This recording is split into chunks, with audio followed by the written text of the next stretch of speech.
Hello. We can cut the music. Okay.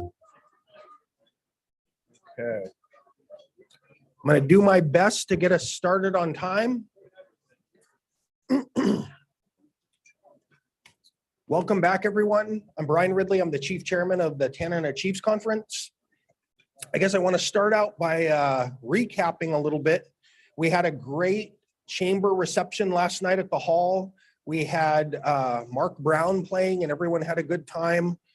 I have to tell a little story if I can. Reverend Anna Frank was sitting across from me and she said she wanted to dance and she looked at me and she said, "Come on, you want to get reelected, don't you?" That was a tough one. Let's see. So a couple announcements. Please make sure to turn off or silence your cell phones so we don't have cell phones going off during the day. Also, as you see with the microphones, you really got to be within probably 2 or 3 inches of the microphone. I know a lot of people were back like this and then you really couldn't hear it all. So you really got to be within probably 2 or 3 inches of the microphone. And if that means turning it to have it right in front of you or holding it, you know, do what you got to do, because there are many of our people watching online back in the village and all over the place. So make sure to speak loud. Also, new this year, I think the first time in maybe 20 years or so, give or take a few years, we have folks here that can do the sign language. Right now they're set up right back here. And they're more set up for a one-on-one experience, but if we have the need to have them sign for, you know, the whole group or online or anything like that, we can definitely do that, but that is available this year. Let's see. So I think we're up to opening us with prayer. So I'll ask Shirley Lee and Tremble Gilbert if they can make their way up to the stage, please.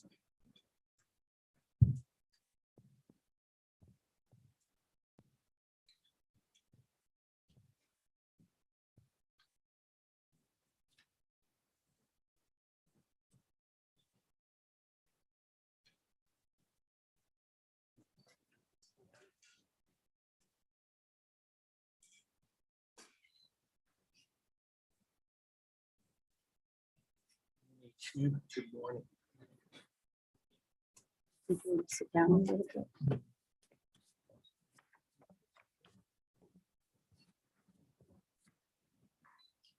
Good morning. Today I offer a prayer for convention. The Lord be with you. Also with you. Almighty and ever-living Creator, source of all wisdom, love, and understanding, be present with us today. Bless those who are convened here this week and who are overseeing the work and mission of Tanana Chiefs Conference. Teach us in all things to seek first your honor and glory. Guide us to perceive what is right and grant us both the courage to pursue it and the grace to accomplish it for the benefit of all those we serve. We ask your blessing upon all those who could not be here with us. Add their voices to our conversations, their concerns to our deliberations, and their knowledge to our decisions. Remind us to seek the wisdom of our beloved elders and the curiosity of our youth. Be with those who are sick, homeless, incarcerated, or battling addictions. Be with anyone who is hurting or grieving. Today, we especially remember our loved ones, our family members who are missing or murdered, cases known and unknown. Families are crying out for justice. They are crying, come back to us. Lord, in your mercy, hear their cries. Give comfort and peace to them. We call out for answers about Willis Darendoff, Doran Santford, Debbie Niptune, Frank Manano, Lorraine Guinness. We call out for answers of unsolved murders or suspicious deaths of Malaya Peter, Britt Merkulioff, Alice Baldwin, Ida Jacome, Beth Barrett, Johnny Wallace, and so many others. Quiet our thoughts now and open our hearts as we remember all of them with a moment of silence.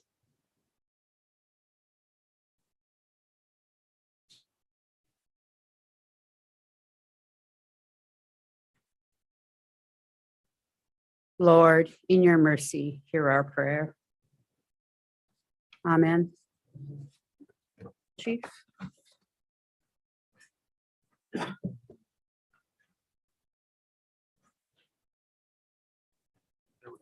Good morning. This morning, I asked Shirley, I do really want to help her with our language. And one other thing is, been working with a lot of different young people. So you have to make her, he or she, make her think about how powerful we are. One of the girls was hanging around with me all winters, and I took her out in the woods, and I'm cutting woods and try to show them how to do it. And that was helpful to me because I got a problem with my legs. And there's a thing, two cultures. It's one of the English language and one is my language. And she was really interested to learn. And then after we got home with a block of wood, I cut quite a few logs, and the kind of wood we got up there, and there's a green wood. So it's green wood, but it's just like dry wood. It's burned a long time. So she, outside my house, she bring in the wood split. That's electric one. She was sitting right there and put a block of wood right there. And I told her, go ahead, this is yours. You can go ahead and split it the way with this machine. Then I got axe myself. And there's nothing is hard if we work harder and harder in what we believe. It's going to be with you forever. So I told her, go ahead, that block of wood that's right there. I used axe. I told her, go ahead, stand up and close your eye. Don't open your eye. Don't open your eye. Why? She said, this is an Indian trick. So, okay, first one, I'm 87 years old. I never give up my age yet because I work harder and harder every day on myself. So go ahead, the first one. And I split one with X. And then go ahead, open your eye, watch me. 1, 2, 3, 4 blocks. I just split it without machine. It's just how the powerful Indian power and the power from above. Nothing is hard. Nothing is hard. We have to believe what we believe. Keep going. It's like language. It's still here with us. You have to look for it. Every time I go out every summer visiting fire camp, that's where my father kneeled down in prayers and campsite. That's a real traditional land. Respect your own land. The power from above. Mary and I, we never bring home alcohol into our traditional land. So this is a good for teaching for the young people. So I'm glad to help Shirley this morning and with the language, Lord's Prayer. Let us pray.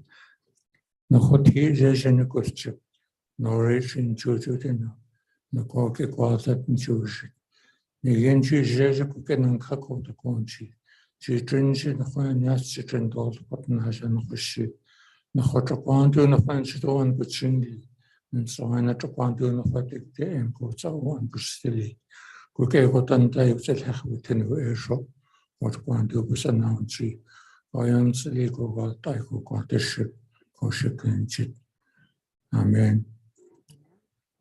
I use this short hymn for the kids all the time, everywhere I go.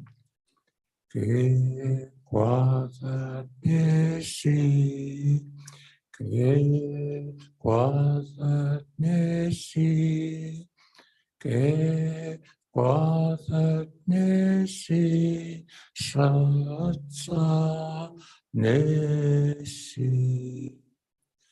Que guarda nesi, que guarda nesi, que guarda nesi, pizza nesi. Thank you. So this is a holy week in Lent, so remember that also while we are here. Thank you.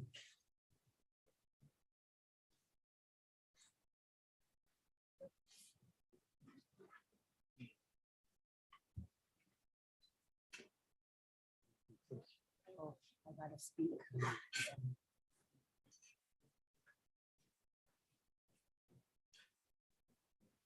Thank you for that. So our first panel this morning will update on the activities in response to the missing and murdered Indigenous people in our region. And so I want to welcome Shirley Lee of FNA and Brittany Madros of TCC's Tribal Government and Justice Division. And I want to take a second to thank Shirley and Steve with FNA. We really have partnered with them on this and other things over the last year. And it's really been a great partnership. We've had a lot of meetings. We've had meetings with the local FPD, troopers, I mean, you name it. And we really have built a really good partnership for the betterment of our people. So I really want to thank them for that. Shirley's the Strategic Development Justice Director for FNA and an Evansville tribal member. And Brittany Madros serves as TCC's Division Director of Tribal Government and Justice. So I'll hand it off to you guys. Yes. Oh, you're so good. I'm like trying to look. Good morning, everyone. As many of you have heard throughout this convention so far from both Chief Ridley and Guinness, that TCC and FNA formally entered into a memorandum of agreement to improve communication and collaboration on all the different social justice issues that our community is facing. And one of the main priorities through that MOA is addressing our response to the open and active MMIP cases in the region and also in the city of Fairbanks. And recently, TCC and FNA were given a special approval to work with the Department of Justice and the U.S. Attorney's Office through Operation Lady Justice Task Force and the Savannahs Act on our MMIP tribal response. And this is actually a really big deal because under those acts, the authorization was only providing assistance to tribal reservations and our Alaska Native villages. And although our community of Fairbanks isn't actually a tribe or a reservation itself, all of our missing people come from our villages. And so it's really important that we're able to respond and work on addressing these issues in this community to prevent our people who come here from going missing. So over the next few months, both TCC and FNA will be actively developing a working steering committee to develop this plan, and the plan will be presented to all of our tribes in the region. TCC is the lead organization for the project due to our consortium status with all of our tribes. And FNA is working in concert with TCC as the Native organization serving Fairbanks. Oh, wait, no, sorry. The different color threw me. Generally, sorry. I'm mixed up this morning. This plan will create guidelines and protocols for a coordinated response by our community, our tribal organizations, our impacted families, law enforcement, service providers, and media when dealing with missing and murdered Indigenous persons.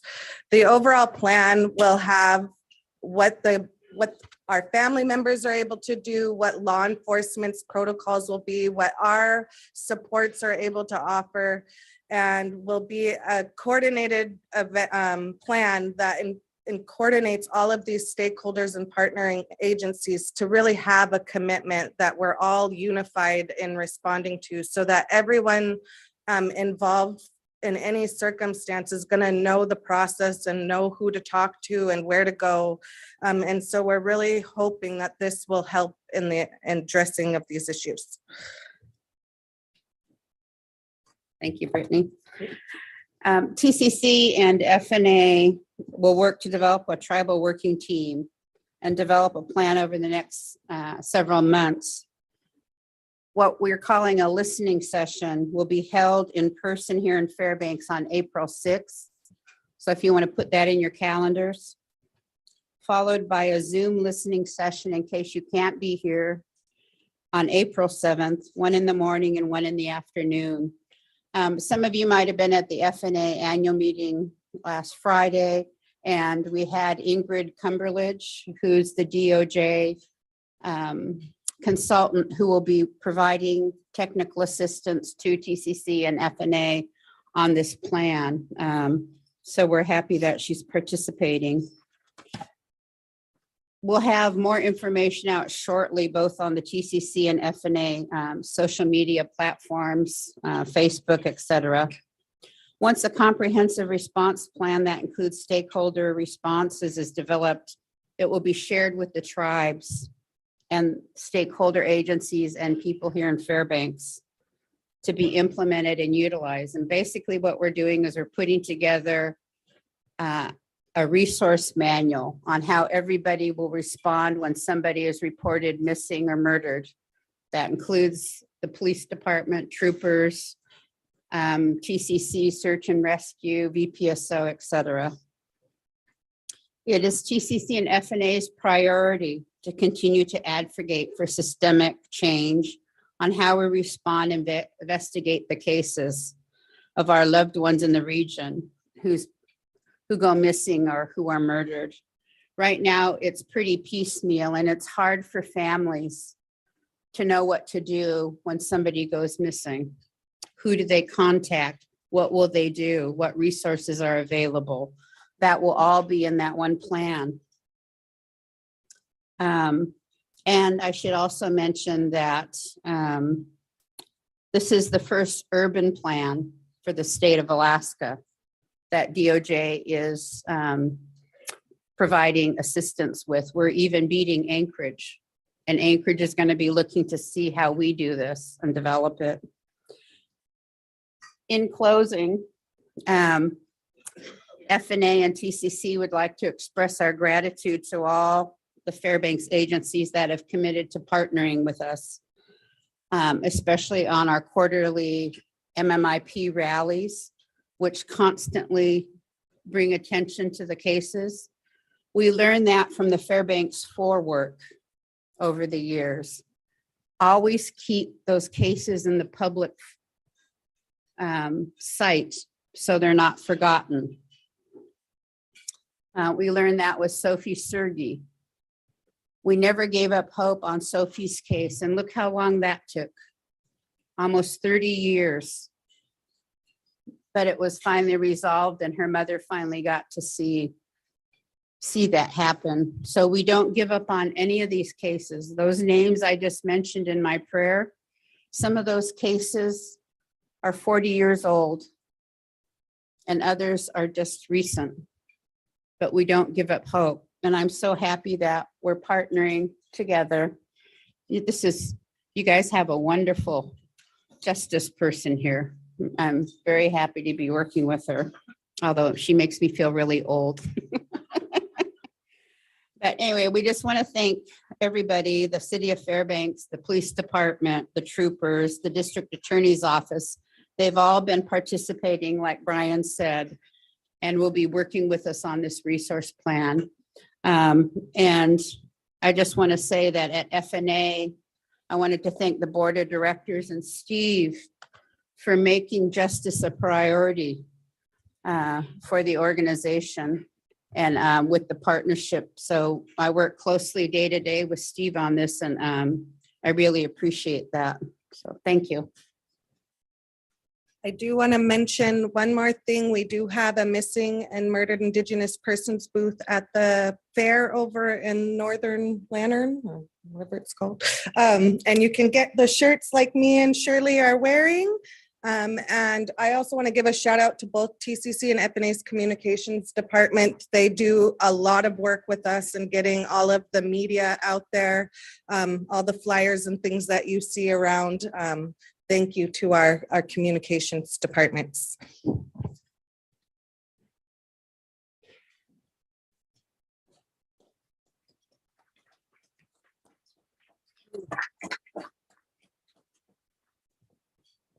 So we have a gift for Shirley. I think the policy is we don't gift staff at TCC, so I apologize, Brittany. We have a necklace and earring set made by Corrine Evans of Fairbanks. Oh, goodness. Oh, thank you.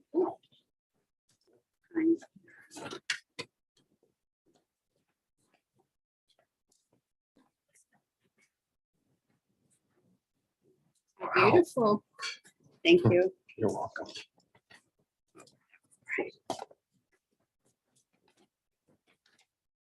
Thank you.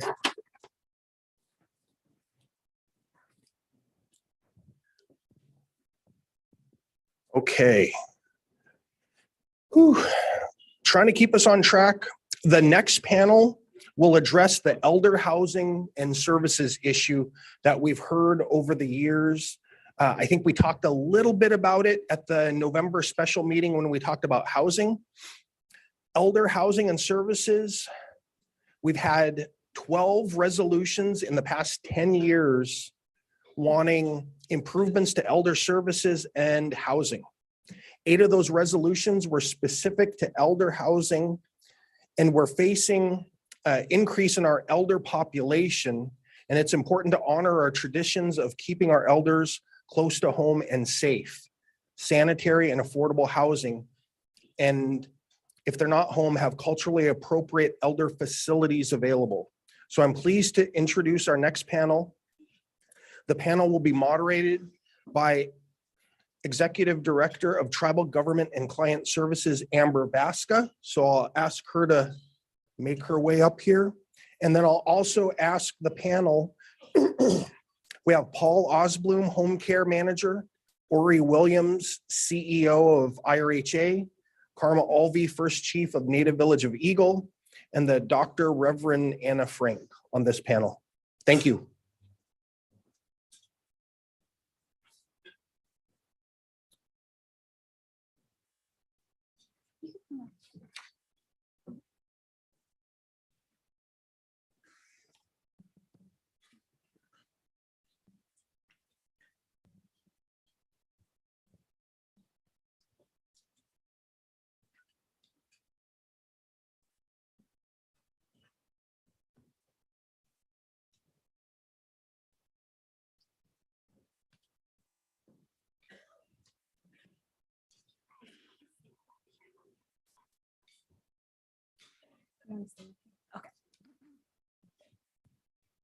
Good morning.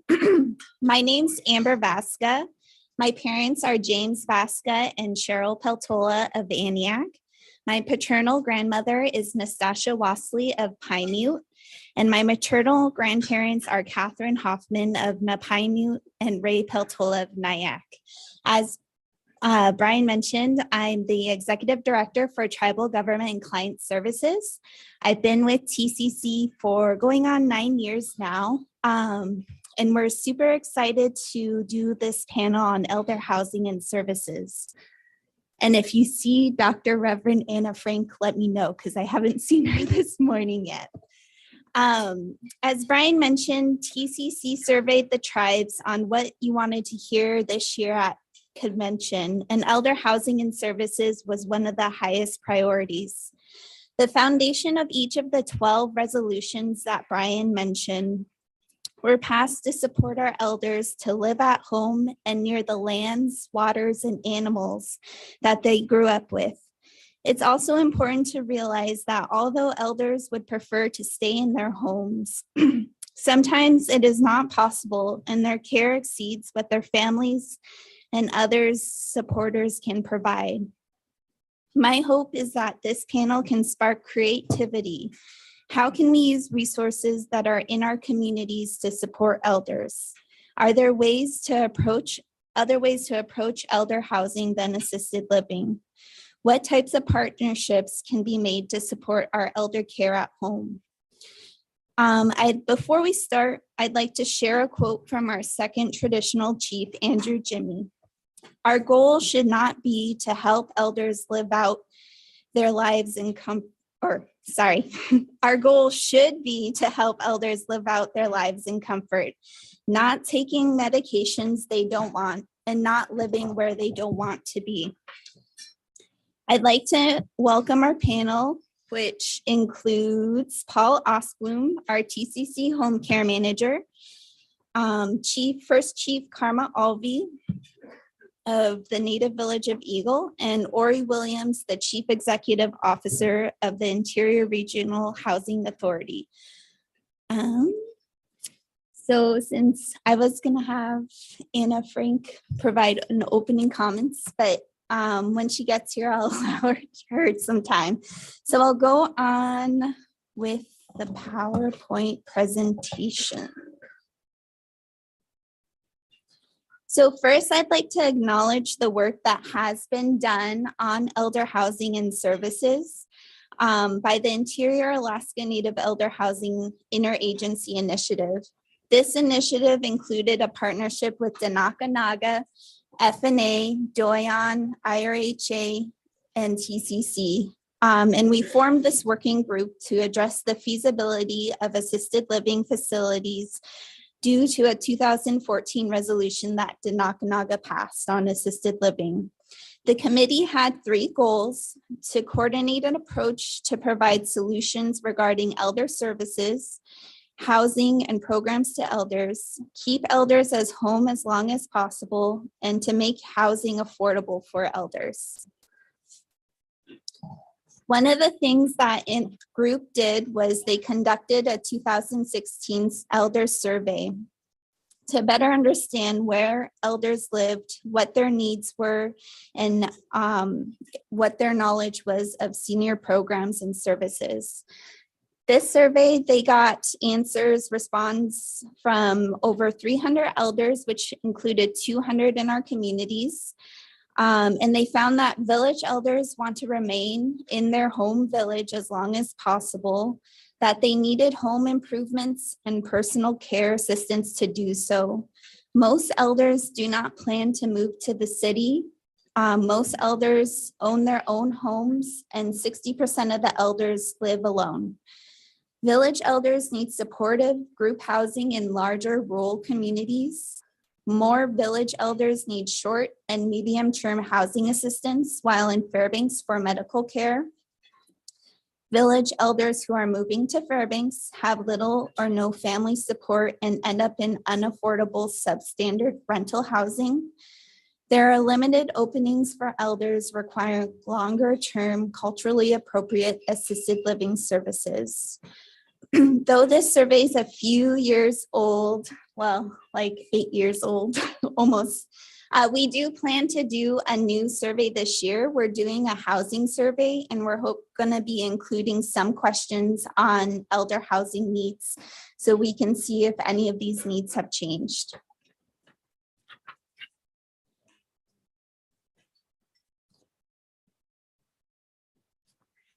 So for this slide shows an updated estimate on the Alaska Native elder population from the TCC region, which includes the elder population here in Fairbanks. In 2021, we have about 1,000 elders in our region. And in 2030, we expect the elder population to peak just under 2,000. And then the elder population will remain leveled out at that 1900 mark. I just wanted to note the expected changes in the ages of the elders. So you can see that today we have about 100 elders over the age of 85, but it's estimated that in 2050, we're gonna have over 400 elders that are over the age of 85. So this shows that we not only need to prepare for the increase of elders, but also for those services for our oldest elders. And I'd like to welcome Dr. Reverend Anna Frank. On this slide, I just wanted to show the type of services that are required for various elder living arrangements. So independent living has the least intensive services, which include when elders live in their own homes or supportive housing. Supportive housing often is where elders live independently, and they have services like cleaning, cooking, and transportation. Once an elder is living with their family, it's likely they're requiring more intensive services for meals, homes, and personal care. And as you can see on the graph, as you're moving from left to right, assisted living and nursing homes are the living arrangements with the most intensive services, and it's indicated by the darkness of the lines.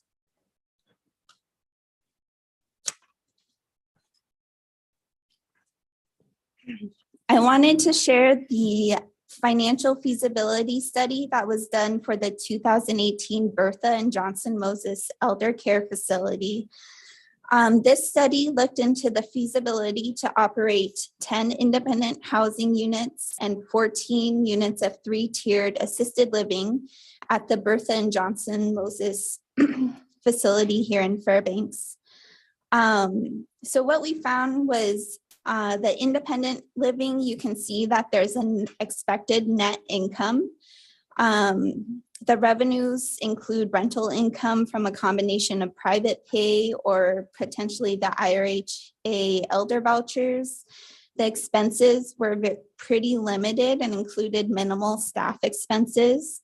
But as you move up to assisted living, if you remember from the slide before, that has some of the most intensive services. So you have to have a lot more staff time, and often staff time that's 24 hours cares. So the assisted living had about an 800,000 deficit. And the biggest issue was to create revenues to ensure that the housing remained affordable for our elders. Unfortunately, IHS does not fund assisted living and certain other elder services, and the revenues would come from Medicaid waivers, general relief, state subsidy, if in a pioneer home, private pay, or potentially the IRHA vouchers. There's a lot of high expenses because of the need for the intensive services. So there's a high level of commitment and expertise, such as the 24 hours need for someone 24 hours a day and 7 days a week. You often need skilled staff and an accessible building. Staffing can range from a caretaker to cook, maintenance, janitor, or a licensed practical nurse, certified nursing assistants, or administrator. The bottom line is the funding remains at one of the biggest barriers for addressing long-term services for our elders, and all assisted living facilities throughout the state require some form of operating subsidy, whether it's a grant, donation, or partnership. And none of them break even on fees and public assistant reimbursements.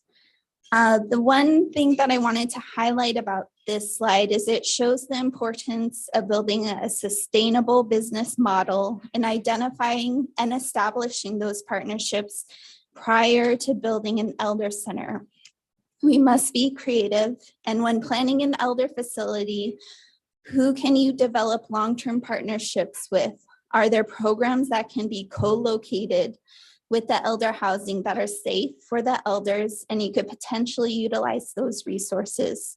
For example, would it make sense to co-locate Head Start or childcare where there's high safety requirements, but also those services can be used by both programs? This is the last slide, and I just wanted to share the process that the assisted living home went through in Dillingham. So they started a 10-unit assisted living home that opened in 2000, and Dillingham is the hub for transportation and healthcare in the BBNA, Bristol Bay Native Association region. The development for the Elder Center began in 1996 when the Bristol Bay Native Association received pre-development funding from the state of Alaska to conduct a needs assessment on types of housing and services needing. They created a steering committee and decided they needed a 10-unit assisted living home. So they formed a separate 501c3 nonprofit to own and operate the home with a board of directors that included the Housing Authority, Native Association, Health Corporation, City Government, Tribal Council, and an elder. And each agency signed an MOA that said their service commitment and financial support to the living facility. The Tribal Council offered $25,000 of their BIA compact funding, and the city of Dillingham donated a property. The assisted living home raised $2.3 million, and the Housing Authority received the Alaska Housing Finance Corporation grant for $900,000. They also received funds from the Alaska Mental Health Trust Authority and the Federal Home Loan Bank. The final funding came from 2 HUD Indian Community Development Block grants that the Tribal Council and the city applied for. I'm just sharing this slide because it shows that it takes commitment from a variety of organizations and partners in order to establish an assisted living center, and then the different types of fundings that you can use and look for the pre-development. So to do the business model and the feasibility study, and then also grants for the construction. And this morning on your tables, there's a little sheet called Elder Housing Funding Opportunities. We put this together today just to show the various grants that are available for elder housing. There's grants that are for individual housing, planning grants, and then also potential construction grants. So that was my introduction slides. First, I'd like to hand it over to Paul, if you can share some more about our home care services. Okay. Do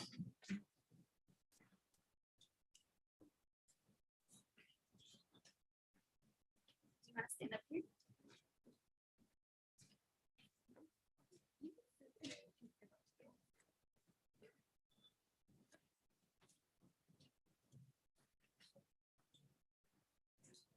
Do I have the slide? This slide.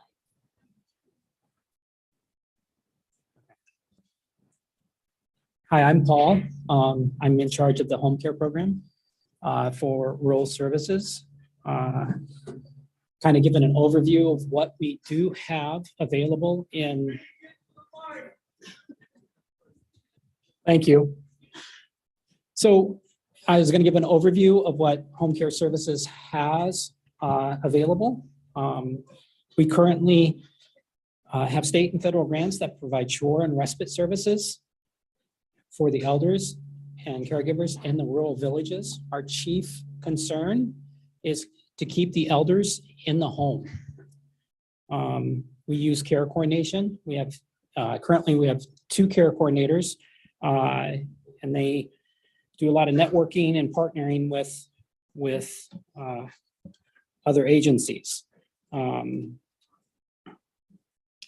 If they do require assisted living home, they are able to do what we call a Medicaid waiver, and that's funding from the states, and those are with high needs. Many in assisted living homes in Galena and Fairbanks have those, and Tanana.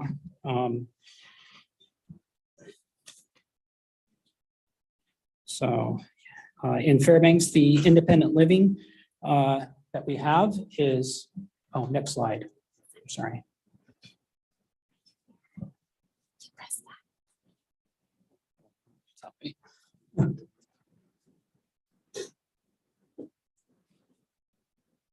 So in Fairbanks, the independent living that we do have is South Hall, Golden Towers, Raven Landing. Those are independent. Those aren't assisted living homes. We do have some assisted living homes in rural Alaska, which is in Tanana and Galena. In Fairbanks, we have Pioneer Home in Timber Creek and some other smaller ones.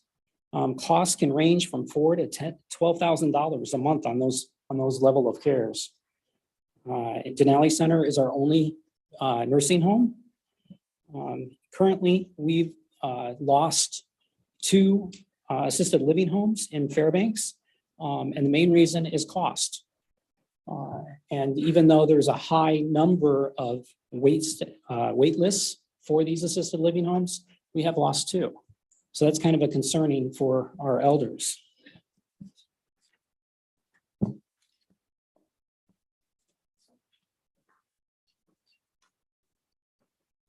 One of the main reasons, or one of the chief reasons that we do have problems with the biggest problems in Galena and Tanana are staffing issues. Just finding staff from the village and training that staff. And also with home and respite program with home care. Recently, we've had a decrease in employment because we can't find employee in the village, and that's usually with background checks and things like that we have to deal with. So.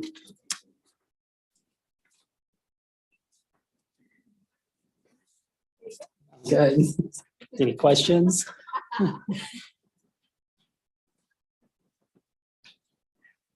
He's keeping it short and sweet. So next, I'd like to welcome up Dr. Reverend. Do you want to wait? Okay, she wants to wait. So I'll welcome up Karma Alby.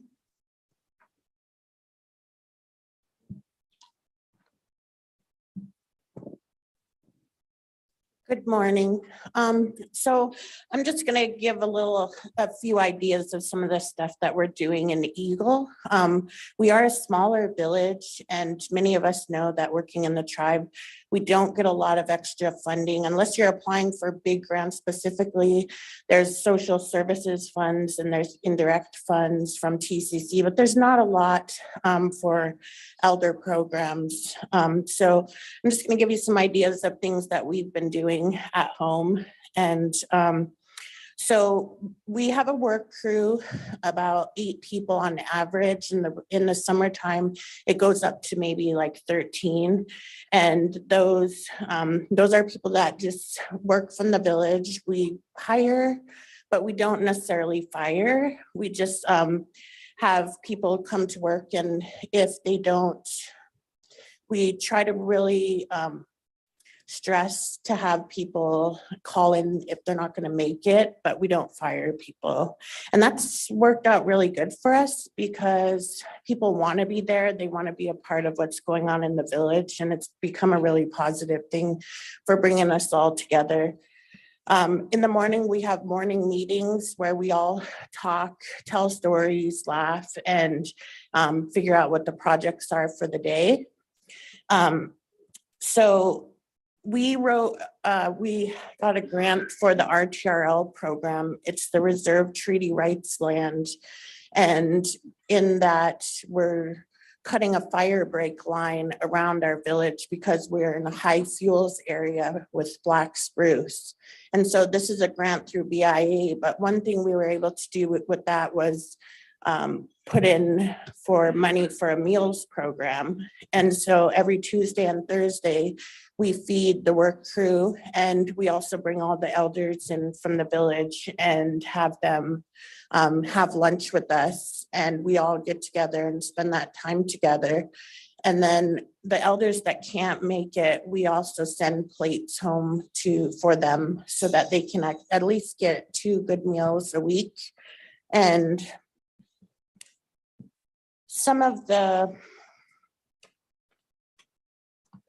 things our village is doing to make more revenue is we sell fuel, we sell unleaded, ultra low sulfur, heating oil, propane now. And then through our RTRL grant, we also got a skid steer, which does a lot of work. If you don't have a huge work crew, the skid steer can do like so many things that would take normally a lot of people to do. And so we got all kinds of, like the snow blower, the trencher, the mastication head. We're getting the wood splitter, and we can do many jobs with just that one piece of equipment. And what we do is offer equipment services for rental, like we do the work for people, and that brings in a lot of income for us too. And with selling fuel and the equipment services, we're making revenue now, and that's going into our general fund, which would free up money for more elder services. Another project we're working on is a solar power plant. And what we found was we're spending almost $3,000 to $4,000 a month on electricity. And we have the clinic, we have an ambulance bay, our tribal office and tribal hall. We have another Charlie's Hall, which is like another tribal office. And then we're going to have a $2 million wellness center and a shop. And what we're able to do with that solar power plant is run all of our big buildings off of that solar power plant and eventually move the electricity around to the village to where we're off the grid main grid and we're running our own power plant. This will free up all of that revenue for extra things that we can do for our people. Some of the ideas that we had at home, and these are only in the planning stages, was to have a central location with possibly 6 or 7 apartments around the side.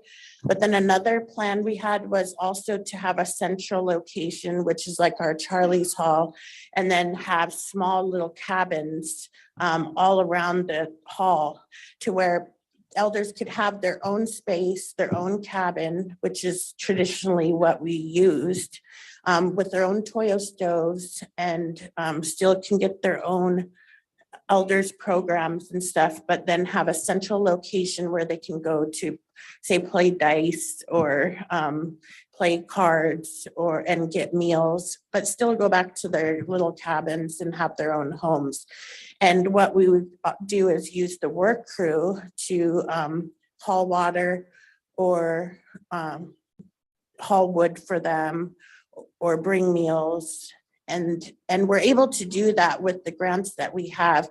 If you're just helping an elder here and there, that's what we're doing now. Like we'll send 2 guys to go to an elder's house and help pack in wood and stuff. And that works out really well for us. And so those are some of the ideas that we have had. We haven't pursued funding. We have a lot of big projects that we're starting on this summer for our wellness center. But in our commons area for the elders program, we would have workout equipment, things like that, to where they would have things to do and can spend time with each other, but also live on their own as long as they can. So those are some things that we're doing in our village to free up money to be able to help our people more and have general fund money that is unrestricted. So are there any questions?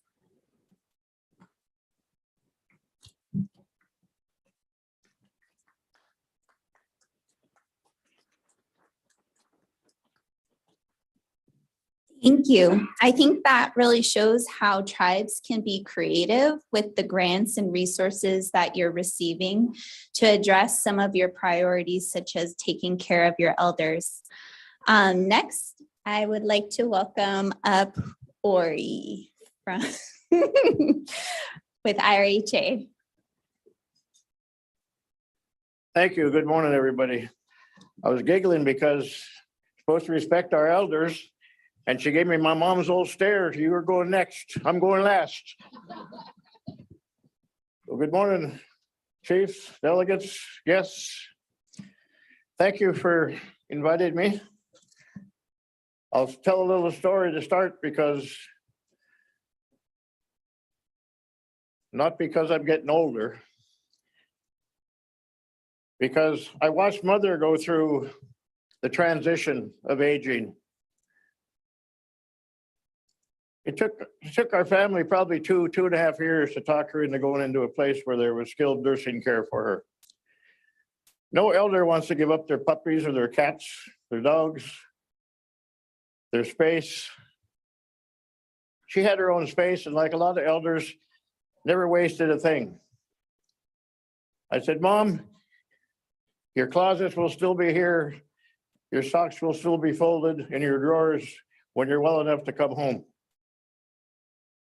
There's a lot of other things we talked about, but the main thing is transitioning to being an elder, and transitioning from being an elder who can still care for themselves or their family can help care for them versus needing skilled care or 24-hour care is totally different. I appreciate the panel's perspective, and I appreciate the tribal leader for helping her people.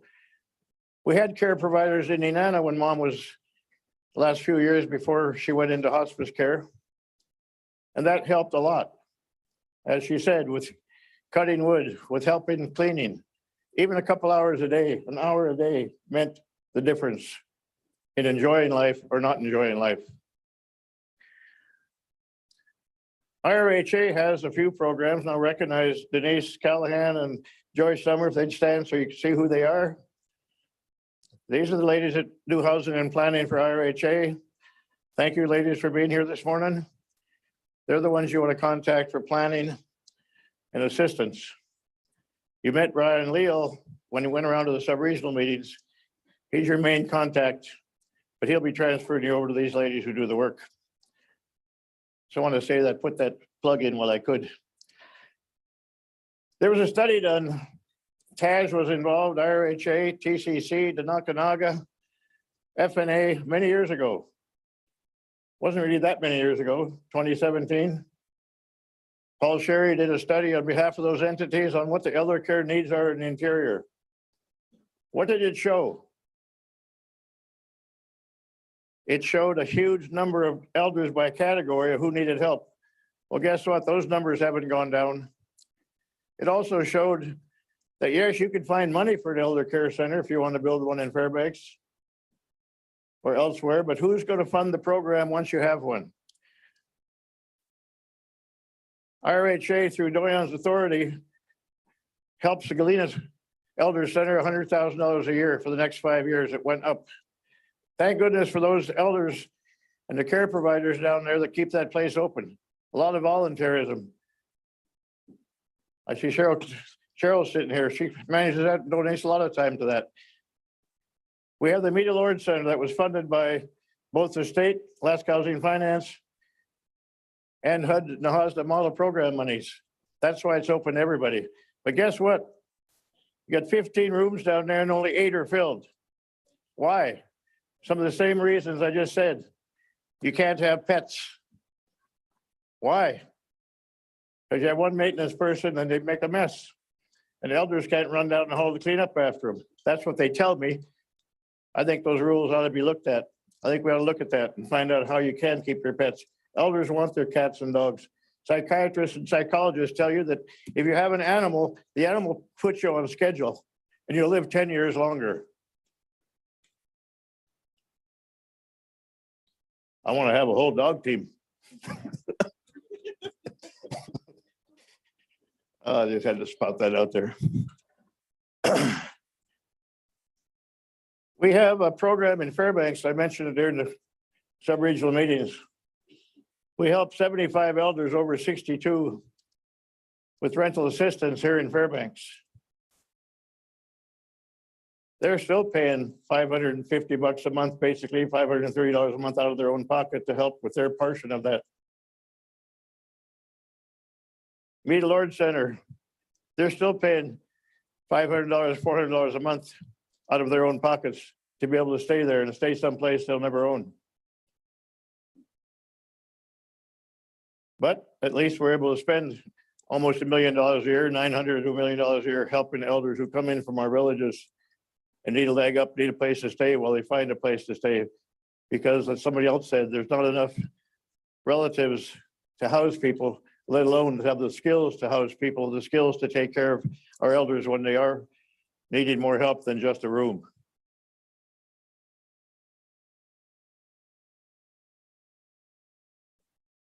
We had a program called HOPE.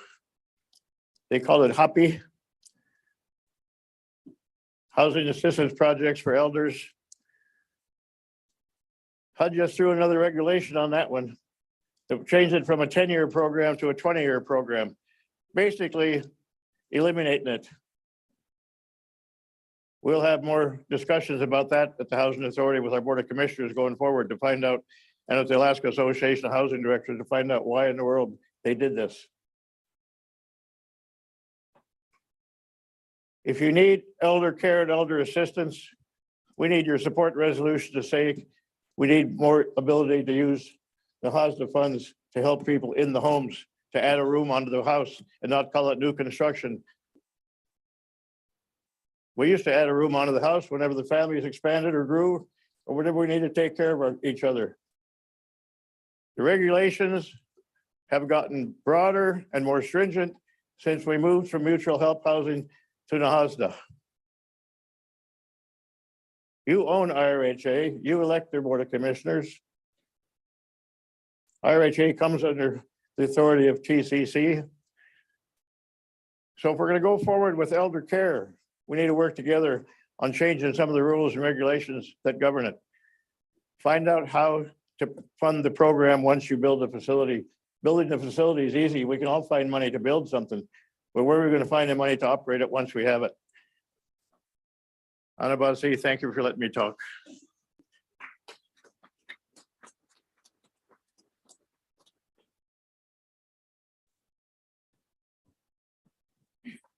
Thank you, Ori. So our final presenter is Dr. Reverend Anna Frey. Oh, yes, Pat. Good morning, Patrick McCarty, First Chief of Ruby. Yesterday, we had, similar, we had presentations with Doyon, FNA and that kind of stuff. It was mentioned that Thursday or Wednesday, we're going to have, we can have questions and that kind of stuff and comments. Well, and I flipped through this agenda and I don't see anything on there where we can have that opportunity. But yet at the top of our agenda says delegates meeting. So I wanted just to comment if I could, and I'd still like to reserve the right to comment to one of our chairpersons that on some stuff of yesterday. Because I never had that chance. I waited all day yesterday to Ori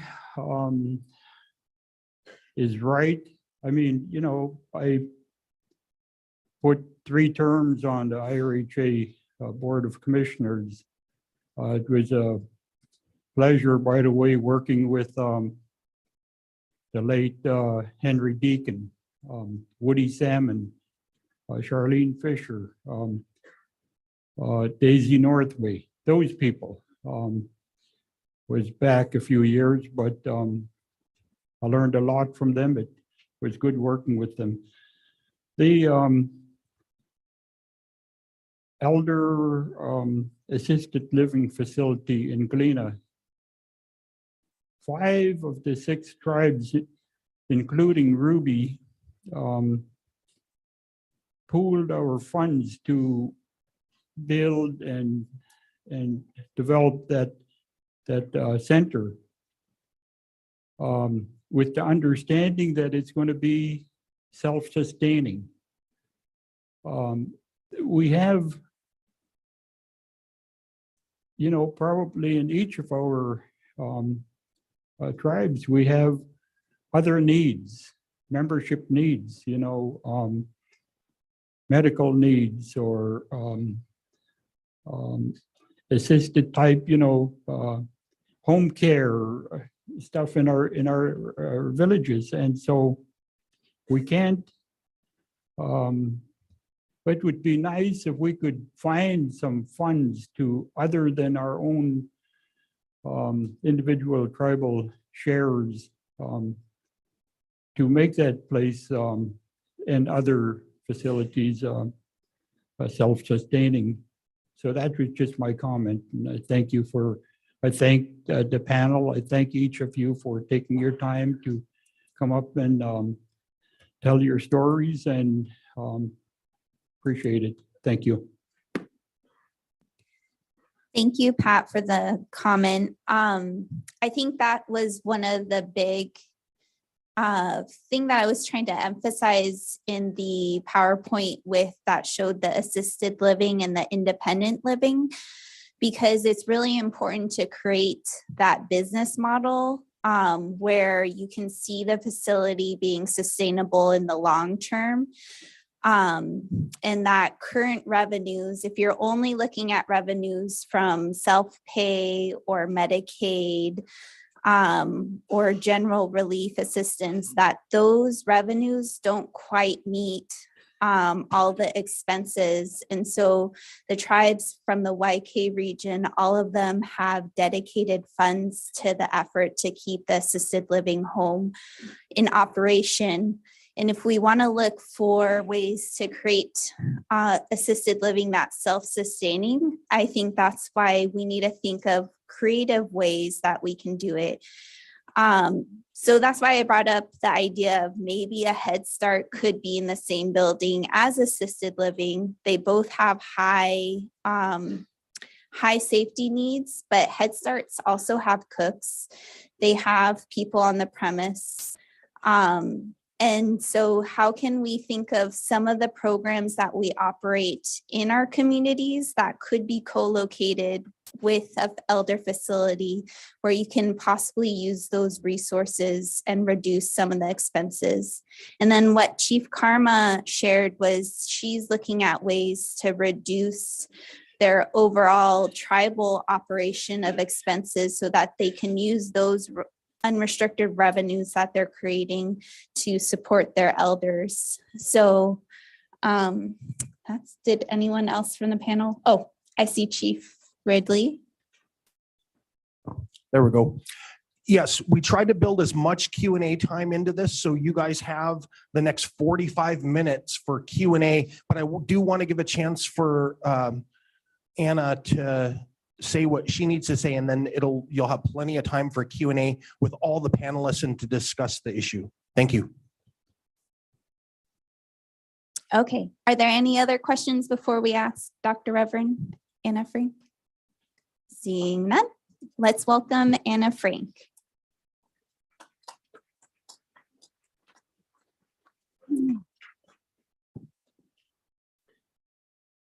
Good morning and welcome. Ana Sigana. That's what our elders used to say when they come together. Ana Sigana. After the COVID. It's so good to see all of you here. It's sad we have to go through what we've been through and still going through.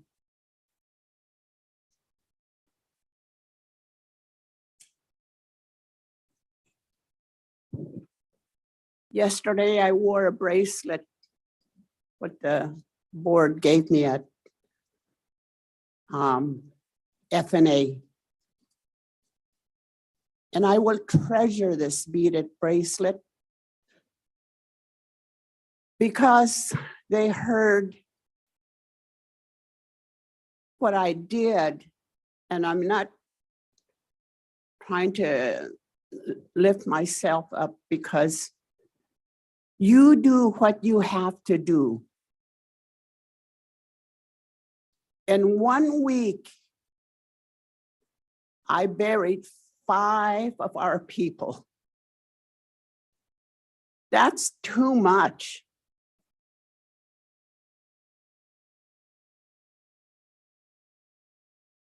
When my father was 12 years old, that's what he did in Nenana when the epidemic hit.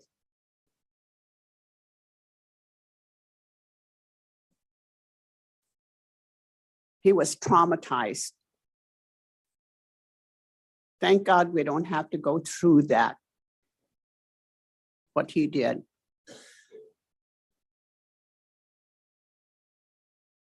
When our people are traumatized, they grow up angry. First of all, I wanted to talk about our values and our tradition. We are not practicing those things. Canada Chiefs did not give out that cardboard paper to put the values up on the wall. They gave that to us to remind us we must use those words. What does it mean to our children that's going to school? We're not using our native language enough because we don't know it.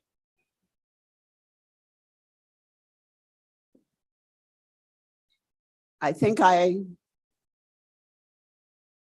talk about my own way of how I do this. Humor is one of the, and thanks, Steve. He said I taught him humor. Yeah, he was always crabby. And I try to teach my great-grandchildren about that. My son, who I lost, was good at it. My grandson, he said, Grandma, if you're looking for a grandpa for us, can you get Asian? We like their food. We laugh together. That's what our values are. That's what humor is. You laugh with your friend. And there's so many important ones on that piece of paper. Leadership is another one. How do you handle leadership?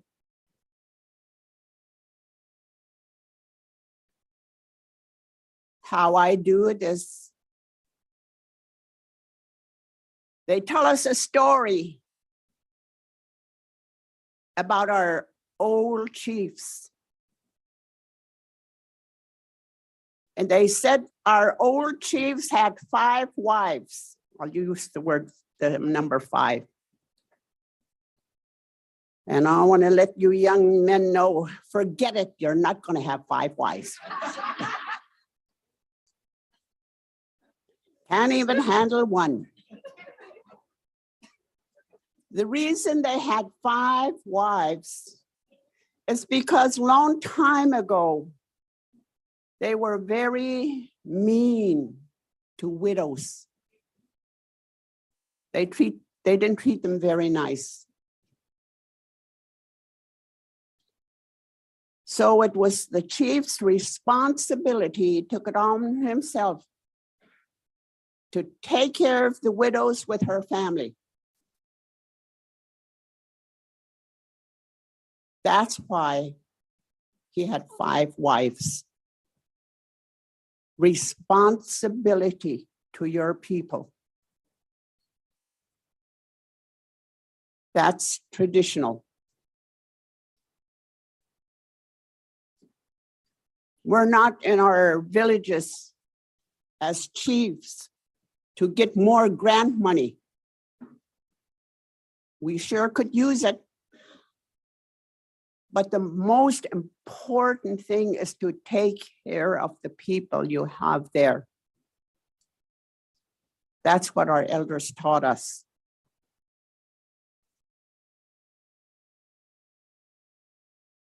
Our kids in the city are not as fortunate as the ones living in the village.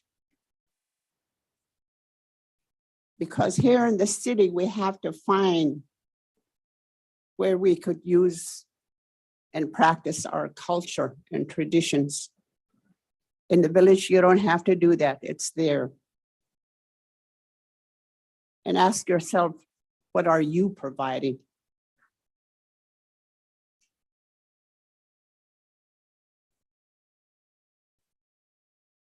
Are you taking care of us elders?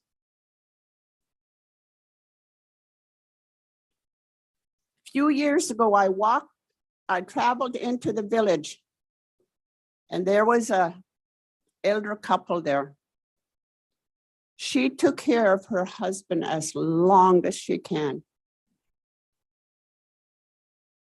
Dementia set in. She couldn't do it anymore. I think they brought him here to Fairbanks. There was no place to put him. It's all filled up. So they sent him down south. He did not last a week. They brought him back and buried him at home because he did not have the brown faces around him. He did not have his language there. He did not have his food there. Those are the things that's important. We put elders in homes here. We take them down to tribal hall. They want to take food home because it always tastes better the next day. And they say, no, you can't do that. They want to have their food cooked. No, it smelled too much. There's all kinds of excuses.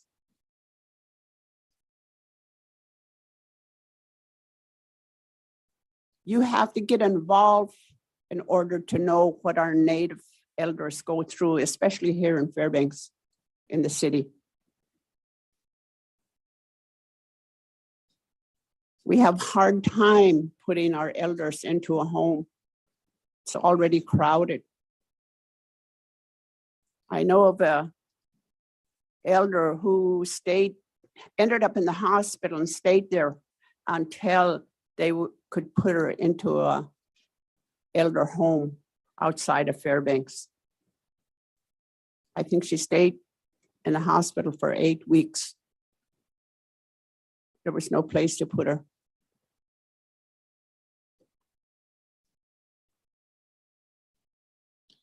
When I was a young girl, my parents, we moved out in March.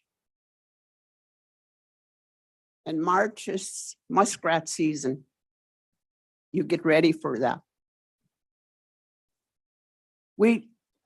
My family, there was 3 sisters.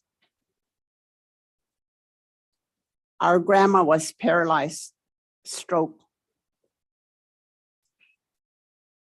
My mom and my 2 aunts took turns taking care of her.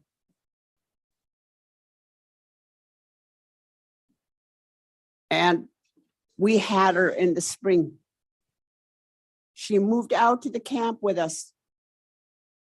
My mom and dad set their traps. I was about 9 years old. I had to stay home all day long and take care of my grandma. She couldn't talk very well. The stroke got to her. It was nothing because it was natural for us to take care of our grandmother. All spring, her and I stay home all day long by ourselves. We weren't scared. I remember one of the guys from down camp came and say, "Are you home alone?" Yeah. I tell him, Mom and Dad is out on the lakes. They probably came by to check on us. That's how we used to take care of each other. Today, our elders don't take our children don't take care of our elders. It's a different lifestyle. They don't know what to do with our elders. If we ever get a home in the village, I suggest you work with the school district, see if we could teach those are ready to graduate of how they can help. Maybe it might help them to choose what they want to do when they graduate.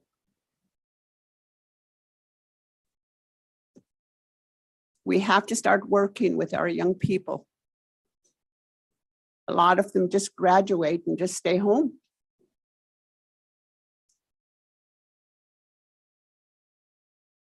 Work with both. Our communities are responsible for everybody in that village. And not everybody is kind to each other this day and age.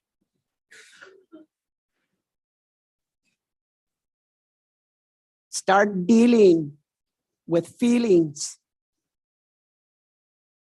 It took me years to deal with that.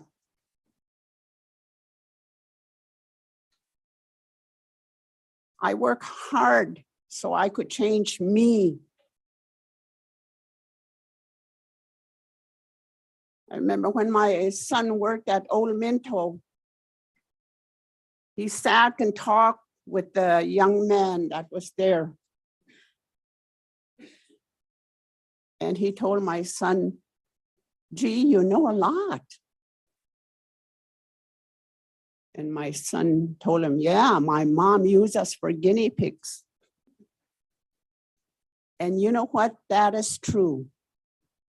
They taught me how to become the person I am to be today.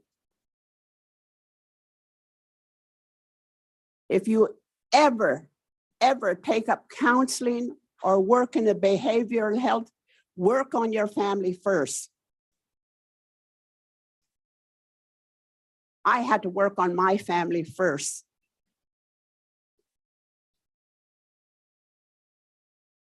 We used to be disciplined by the community. Now we can't even do that.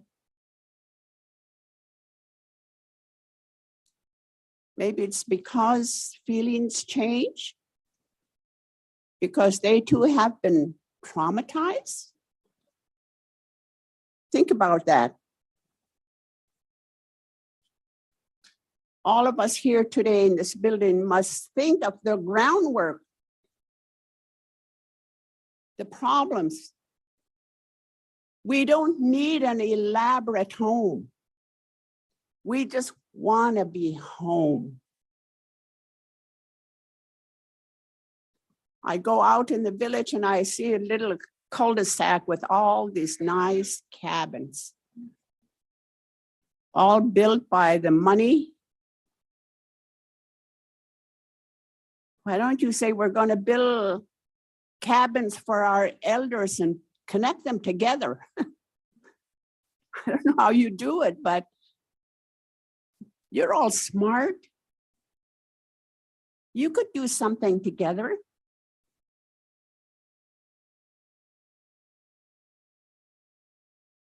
We asked for Bertha's house to be put together for elder, but that didn't work out. Please don't forget that. Right now, we're helping our cousin to move into, she needs an elder care. And you know, us elders, we get pretty fussy when we get old. We don't want to be bossed around. And it feels that way sometimes. There's an elaborate home being built out there on University Avenue. I suggest some of you go and see it. It's a beautiful place.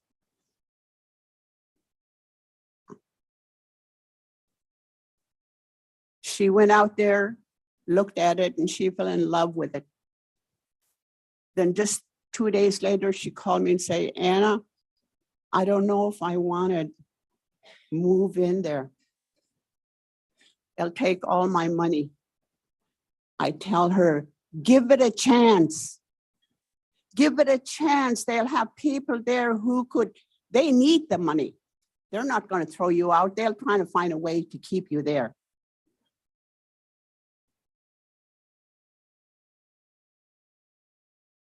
I told her, if you get in there and you couldn't help yourself anymore, You don't have to go to Denali.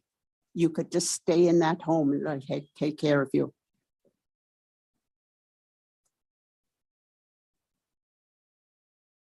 I have to talk to elders. I have to talk to young people. We need it so bad here in Fairbanks. We need an elder home, a native elder home, where we could have our moose meat or caribou meat, and people don't tell us it smells too much. You see, we're different. We're human beings, but we have our culture, we have our food, we have our language, and we'd like to keep it.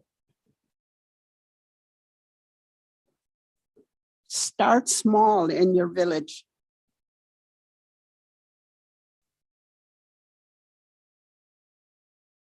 Putting us in those homes wouldn't solve the problem. You will always have that problem. Always. Start working on it now. I'm starting to think of where I want to go. Personally, I want to go home.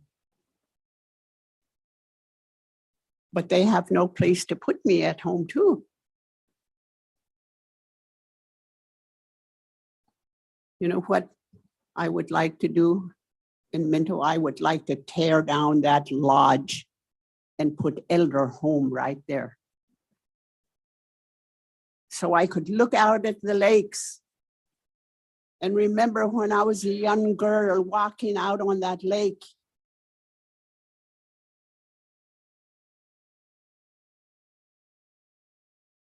Those memories come back.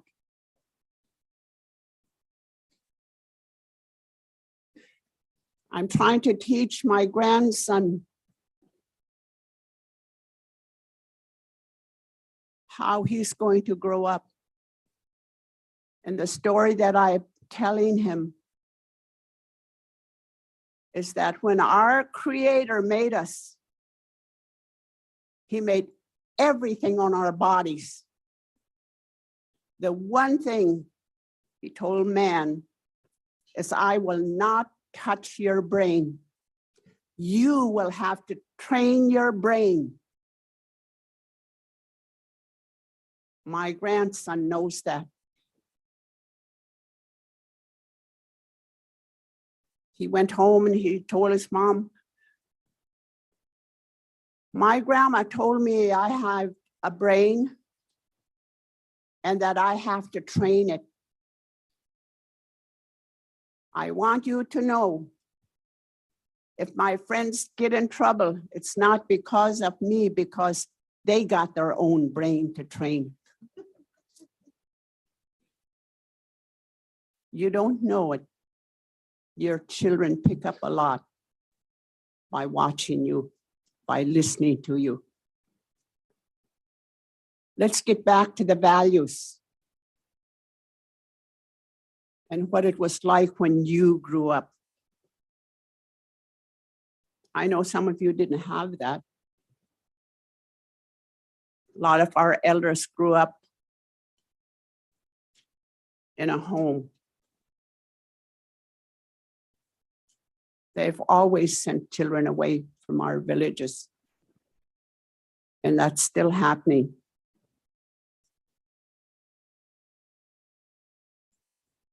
Let's teach our little ones our native way of life. How many of you men are teaching our young boys to go out? You got fast no-goes these days.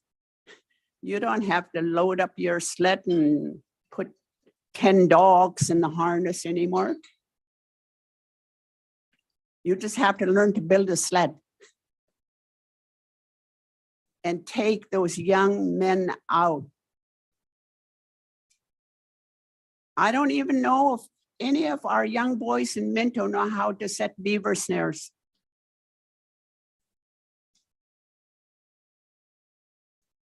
It's still a livelihood. We don't teach them to work. And that's one of our values, work ethics.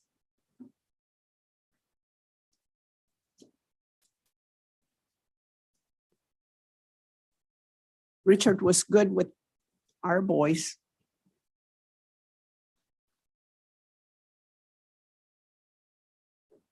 After he left, they learned to take care of me.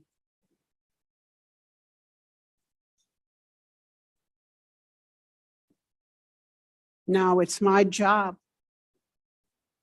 to teach values to my great-grandchildren. That's all I could do. Have your elders gather up at least once, have tea for them, and talk about these values and what it means to them. I remember going to Huslia. We had a workshop with the church. And there was something else going on. There was elder men there and elder women. And all us women sat in the corner. And I looked at them. I thought, oh, I'd love to hear their story. And I said, can you grandmas tell us a story about when you got married? And they start telling us young girls, of what it was like for them. And this one said, oh yeah, I was still in school. And it was recess. And they tell me they want you way down there at this house. So I went down there.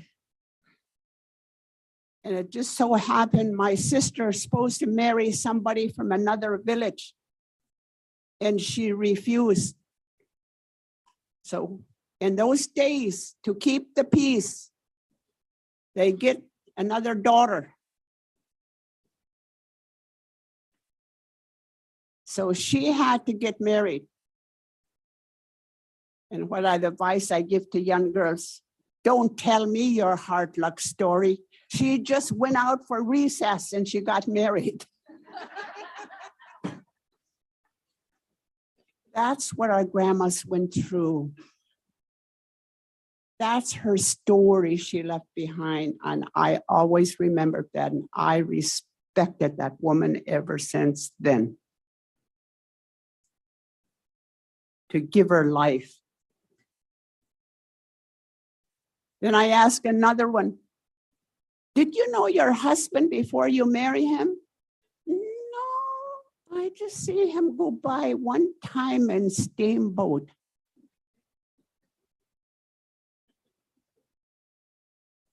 Some of you, would take you 10 years before you get married. Ask our elders, what is their story? Lovely stories, sad stories, but it taught me courage. It taught me that I could go through, and I practically did go through it, what it takes for us to become strong human beings. And they stayed married forever until one of them leave. My granddaughter, she said, Grandma, were you in love with my grandpa before you married him? Heck, no, I had a boyfriend week before I married him.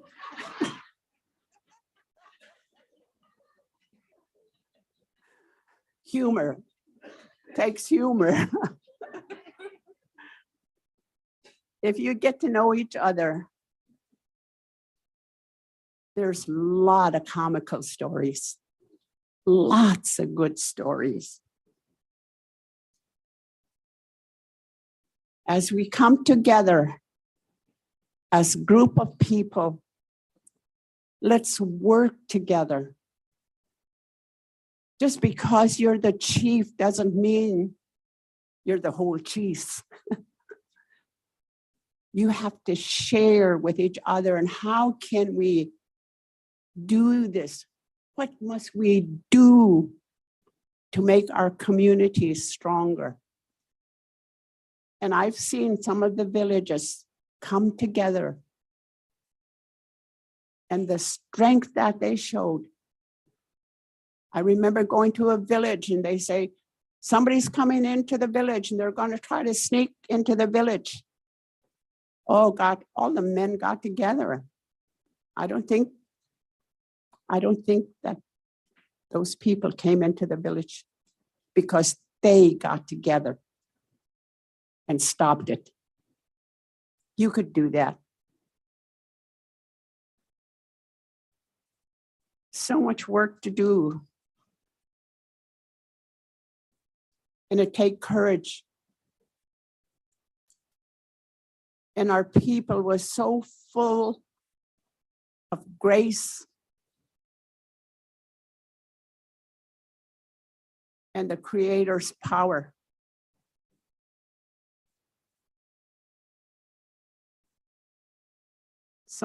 They even tried to tell us our way was no good. It was evil. You can't tell me that, because I know. They say our medicine man was evil. They were not evil, they were powerful. Some of them, yes, use it in the wrong way. Just like your evangelist, they get kicked off the TV because they didn't use that right.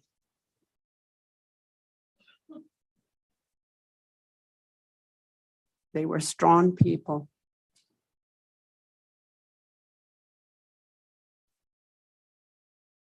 And the reason I compared it to church, I grew up like that. And when they say medicine man is no good, I say, well, go to Pentecostal church. They look like they're all over the place. Which means when you're full of the Spirit, you can't hold yourself up. And that's the way our tribal doctors were. The only thing, it's just like your Christian walk, you have to be very, very careful. Even those of us call ourselves Christian, we're not very careful. All we do is condemn and start talking about the other neighbor. That's not what our elders taught us. I just want to thank you so very much for this opportunity that we could all have a different life, different communities, if you stick together. One person cannot have all the power. It takes 10 of you to work together. And that's the message that I want to leave both men and women. It took us a long time for us women to be where I am today, because we didn't really need to be there. But things change in life. Yeah, I used to think men should do everything. But you know who was my biggest supporter? And it happened when I got ordained. Because women were not allowed to get ordained.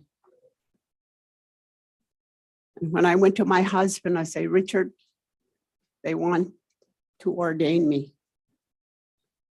And I think I told you the story before. His words were, Taj, if you don't do it, who will?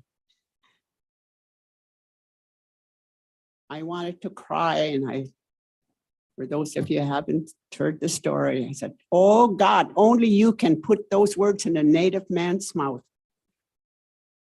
And that's true. And I have been going forward ever since, because I know I'm needed. I know I have the skills. And best of all, I know I can talk now. I've learned how. You don't know what I was like when I was a young girl. I was an introvert. I grew up an introvert. You would not believe that. Now you can't shut me up. I will fight for our elders as long as I can. Please, we need our homes. We need a place to live. When we get old, my family will need you to take care of me.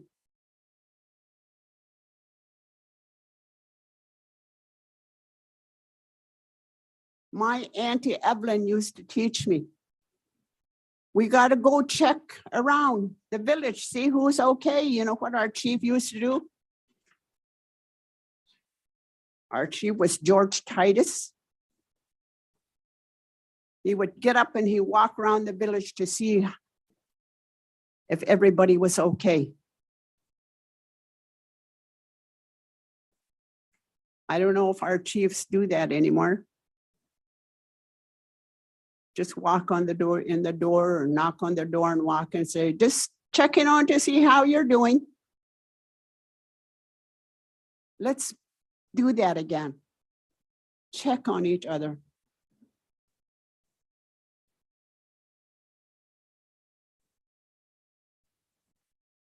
Sometimes when you stay in the village, it's a good place. It's a quiet place.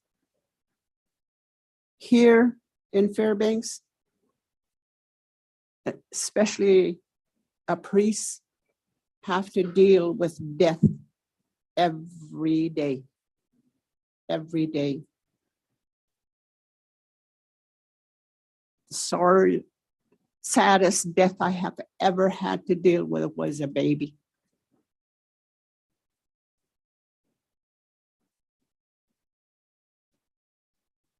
Really sad. She did not have to die, but it was anger. Let's stop that. Maybe that means getting more of our children into your homes. Even now, I'm thinking of going back to emergency foster home. My granddaughter worked in a place like that, and she said, Grandma, we have a hard time to find native homes.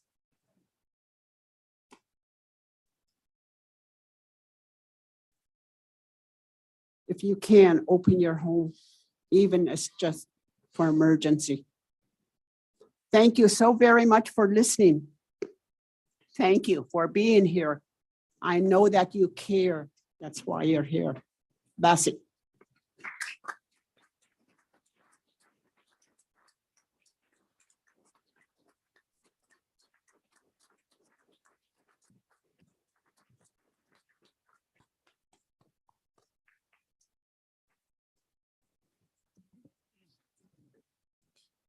Thank you for your strong and wonderful words, Anna, and reminding us of our traditions and values and why we're here today, and the need and the call for action for culturally appropriate elder housing and the responsibility of us to take care of our elders. We truly appreciate your words you shared with us this morning. Now I'd Hey, like Amber, to, oh, yes. over here. Yep. You know, Anna mentioned Chief having 5 wives. And the lady sitting next to me, she said, my husband said, heck with that, I can only handle 1. Anyway, in regards to that, I just want to share with you that in our area, there was a powerful chief. We called him Shahnati. He said he had 16 wives. And really, these were widowed women. And he took them in because of their kids. So, that man was very powerful. When he called for a meeting, they say they all people would come because he was so powerful. And anyway, I wanted to address housing. I'm the former director of the Housing Authority. And I know how challenging that is. And one of our biggest challenge, I think, has to do with the fact that we don't receive adequate funding. And that's something that we've been advocating for as long as I can remember, trying to increase those dollar amounts. And if you really look at it and look at your village allocations, it's difficult to, build new housing with the limited funds that our villages receive. So when I was at the Housing Authority, we implemented that Title VI program, Federal Guaranteed Loan Program. And by doing so, we were able to build more homes in the villages, like in Northway. We built 6 homes, created a subdivision there. The only drawback to that was that nothing happened in those villages, in that village, and the other villages that participated in that program, was that they were paying back that loan back to the bank. But I thought it was very successful because it enabled the villages to build more homes in a shorter period of time. And when I went to the Housing Authority, I went to a housing authority that was really in deep trouble. We had 6 major findings by HUD. And it took us a year and a half or so to clear all of that. Clouded title issues, delinquent accounts, $1 million in legal fees, so forth and so on. And we were able to get it back on track within a year of my tenure there. And as far as those delinquent accounts were concerned, unless the regulations have changed, I met with the homeowners to have a discussion with them about addressing those delinquent accounts. And what I offered up to them was whatever they can pay, let's agree upon that. Like $50 or whatever. And today we all know we're faced with inflation, high cost of living. Everything is going up. And I think that when we're dealing with our homeowners, we got to keep that in mind. The fact that cost is actually really rising, and it's really challenging. One of the things I've learned over the years is that we all receive funding to take care of our people. But there's always strings attached to those appropriations. One of them being income eligible.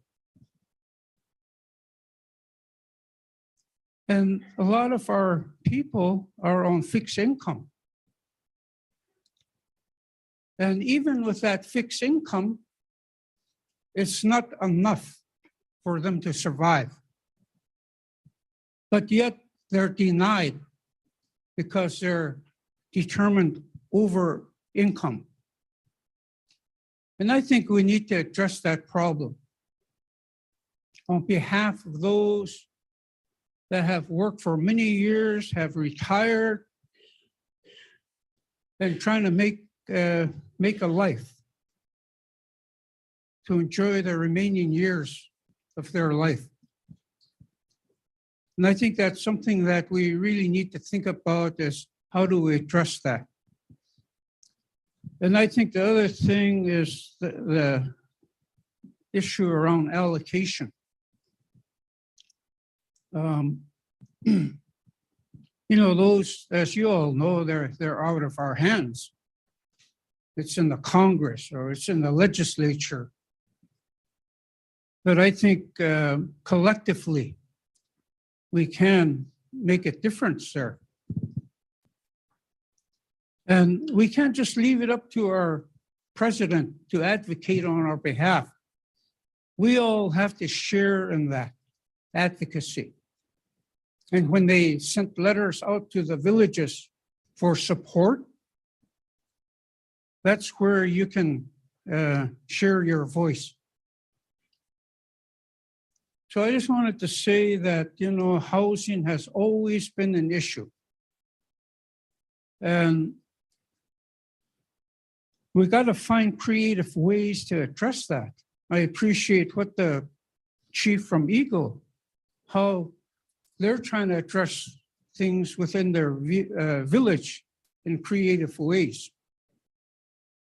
And so, you know, I think that's one of the things we need to kind of think about as well, is how do we make things work within our communities? And who do we partner with? Who do we collaborate with to try to do those things? And there are funding opportunities out there that just need to be, you know, just need to seek it. And back when I was the president of TANA Chiefs, I had grants writers specifically assigned to our villages to help them with grants for those that requested. And so, you know, I just want to share with you that, you know, funding will always be an issue, no matter what we do. So collaboration with others, working with others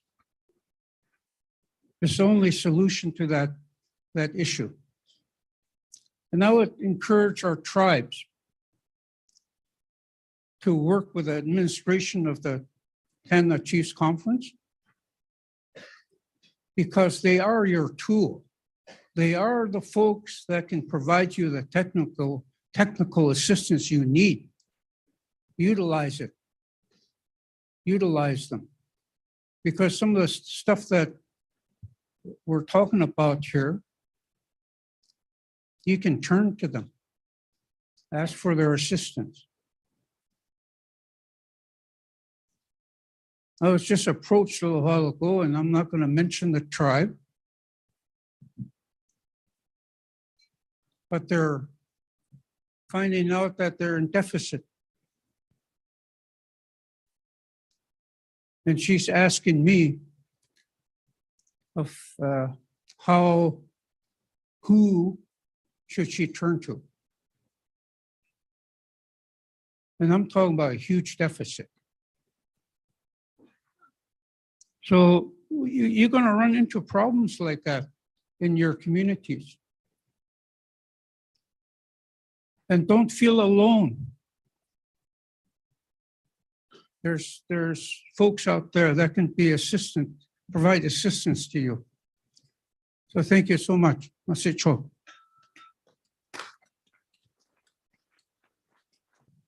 Thank you, Steve. I have Spud and then over at Dinakanaga. But I want to thank Anna for her words and words and words and words.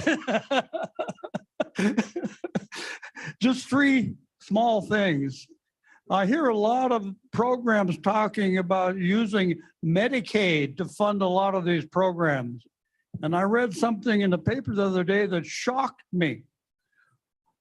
There is a federal law to take your assets after you pass, or even if your husband's in the house still, or the mother's still in the house, if either one of you had Medicaid, they can take your assets. In fact, the law says that they're supposed to.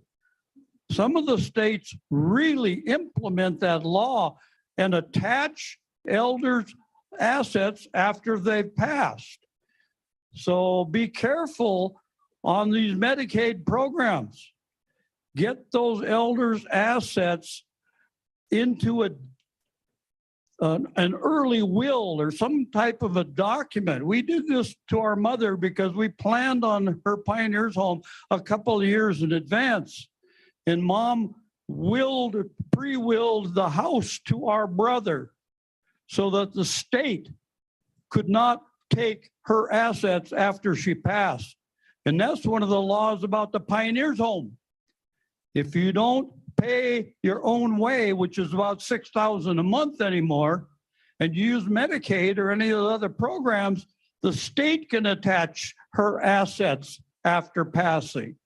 Just something to be aware of when you're talking about these programs to fund elder housing. Another thing, a lot of the villages now have sawmills. Years ago, we used to build our own houses. We can use training programs and other things to use our own lumber. All you have to do is buy some flooring, windows, and roofing and a few doors and have our villages build houses for our elders. Years ago, I put about 25 houses in different villages under a grant program using state money. In fact, they sued me because some of the villages, Davis Bacon back then was $14 an hour, and Ruby and a few other villages wanted to expand the employment and pay people $7 an hour. I put that into the contract and the state didn't realize it. They sued me and TCC after we constructed those units. And I said, it's in the contract that we can pay less than Davis Bacon. So they had to give people a Christmas present of $7 an hour extra after that project was completed. So let's build our own with our own lumber, with our own children and other elders in the villages, and use it as a training program to build those units for our elders. Thank you very much.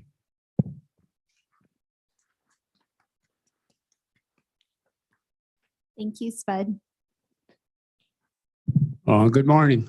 My name is Jack Holcheese. I'm first chief of the Nakanaga. I know I'm going to open up a can of worms, but I'm not trying to give advice or anything. But we had a meeting and it was brought up about Willow House, and I don't see nothing on the agenda about the Willow House.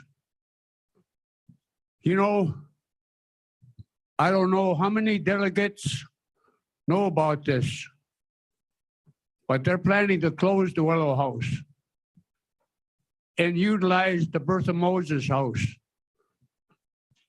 But a lot of people depend on the Willow House. A lot of people stay at the Willow House. And at that meeting, they said they averaged 10 people at night. I don't see how that's possible when you try to get reservations there at the Willow House and you can't even get in because it's overcrowded. People from the village just use the Willow House because they feel safe. And they also brought up that they want to sign a contract with extended stay. How many people feel safe at extended stay? That's not a place to stay. That's where we lost a tribal member. An extended stay wouldn't even supply footage of nothing of where that person was last seen. So I think you gotta do your homework before you start putting people places where it's not safe. I mean, as an elder, I'm not really an elder. I'm just an elder in training. My elders are right here. My respected elders. But I learned from them. And like I said before, I learned from my grandparents on how to speak. You speak from the heart, and I speak from my people. So I don't see it on the agenda about the Willow House.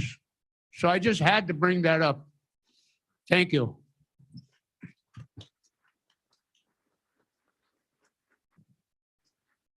Good morning. Can I just respond for 1 second? We do have resolution 13 that will be considered on Thursday, and it's regarding patient housing with the Willow House.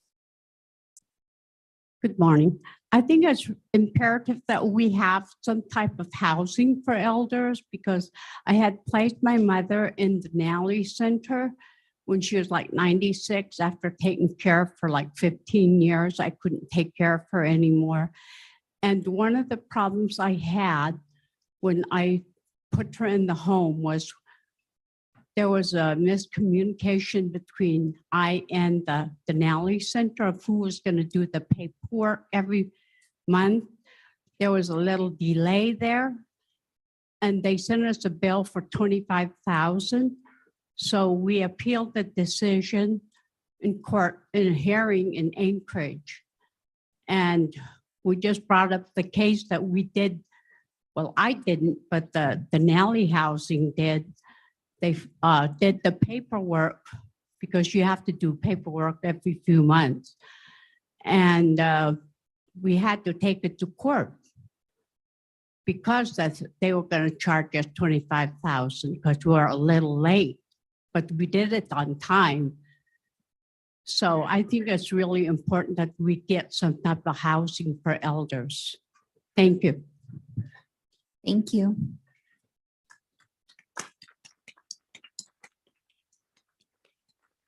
Jerry?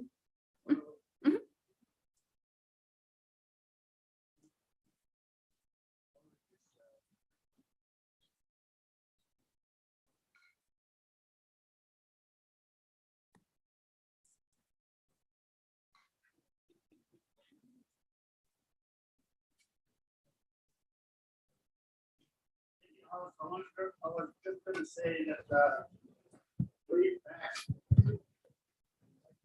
596, as the president of the Town Cross Village Council, I first introduced a resolution that was at that time very unpopular to the administration of TCC. It was the fund balance resolution. There was a lot of misinformation and misleading that went on in regards to that resolution. The fund balance generally is the money that TCC receives as a result of interest income and or lease. That money, I felt, belonged to the tribes because the tribes make up the consortia of the Tanana Chiefs Conference. I was kicked in the ass. I was kind of like with words slapped around, and you know, I was treated not very well by leaders under the auspices of the Tanana Chiefs. But I fought on, I went on. I ran for positions. I didn't win because I was villainized because of the fund balance. Many of our programs are federal or state grants. Along with that responsibility comes very strict compliance issues. And that's what we're fighting today. Every year, it seems, we fight regulation issues. The fund balance, in my vision, not only was supposed to be reallocated to the tribes, it was funds that did not have strings attached to it. It provided the opportunity for leaders in each village to determine how they will use the fund balance reallocation. We have a problem with that. Like, the President Brian reported to you guys, we had some investment issues. Let's not focus on that one little thing in the history of our fund balance. What we need to focus on is, in the future, in our plan, how are we going to use that fund balance to supplement the monies that we need, that we have? Because as always, our program funds are never enough. I heard the word sustainability earlier today about elder home care. The nature of those funding guarantees that you're always going to have a shortcoming. That's as simple as that. We need to look for ways to make unencumbered revenue that we, the executive board of TCC, can determine how best to apply with the guidance and assistance of the chiefs in the villages. Food for thought. When the fund balance, it was reallocated several times in the past. We need to start thinking about reinvesting the fund balance, not all of it, part of it, so that the future revenue goes directly to the consortium members, the villages. We need to find a way that we make unencumbered revenue so that we can apply it to our greater needs. One of it is just being discussed today here, elder care. Thank you.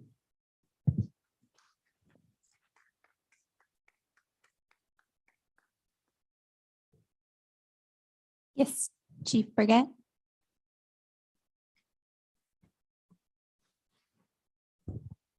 Yes, good morning. I look at this planning grants and all that stuff. And one of the largest pots of money that's not described in this planning portion is the IHS. The IHS is 80% of TCC. The IHS is actually supposed to be directed by usage of the tribes. I mean, I would like to see an elders facility in Housekeeping. I'm sure a lot of people would like to see an elder facility in their own hometown. But we have no say so over our IHS and how our IHS is being utilized and how it's being divvied up. It's a big portion of the tribe's funds, and we have no say so. I stress this because the fact that, I even look at mental health care. We're 3 years out from getting service for mental health, and it plagues a lot of our people today. But my goal is to actually see an elders facility in Housekeeping too, and I'm sure every community wants one. They don't want to send their elders away. They want to keep them at home, where they're raised, where they lived all their life. That's a goal of mine, is to have an elders facility in Housekeeping. But the only way I'm going to ever achieve that is actually being able to set some of our IHS shares aside to actually help me achieve that goal. But I stress that because our elders don't go away when they get a certain age. So, they all receive IHS. We're all accounted for. But one of the things I'd like is just to see the TCC has to start hosting ideas how to utilize that IHS for not only current needs, but future needs. Thank you.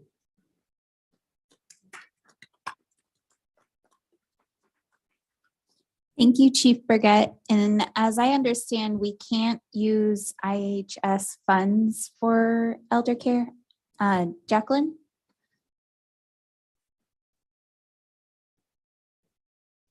Yes, good morning. Thank you, Amber. Jacqueline Bergstrom, Health Director. And so Indian Health Services funding doesn't really at this point have funding for elder care and elder facilities.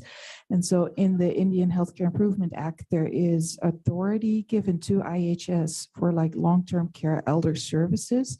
But so far, there hasn't been any funding that has come with that. So we have been advocating significantly at the federal level to get that funded. So currently, all our elders home care services are funded through Title VI, pretty limited small grants.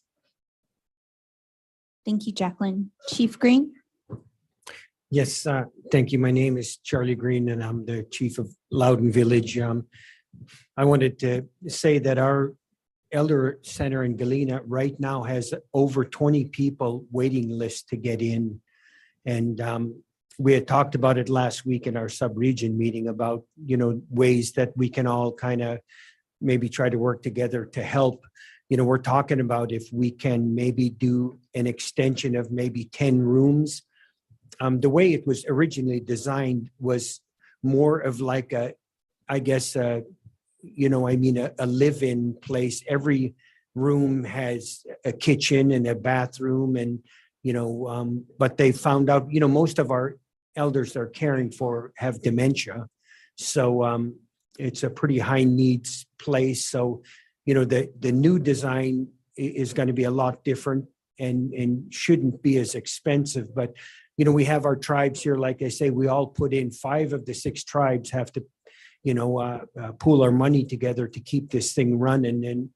And we do a lot of things in Galena. We have a lot of volunteer stuff, that people volunteer to help. We have a solar energy, it has solar panels, and we're looking at trying to double them to try and, ease some of that real expensive electricity it takes to run a facility like that. But, we would like to maybe, see Amber maybe can help us with all of our villages so we all can apply and see what kind of grant funding is out there to help us. And then maybe even TCC can help us design something with, they have engineers on staff and that can help us design that maybe 10 room extension so that we can help some of these elders that are all in line waiting to get in this facility. Because, Reverend Anna Frank says, people want to eat their own food, that every day you go in there, they're cooking fish and meat and, all our traditional foods. And it makes a really big difference to, for everybody to eat our own food. And even though everybody is not from Galena there, they're happy to eat and stay close to home, and makes a really big difference. So, maybe we can, like say, utilize some of TCC to help us, try and sustain this. Thank you. Thank you, Chief Green.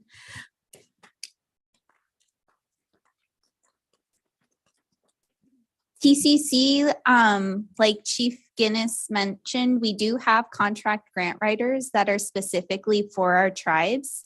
And there is a list of grants that I have on the table, but we'll also work to get them on the website and our contract grant writer program. It's called Planning and Development. They'll also have a copy of those grants so that if your tribe is interested in any of those grants, that they'll be able to assist you with our contract grant writers. And I think that's a great idea about potentially creating some sort of template facility that tribes throughout the region could use for elder housing.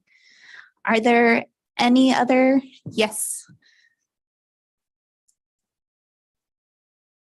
Thank you, Amber.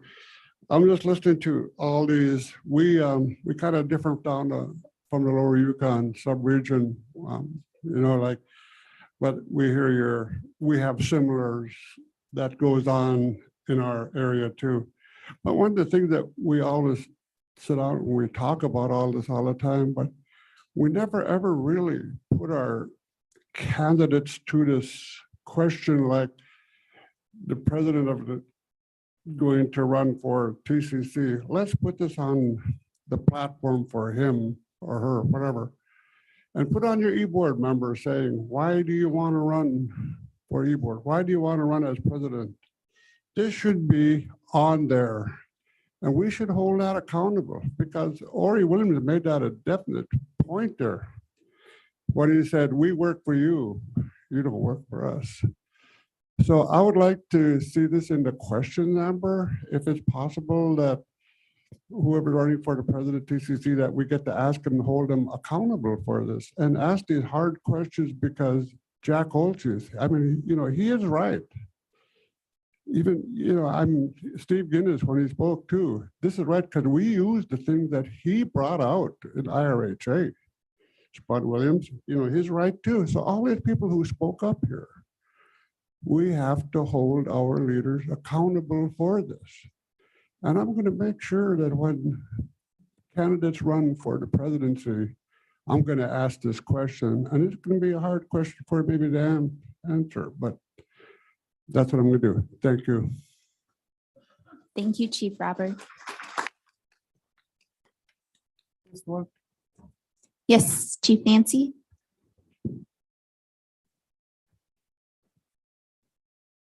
I think one of the things, elder youth discussion and the needs within all of our villages is number one is our elders. And that shouldn't even really, like I stated yesterday, be a discussion.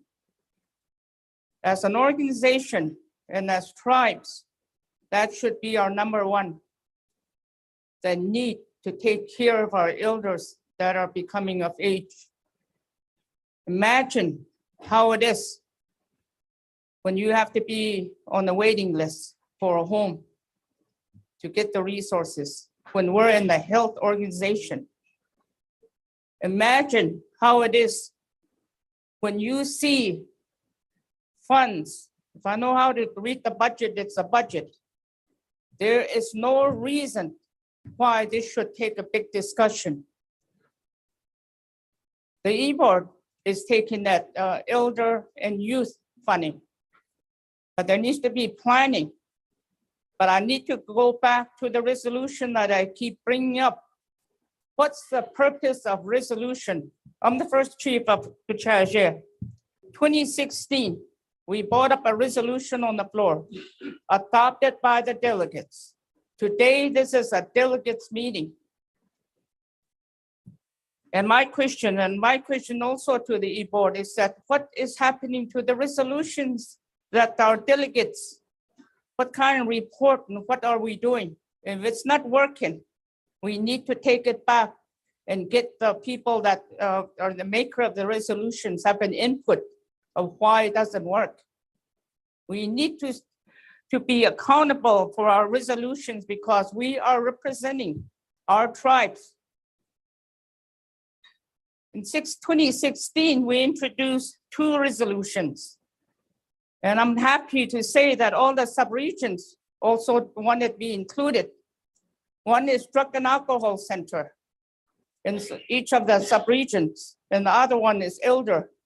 Yes, our tribe has an elder, we're planning elders, but how about our region and how are we going to do it? But I'm speaking on behalf of TCC. When you have unrestricted funds, and on behalf of us as a whole, is that there should no problem as far as having quantity. If you look at your budget is quantity. You have surplus funds there. But we're asking ourselves quality Today, it's a lack of communication. It seems like there's a lack of communication from TCC. And that should not be so, because that's a key for good governance. So I bring this up, but I do know on behalf of our board that those two is youth funding and elder funding that they are, but we need to do more planning and also better our communication to the villages. That's really also the key. And then unrestricted funds, it doesn't need to grow. Like my colleague, Chief Jerry Isaac says, if there's needs out there in the villages, if there's need for our tribal members, and we have unrestricted funds that's growing, then we need to ask ourselves, what are we doing for our elders? What are we doing for our youth? And so I leave it up to you. Leave it here. Thank you.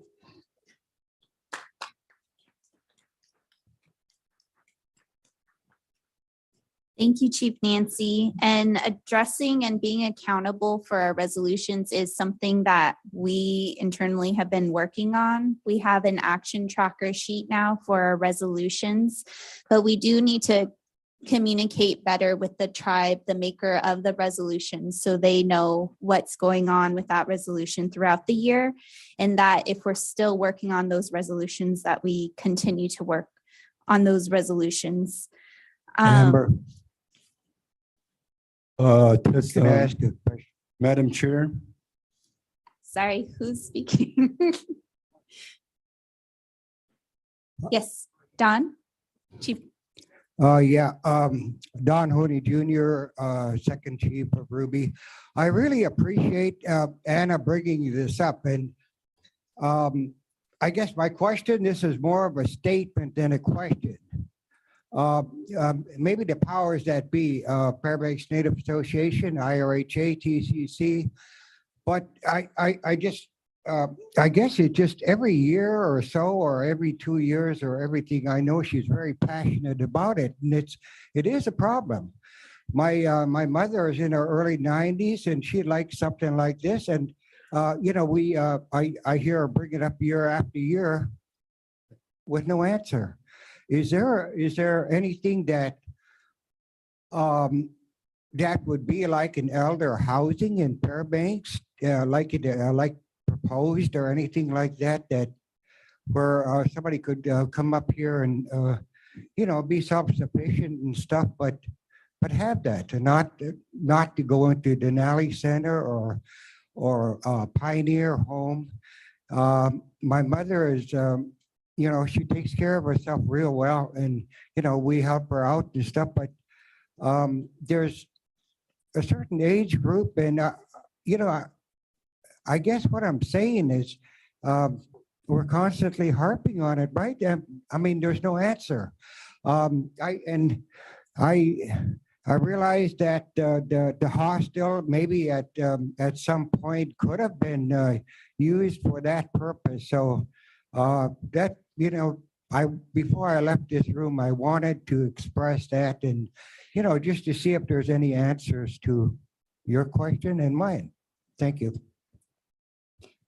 Thank you. So in the past, they were planning part of the 2017 Bertha Moses feasibility study. They were looking into having our Bertha Moses building here in Fairbanks to be elder housing. And from that study, they were going to make it more of a supportive housing space. But with the remodeling, they were going to need an elevator. And then COVID-19 also came about. And so just a number of factors happened, and that wasn't able to be secured as elder housing. But I think one thing that we can do as a call to action from this meeting is we can restart that Alaska Native Interior Elder Housing Initiative, where TCC, FNA, IRHA, Doyan and Denakanaga all partnered, and to start meeting again to get some movement on elder housing here in Fairbanks again, and the asks that we've been hearing today. Peter?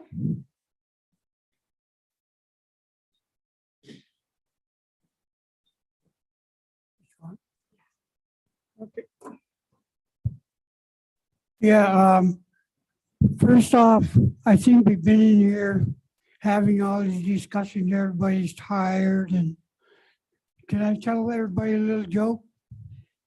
Okay. Okay.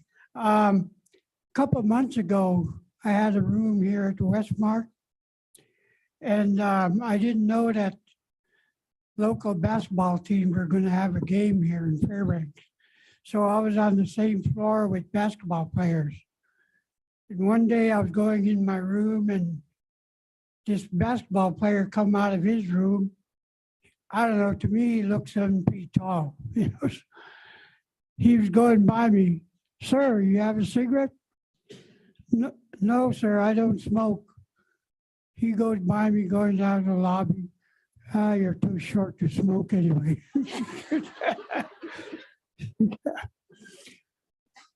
Anyway, I have comments about this housing for elders in the villages. And I'm not sure if I can speak on this because I'm not a regular member of the E-Board. I'm just an elder advisor. So I don't know if I have to ask permission. Okay. I agree with several speakers here, Robert Walker and Spud Williams.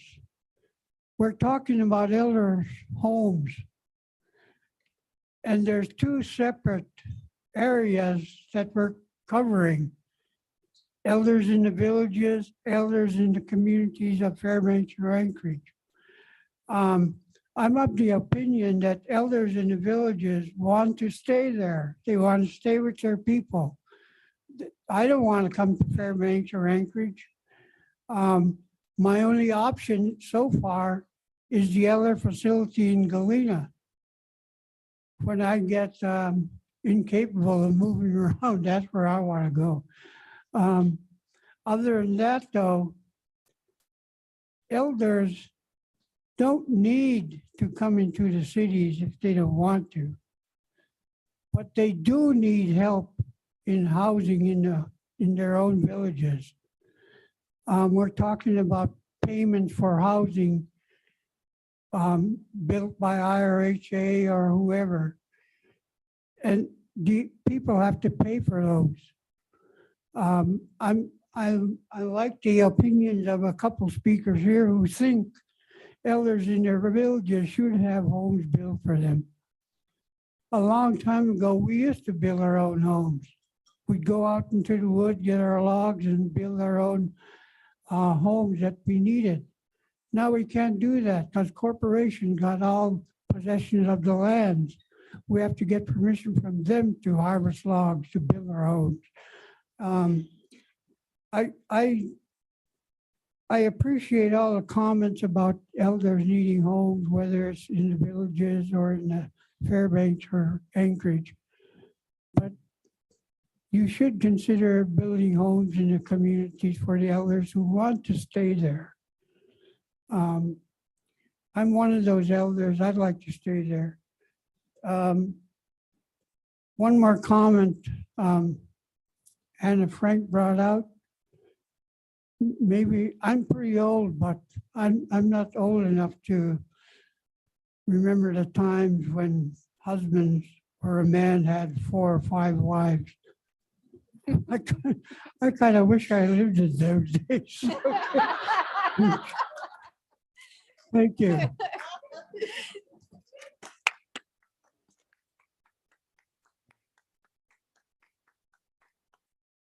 Madam Chair, over here. Oh, yes. Yeah, my name is Ernest Eric. I'm also a 67-year-old now. And my grandmother and my uncle said, be quiet, you're just a young fart. So we had a Yukon Flats sub-regional meeting the other day, and I put the same question on the floor, that we need a facility for our elders. We have about over 10 villages in the Yukon Flats. And there's a lot of new elders that's coming our way. And we still got 215,000 caribou, and we need those elders back. And one of those things that I've been working on for the last 20 years that keep on telling the tribe and also TCC that we need a caretaker for our elders and our youth inside the village. So I think that within a year, 23, we're getting 23 now, and I made a direct to TCC that we need to finalize this in the best interest for all the tribe and also the corporation. So we're willing to work hard to find fundings available for tribe and also TCC. We build our own homes in Vinnytai, but that grant is kind of fixable. We could just do anything with it. One year we thought about building a multi-purpose building, but let's build another few more homes. And but then this year, we have a good chief that said that let's build a tribal building, and that was a good deal too. So the things that we have right now is kind of getting old for the last 40 years. So my goal, and for the younger generation for the future, I work as a judge for ICWA, and I see a lot of our children, other areas that's the state is being taking them because we're not being represented in those kids. So we need to bring it back to the village, those children. Some of the old records, last 20 years, is still up there on table, but most of it is back into the village now under our tribe, because I want to leave my job, but they asked me that we need you there. And we do have, me and Donna, we do have over 15 grandchildren right now. And they're all doing good because from our heart to their heart, we showed them what's the expertise and how to fund yourself, how to be self-efficient. This is those things that we taught them. And they're in the great deal today. They have their own home inside of the city, in which that's what we have. So I think that very seriously, the E-Board made that decision with a voice saying, yes, we are going to bring those, taking care of our elders and also our tribal children as being taken. We need to take it back to the village and have a good communication with TCC.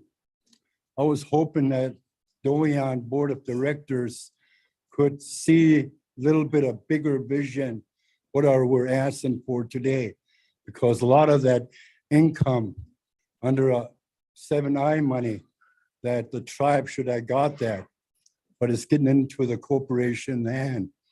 Now today, both of us, tribe and also corporation, is inside of the Doyon region now. So let's be fair now, let's all of us. And the E-Board could make a really good decision if we hear everybody's voice here today for the next couple of days. And we really need that elder and also youth facility taken care of by our own people and building those out of locks if we have to do it. So bear that in mind, all of you. We're gonna do it in year 2023 from now on. We're gonna have a new chief this coming week. Those are the big picture that I want to see, not a dot on a piece of paper. The big picture needs to be addressed here in this community. Because when we fight over funds, or we allocated funds, or those funds, we have to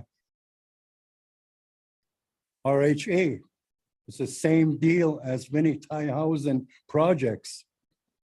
So, thank you.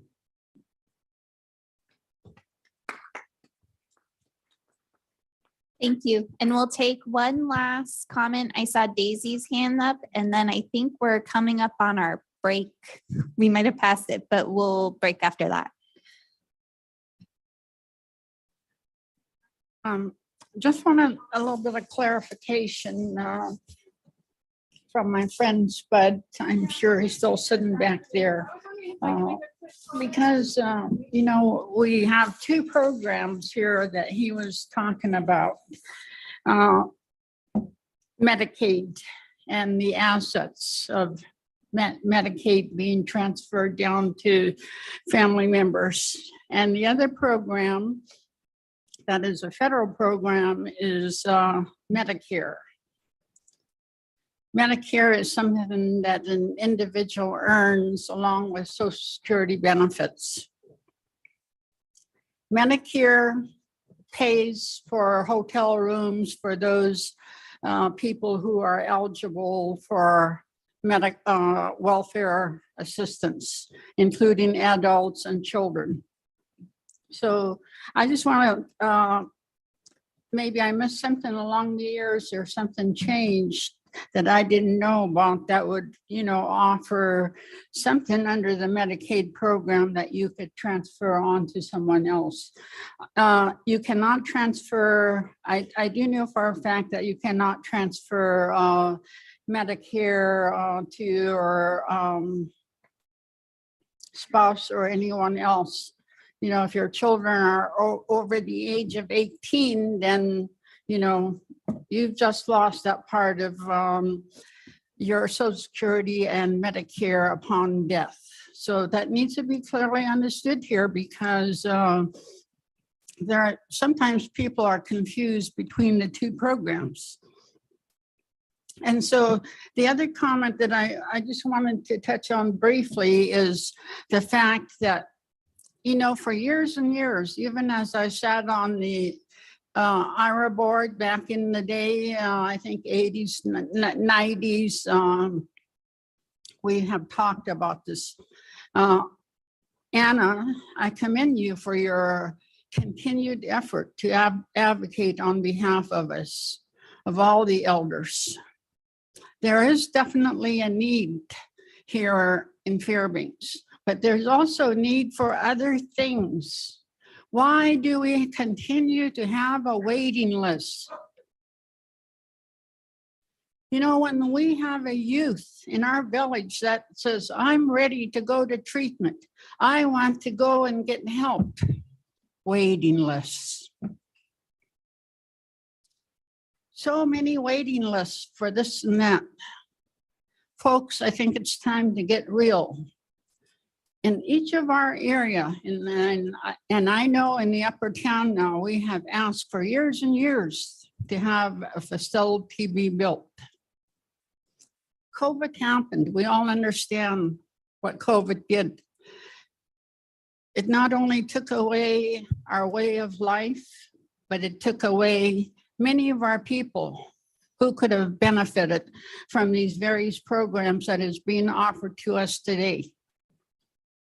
We cannot continue to depend on TCC. Let's try to help ourselves more. Let's do something about what Anna is asking for. Let's make it a reality, one way or the other. Let's also make our homes out there in the villages a reality. And I'll just take myself, for instance, as an example. Thank goodness for the handicap ramps that were left up in my my bathroom from years and years ago when I had an accident that required me to have those things. Thank goodness for those things. Thank goodness for some of the homes that are handicap accessible. Mine is just temporary, but nevertheless, it still puts a dent into what you're going to do, how you want to do things. How are you going to get into that bathroom when your wheelchair is too big? It's all those things that you think about for an elder's home. Think outside the box. Think 5 years from now. What will our elders need?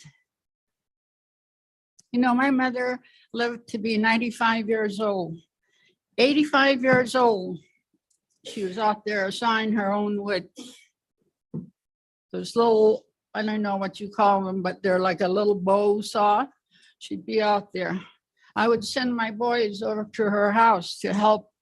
And she said, "Oh, you guys go home. I don't need your help." So she'd be out there. She said, "This is my exercise." That woman walked 6 miles a day. She went berry picking. Sometimes she'd sleep out there in the woods. And finally one day I told her, "Mom, you need to stop this. What if you fell asleep out there and something happened and we didn't know where you were? Please, Mom, stop this. I know what you like to do." So she finally began to tell us where she would be when she went to pick her cranberries. Those are the things that the elders enjoy. I remember great grandmas, great aunties, all being taken care of at home. Back in the day, people took the time. Nowadays, my husband and I are, I'm still pretty capable of doing lots of things, but I can't go out there and shovel snow off my roof or anything else. Neither can my husband. He can't, do a lot of the heavy work anymore. So we ask for help. We advertise. We offer $15 an hour for them to come and help us. Does anyone ever show up? No. That's our society that we live in today, and it needs to be changed. Thank you.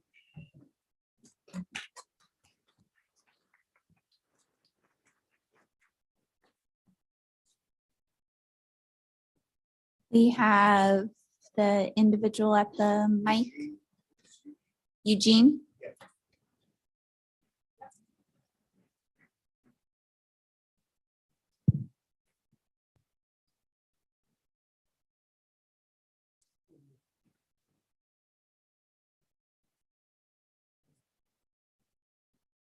So hello, everyone. Everyone here today, hello. Good morning to you all. I've been watching these speakers today, and it's so true. It is different than how it was. Money has a lot to do with it. Money is dwindling, running out. The TCC has lost a lot of money. It's not what it was.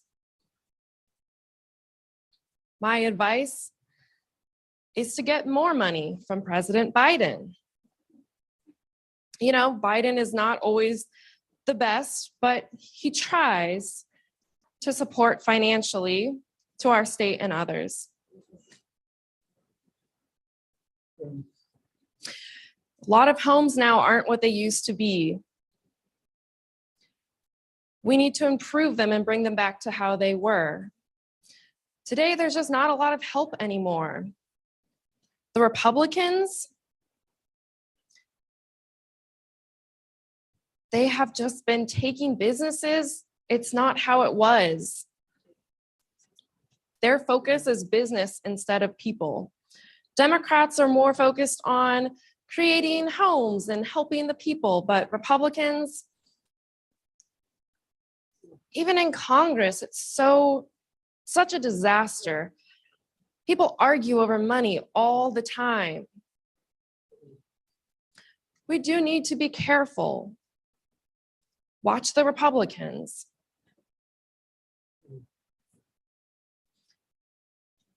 And it's no need to cry about it. I was brought to tears.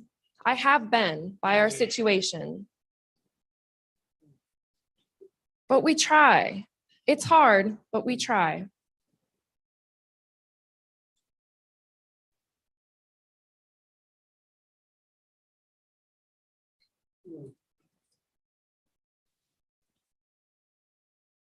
One solution could be, so for example, I went to the TCC and I said, I would like a sign language interpreter. And I said, hey, you need to do it. I know it'll take a little bit, but you need to call Access Alaska. They will schedule an interpreter. I don't mind waiting. I can wait a couple hours. That's fine. But I was met with resistance. Oh, I can't do it. I don't know. Same with Doyon. I experienced that a little bit with them too.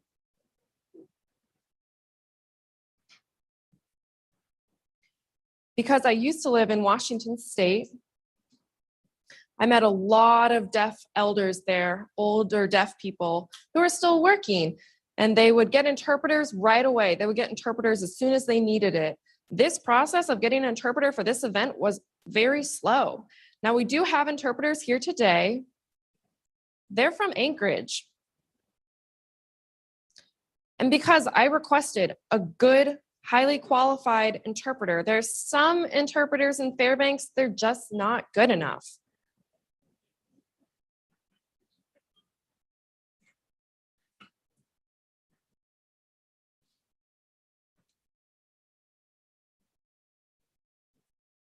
So I do notice I have issues with interpreters who are here in town. I have to clarify, and that's true with every interpreter. I did have to give some suggestions to the interpreters here today, but at least they're here. So I am frustrated with the lack of interpreters from the TCC, from Doyon, from FNA as well. That process should have been easier. You guys just discriminating or leaving me alone, ignoring me because I'm deaf, not giving the accommodations that I deserve. There are other people who are disabled here. I've seen wheelchairs, walkers, but they can speak, they can hear. For me, it's a different process. You know, I want to be involved, but we need these interpreters here. And now that I have the interpreters, I'm able to be up to date and informed, and I know what's going on. I'm so grateful for that access. I can know as much as everyone else. But it wasn't always easy. It wasn't easy to get them here. So it's been hard. We do have our struggles with TCC, with finances, with housing, with Medicare, with Medicaid, all of it. There's struggles across the board. It's always the same deal. Nothing's perfect, and I understand that. But we have to fight through these struggles. We will face these issues always, but we need to come off on the other side getting what we all need. So thank you so much for everyone here, for your time. Thank you.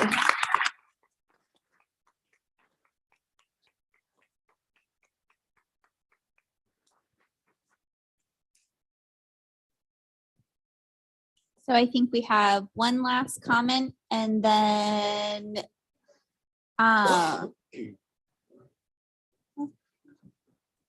you guys are going to present gifts to the speakers. Yep. Oh, hi, I'm Arlene Pitka. I'm the second chief of Beaver. This past winter, we had 2 elders that passed away. One was able to be accommodated at home because she was taken care of at home. And then my mother, who just passed away, IRHA offset her rent, and so she was able to stay here.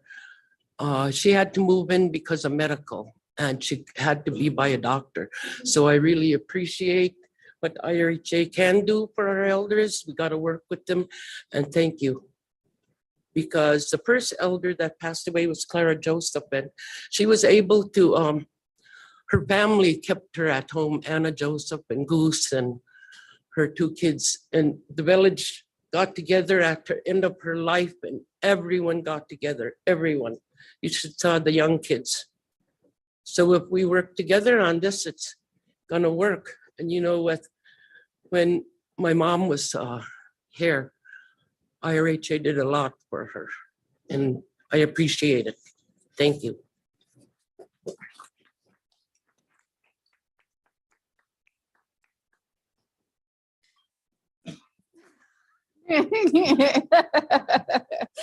Chief Leo, did you have something?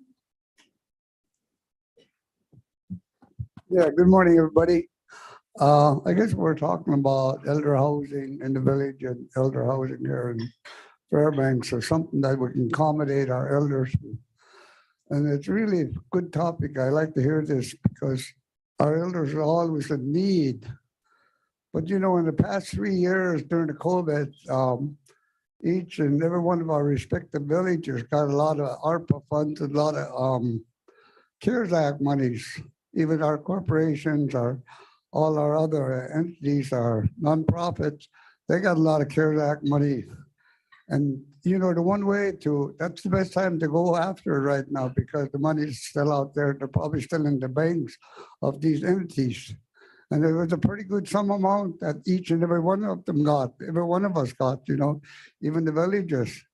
So that's the best time to do it right now while the money is there, because that money is going to go away soon.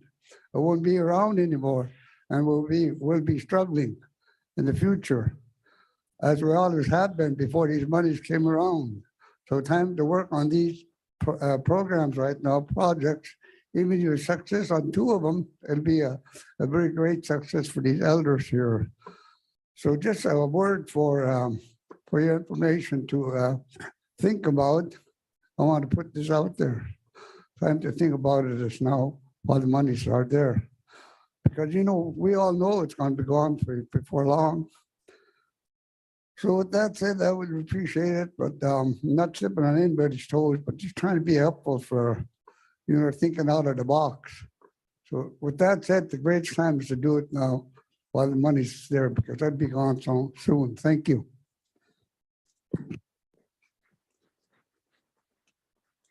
Thank you. So let's see, we have a gift for Karma Olvey, which is a beaded necklace on moose skin by Sharon McConnell of Evansville.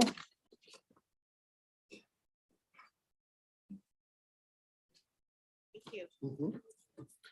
And for Anna Frank, we have a sheared beaver neck warmer by Ellen Evans of Rampart.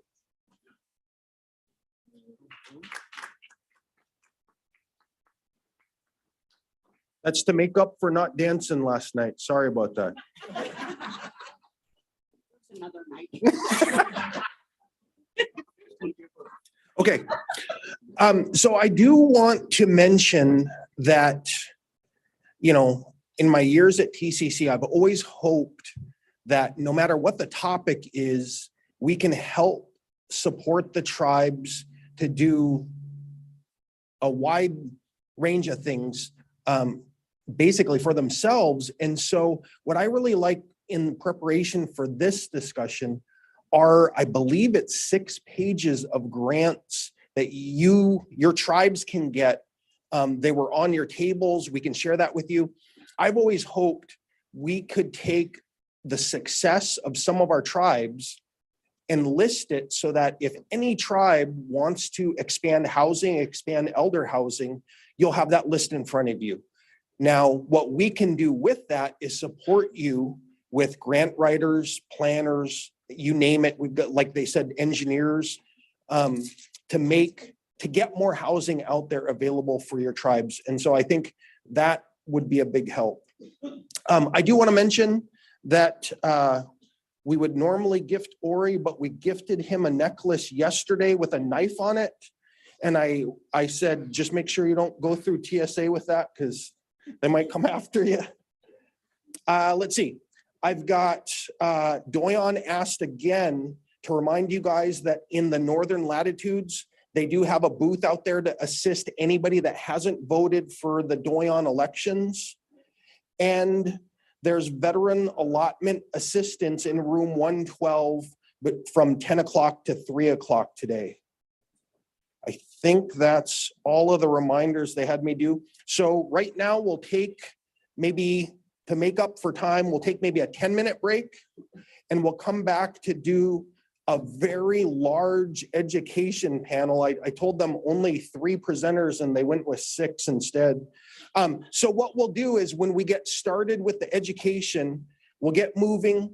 In the middle of it, we'll bless the food. We'll have a working lunch on education, but feel free to take breaks and whatnot as you need to. And then that working lunch should help get us back on track. So thank you. And we'll stand down for about Mr. 10 President, minutes.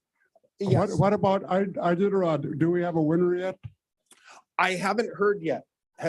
Has anyone heard? 6 miles out. Almost there. Thank these servers while you're up here. These guys, this staff have been going around and around the last 2-3 days. They do an amazing job. Okay. Serving Okay. the food. Thank you. Yep. Thank you.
We'll go ahead and get started in about a minute while everybody's getting back to their seats.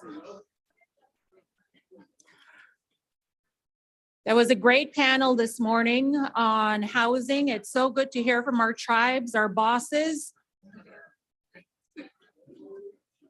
So good to see everyone together.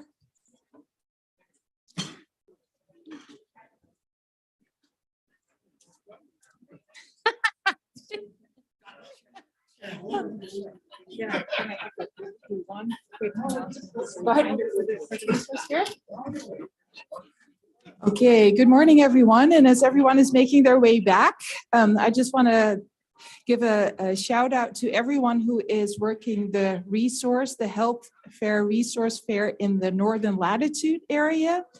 There's a lot of good information. There's also a lot of goodies that you can get. It's kind of like first come, first serves, but there is there's like awesome lights. They're super bright. Here we go. With TCC security, there's little first aid kits. There's all sorts of pens, different colors, different ideas. And I was told that I think a lot of us have seen this one, the little coloring book, Smokey's Fire Safety Tips. I heard this is like the last rendering of it. So at some point, this is going to be like one of those collector's items. So if you want to learn about it, want to collect some of that, please visit the resource fair. And there is a lot of good information, including a lot of information on home care and other things that were discussed this morning at the panel. And then for those who may have visited the resource fair yesterday and talked with our chat providers and picked up one of these green bags, one of our staff who was stuffing this with a lot of good information lost a really important ring to that person. They've been trying to search for it. They've searched all the bags that they still had. They haven't found the ring yet. So if someone happened to have picked up this bag yesterday, filled it with a lot of things, would you please check it to see if there's a ring in there that you may find? And if you do, get it to any one of us or get it to security, please. I know that our staff, if it's found, it's going to make one of our very valuable staff very happy. So the resource fair folks are going to be there till 4:30 today. So if you have a chance during a break, please go visit. Thank you so much. Oh, I want to take your spread. Oh, that's yours. Geez. Sorry about that. Thank you, Dr. Bergstrom. Okay, lots of pens and other goodies in your way. She's taking all her junk. Again, the health fair is going on. Be sure to check it out. There's lots of goodies over there. We'll go ahead and get started here. We're running a little bit behind scheduled, but we appreciate all the meaningful discussion that's been happening this morning because, again, you are the bosses and we take our direction from you, the tribes, and the executive board is at your service when we're here. And so as long as we're here and you're having further discussion, it's all good. We're not behind schedule. Okay, so next up we have an education panel. It's responding to challenges in rural education. And I'd like to welcome back Amber Vasca to the stage for the update on rural education. She'll also introduce her co-moderator and panelists for the discussion. And the education topic is something that has been one that has been very important to the executive board that we've heard from the tribes that you want to hear more of on this topic. So Amber, please come to the stage and give her a warm welcome, everyone.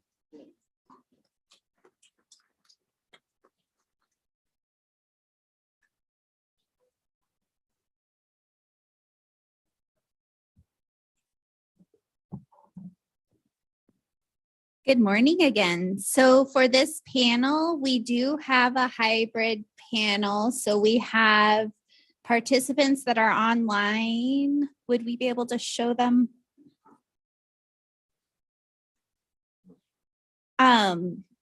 So good morning. I'm Amber Vasca. I'm the Executive Director for Tribal Government and Client Services, and I'll be co-moderating with Stephanie.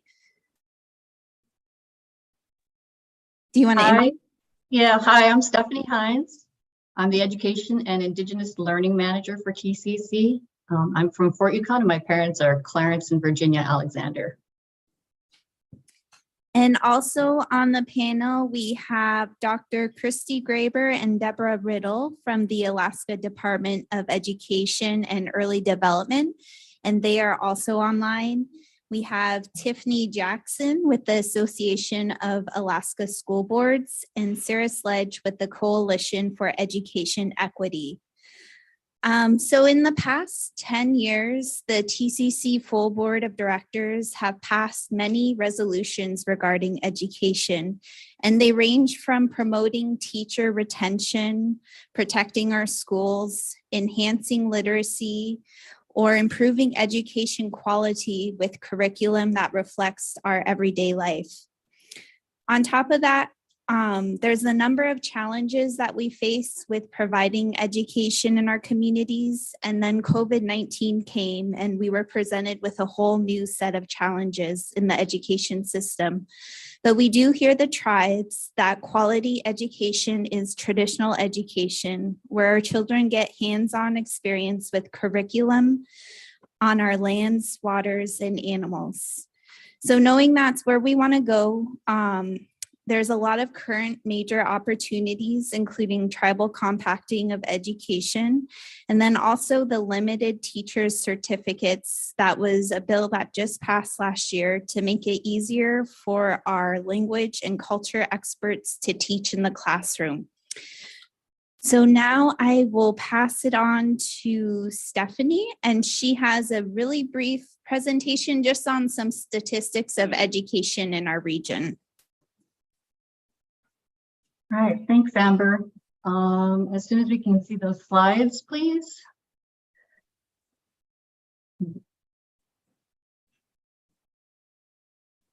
All right.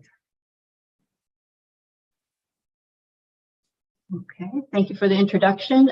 Some of the data that we're going to share today goes back to 2018 and 19, the school year prior to the pandemic. And then some of the data is during the pandemic from the 2021-2022 school year. All right, can we have the next slide, Amber? In the good news, we do see a trend of increasing graduation rates, and these are four-year cohorts of students. So when they go in as a freshman, they are graduating in 4 years as a senior. So that's some of the good news we've seen these past few years. Next slide.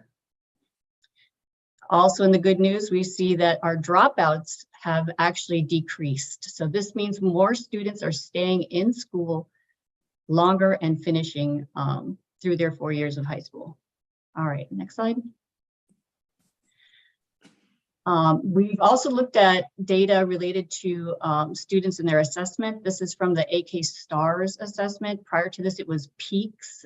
This was from the 2021-2022 school year. And as you can see, 25% of ninth graders in our region are considered proficient. That means 74% are below or needing support. This is significant, as we'll discuss later.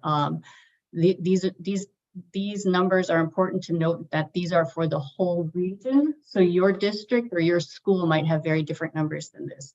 In terms of proficiency in math, only 14% of ninth graders are considered proficient in math, leaving 85% below or needing support. Next slide. In terms of our graduation rate, again, as we saw that we have the numbers increasing, but of those, 66% in our region are graduating in 4 years. So we do have a percentage that are not. And as you can see on this graph, of our graduates, the 66% in our region that are graduating in 4 years, only 16% of those are actually proficient or considered proficient in English language arts. The rest are considered below proficient and or needing support. So a lot of our students are going through our school system needing more support in English language arts. And it's even more dire for math. Only 9% of graduates are proficient in math. All right, next slide.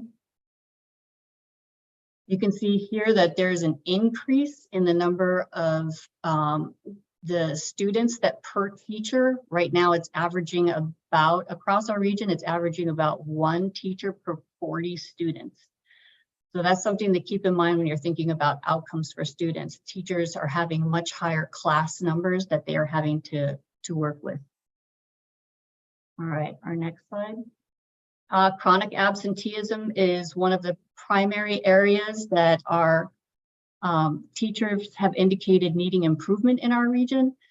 Chronic absenteeism, as you can see on this chart, is missing at least 10% of the days in which a student was enrolled, and 65% of the students in our region miss 10% or more of the days that they're enrolled in school.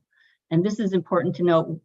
I did not have data that indicated if this included excused absences for things like basketball trips or volleyball trips or school sanctioned events. So that I'm uncertain about that, but you can see on the bottom here, this is actually a 37% increase from the pre-pandemic year of 2018, 2019. So a lot of students are missing school, and they're missing more school, which means they're missing more instructional days. And that's really important to note. All right, our next slide. And we did a gap analysis, and some of the challenges we noted are in our current state right now, we have low literacy rates. So we have students graduating from high school reading at the 5th grade or 8th grade level. We want them reading at a much higher level. There's an issue with retention and recruitment of teachers and adequate funding for our schools. And our target state is where we would like to be. We'd like to see our students all operating at a higher level of literacy, having culture as part of the curriculum that all of our students engage in. Our educators are supported, and children are prepared for that transition out of school, out of high school, into their life after that, whether that's post-secondary education, such as college or vocational training school, or if that's employment, but that may be. And I just wanted to quickly end with a quote that I heard last fall, and it's really stuck with me. Some of you may have heard this before, but whoever controls the education of our children controls the future. And that was Wilma Mankiller, a famous Cherokee advocate and female leader for the Cherokee Nation. So thank you for letting me share this data with you real quick. I know we don't have a whole lot of time, so we're going to try to power through some of our presentations. Amber, did you have anything you wanted to add that I might have overlooked? Nope, I think you covered everything. So today's presentations will really focus on how we can address these challenges from different capacities and perspectives. And so first, we'd like to welcome Dr. Christy Graber and Deborah Riddle from the Alaska Department of Education. Amber? Yes. I apologize, but Nancy, would you bless the food real quick, and then they can serve while they're presenting, and we can have our working lunch, and they're ready to bring the food out.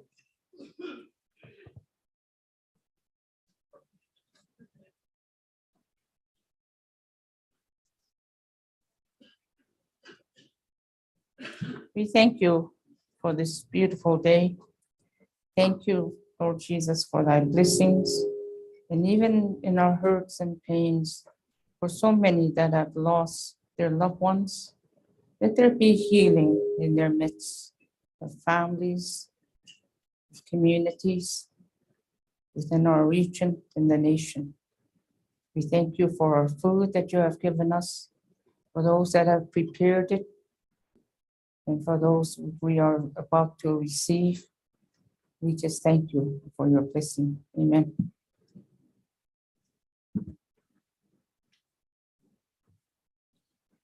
Okay, so Dr. Graber and Deborah, you guys are ready to go.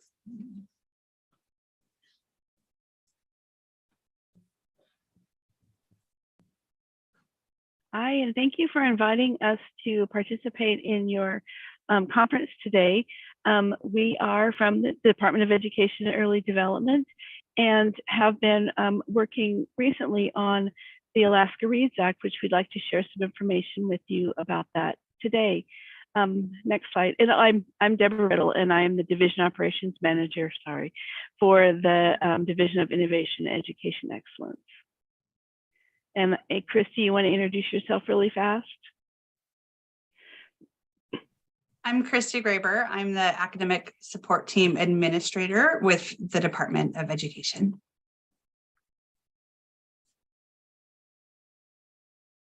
Okay, so the reason that we exist is to provide information, resources, and leadership for our teachers and our students in our districts in order to have provide an excellent education for every student every day.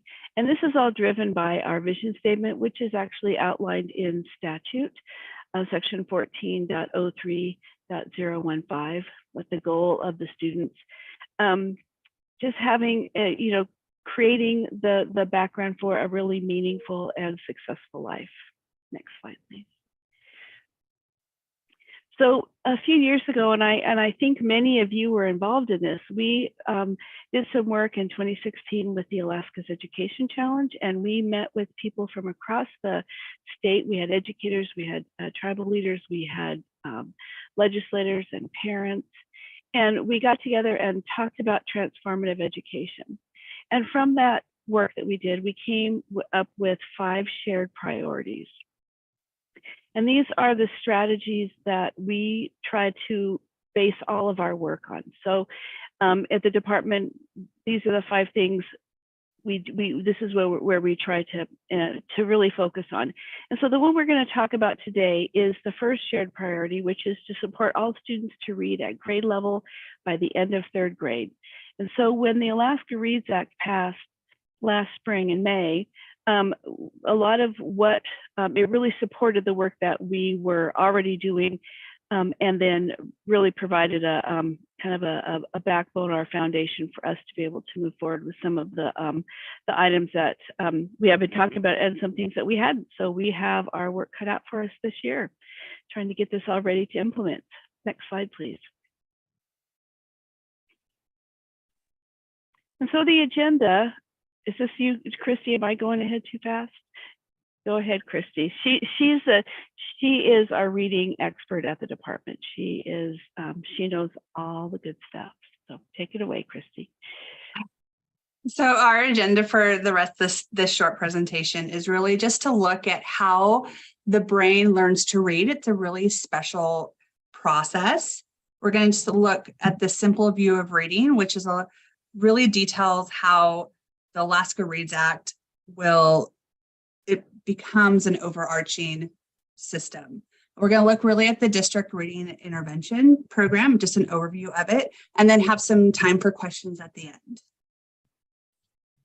So looking at our brain, we're going to look how our brain learns to read. So our brain is born being able to see. So we have this auditory cortex, which is the regions of our brain, they light up as we connect all of our language to meaning.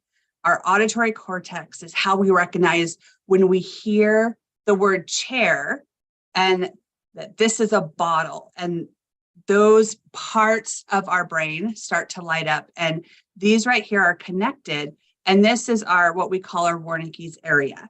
The Wernicke's area is where the brain is going to bring meaning to that language that we hear. And we're born with that connection.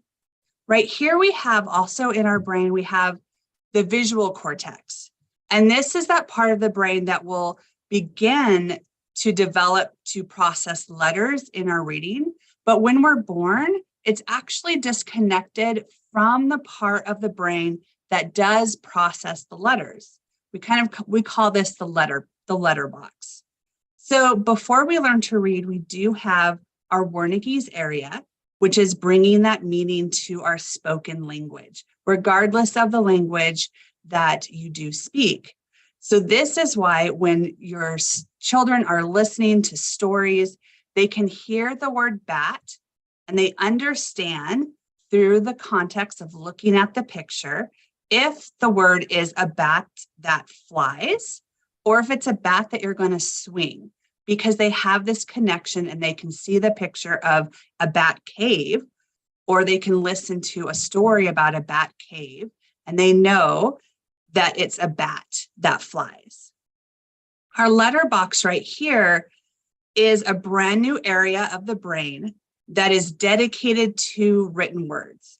So it will develop when we're decoding words, which is breaking words apart and blending letters into words. And it's this process that sends the information to the letterbox, that breaking letters apart. And right now that connection's is not made. But what we're going to do is we're going to look at a video, an illustration to show that when we do things once, it's a little bit unclear.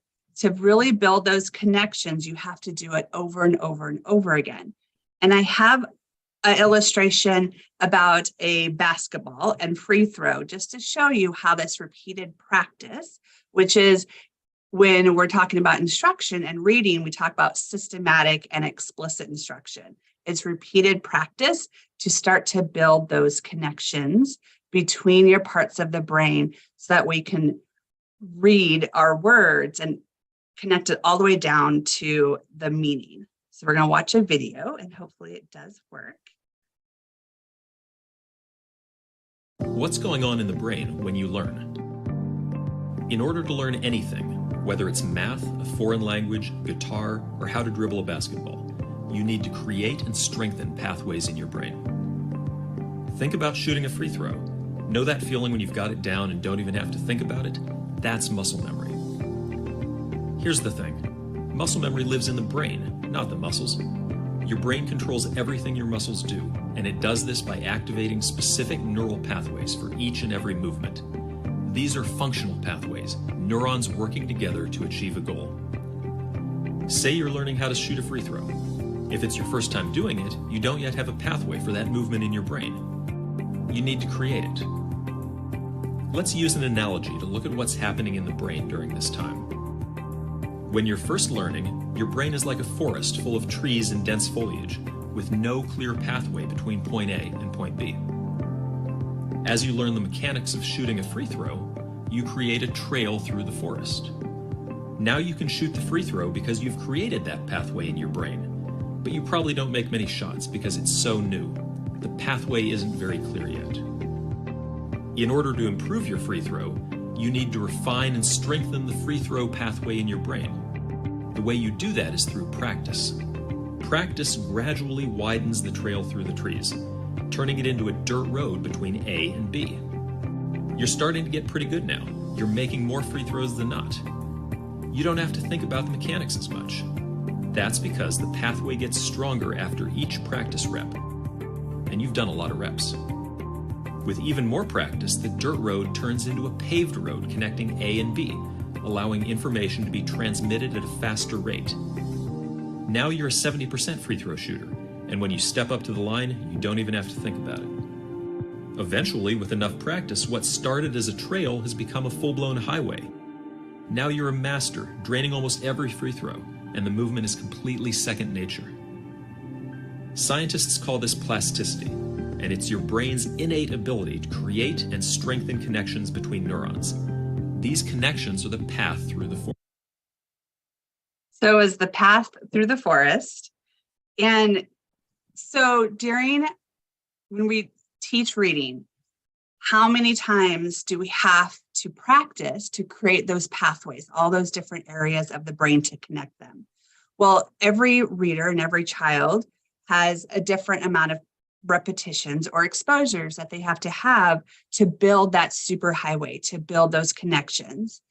We have our better readers. They are the ones who automatically will pick up reading regardless of the instruction that they're taught.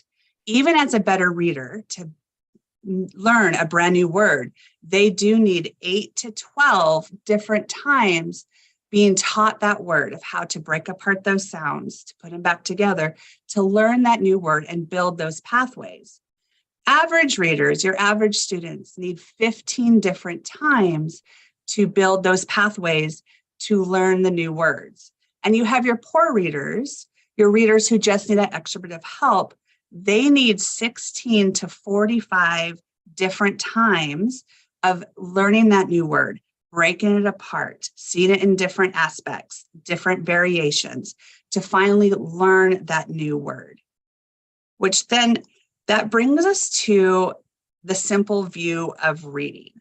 So we must teach our students to decode words, to break apart the words by sound expertly as early as possible.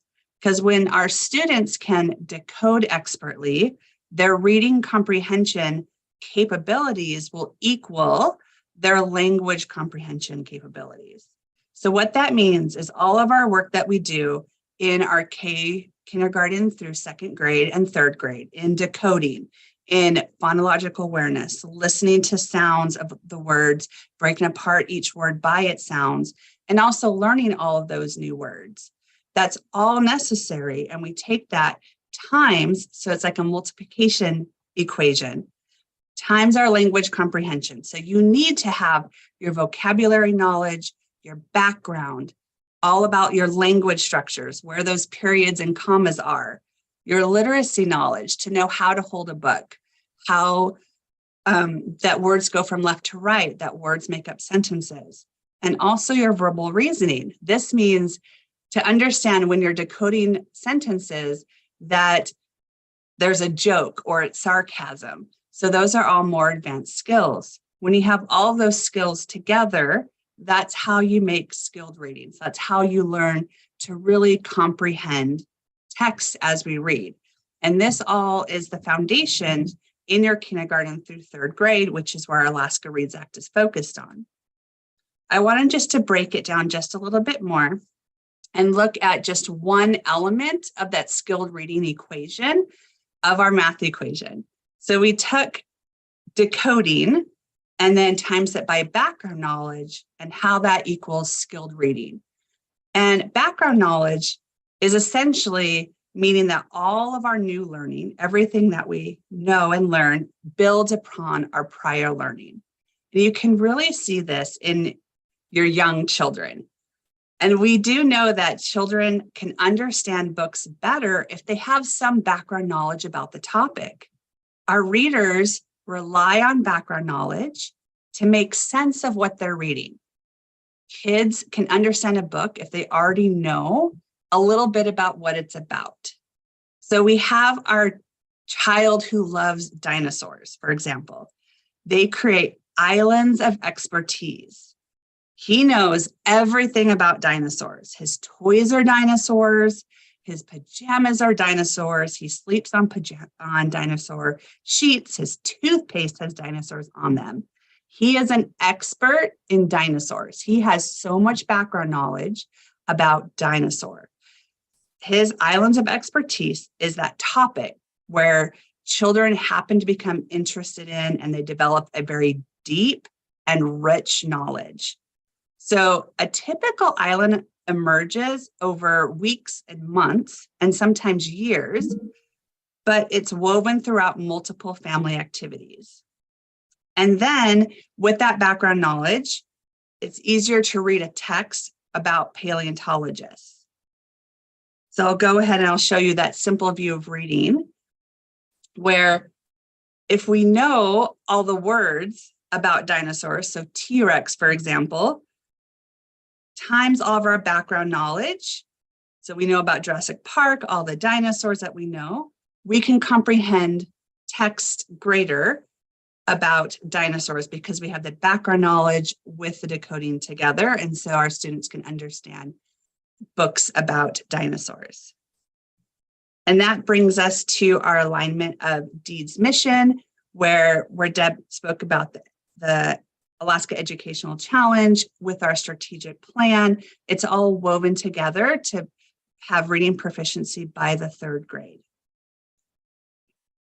And we have the Alaska Reads Act has 6 components. There's the district reading intervention, the department reading program, the pre-K and parents as teachers, virtual education, and there's also some other components.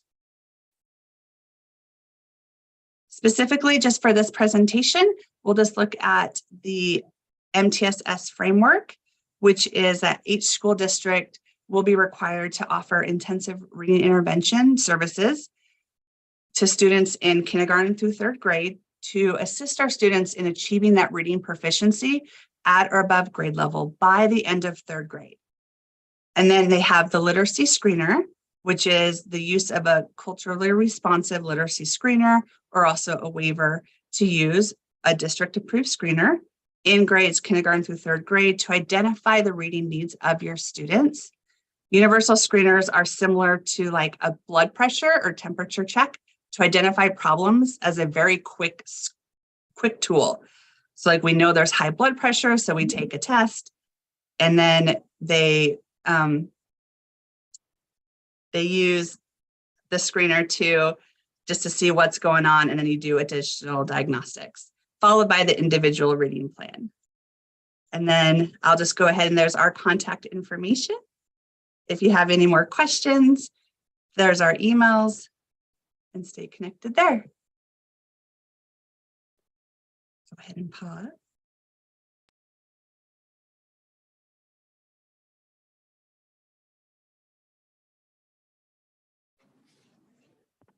Hello. Okay. Thank you so much for your presentation. So they showed how from the state of Alaska is trying to focus on improving our reading scores. Next, I'd like to welcome Tiffany to the stage to talk about how communities can address their education challenges.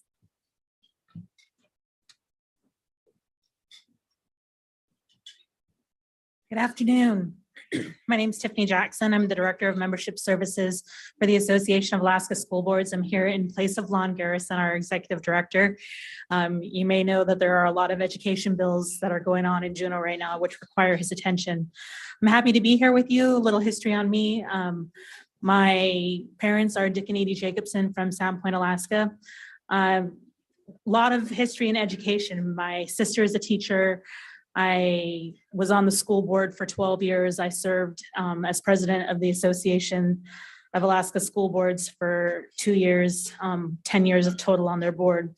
And I'm really happy to be here to talk about what you can do in your communities to address issues with education, how you can be involved, because we know that it takes engaged parents and engaged communities to really help our schools be successful. So when I was talking to Amber about what to focus on, we were talking about how REAAs could be involved in the schools. And so I did a little bit of digging, looked at some of our policies, and most school districts in the state utilize AASB's model policies. So most school districts probably have a policy that says that the public school exists to meet the needs of the students, parents, guardians, and other community members. So it's important that citizens express their educational expectations for the schools. There's a number of ways you can do this to express your expectations of the schools. If your school district is doing strategic planning sessions, participate. If there's any surveys that go out asking what you see as the strengths of your school district, what you see as the needs of your school district, make sure you fill those out. Any kind of surveys that are done within the school. A lot of our school districts up here in Alaska utilize the school climate and connectedness survey that gives school districts an idea, and that has a family component as well. So we really encourage families to complete that family component of the survey because it provides really important information to the schools on how they're doing climate-wise in their schools, because you need a strong climate for your students to be successful. They need to feel like they're supported by not only the teachers that they have in their schools, but by their community as well. And your community needs to feel like it's supported by the school. So just an example of that, when I was on the school board, I get emotional every time I tell the story, but we utilize the school climate and connectedness survey in our school district. And I knew walking into our school board meeting where we were going to discuss the data that our Alaska Native students were going to feel seen. And I was really concerned that perhaps our Pacific Islander students and our Hispanic students weren't going to feel very seen within their school because they were minorities in the school. When it came to the data that the community provided and the students provided, our Hispanic students felt seen, our Pacific Islanders felt seen, and our Alaska Native students felt like they weren't in our schools. It's really important for your schools to know that, to know whether your students feel seen, feel valued, feel that their culture is valued within their schools. So when you have opportunities to complete surveys like that, don't feel like it's just another survey that's being tossed at you. School boards look at this information. I know we looked at it and said, okay, how can we use this information to wrap around our Alaska Native students and make them feel more valued in their schools? Another opportunity for communities to be involved in their schools is through local advisory boards. Attending local advisory boards, not just attending, but running for local advisory boards, especially in REAAs. Our school districts are required to have local advisory boards to advise the regional school board about what's going on in their communities. And most advisory boards are struggling to get enough people to serve on their boards. So attend those meetings, run for the board if you can. They do things like get involved with seeking to learn the will of the community, helping to develop school philosophy, develop school goals. They establish a line of communication between parents and the school, as well as reviewing school achievement data. So they're looking at the data that from our students, like we're talking about with DEED, like the reading data. Okay, are our students where they need to be? What if they're not, what can we do? What are the recommendations that we have for the school to make sure that our students get where they need to be? Attend school board meetings, and not just when you're not happy. COVID-19 showed us a lot that, you know, it used to be that we never saw public at school board meetings, or very rarely saw public at school board meetings. And then all of a sudden people were upset with the school and how things were happening. And then we saw a lot of public. That's great. It's great to be there when you're not happy, but be there when you're happy too. Be there when you don't know how you feel about the school district. Be there to learn about the school district. Because at your school board meetings, your school boards are doing things like passing policies that are going to affect all of your students, all of your teachers, all of your staff.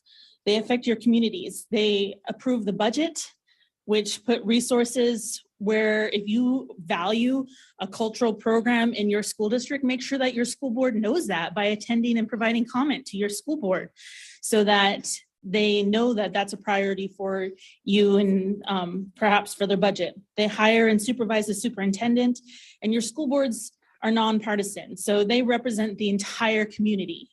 So it's really important to attend school board meetings all the time. Like, just, I've become a nerd. I've watched school board meetings. That's one thing that COVID kind of made easier for me, is now working for the association. I can watch Fairbanks school board meetings. I can watch Anchorage school board meetings. I can watch school board meetings from all over the state and kind of get a feel for what's happening. And I'm not saying you should do that, but you should definitely attend your local school board meetings. And then finally, be present for your kids. Go to their school functions, be present in the school. If they're having elder lunches in the school, attend the elder lunches if you're an elder. If they're looking for volunteers to read in the school, volunteer to read in the school. If they're sending home information to their parents in the backpacks, check the backpacks. Make sure, my daughter is awful about giving me notes, so I know I have to go through the backpack to make sure I'm getting notes from the school, but make sure that you're getting those and you're being present. Develop a relationship with your teachers and your administrators. Our students spend a lot of time in school. So it's not just sending them to school to learn, it needs to be a partnership. What can we do to support our student learning while they're in schools, and how can the schools work with us to ensure that our values are being taught to our students as well? So those are just a few ideas on how you can be involved in your students' education and participate and address some of your concerns that you have with education. Thank you.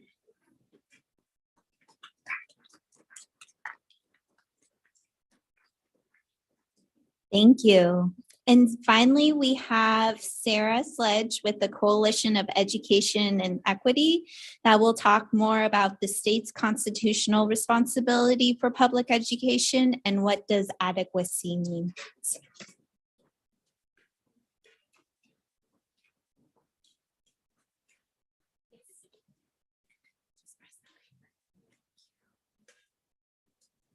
Good afternoon, and thank you so much for inviting me to be here today. It's really an honor to be with you all.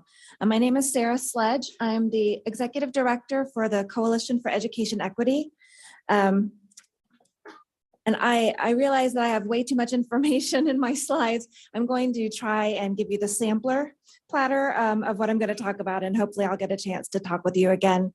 But we'll hit some highlights of some information around education in the state of Alaska that I hope is useful to you. The Coalition for Education Equity champions equality, equitable, and adequate public education for every Alaska child through advocacy, policy development, and legal action. We are a member-based nonprofit organization. Most of our members are school districts, both rural and urban, and some small school districts as well. We also have organization members and individuals. We were founded in 1996 as the Citizens for the Educational Advancement of Alaska's Children, or CEAC. We were formed initially to lead the litigation in the Kasile versus State of Alaska lawsuit, and that concerned equitable distribution of capital funds for school facilities. We continued to work on inequities that were in our schools across the state, both through court cases. The Moore lawsuit is another court case that we fought, and also through our legislative activity. And today is Coalition for Education Equity. We continue our advocacy work around equity and adequacy in education across Alaska. We use research, policy development, and partnerships to advance solutions for our schools and also protect the gains that we've made through litigation across the years.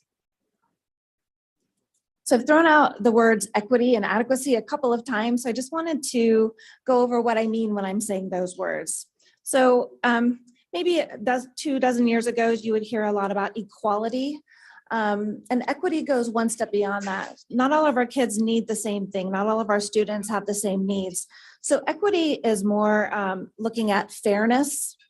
It recognizes inequalities among our students. Some students need greater resources to achieve at appropriate levels. So what one student might need might be very different from what another student needs. The focus is on inputs and aimed at reducing disparity among our students.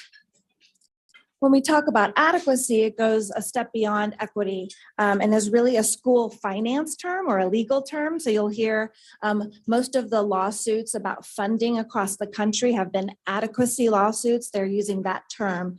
And it has to do with more of a notion of sufficiency. And it starts with what our learning objectives for our students are. So what are those performance standards that we want for our kids? And what is the sufficient or adequate amount of funding that's necessary to make sure our students have what they need to meet those objectives? So when we talk about equity and adequacy, those are what those terms mean in this context. So with that context, I'd like to give you just a little bit more background about our organization's history and specifically around the Moore lawsuit.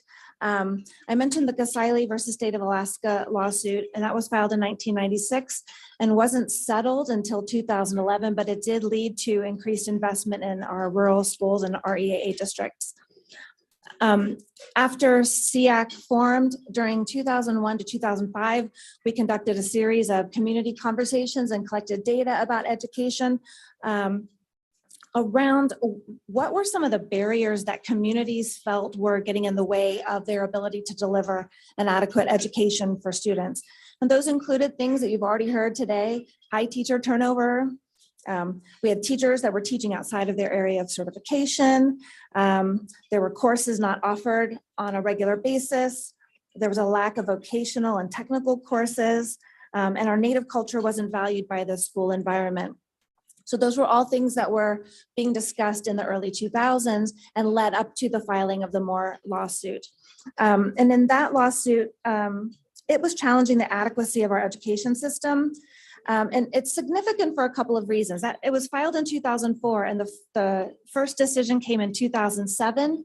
And that's when the judge for the first time defined the education clause in our Constitution, that there are 4 necessary components to that requirement. And I'll show you those in just a moment. The case went into a remedy phase, 2008 to 2010. There were some positive rulings in the case during that time period, and it reached settlement in 2012, which is almost, it's almost 10 years, it's over 10 years ago. And the lawsuit was filed almost 20 years ago. So it's been a long time, but the lawsuit still matters, and I'll talk about that in just a moment. These are the four components of the education clause that the judge in the case found.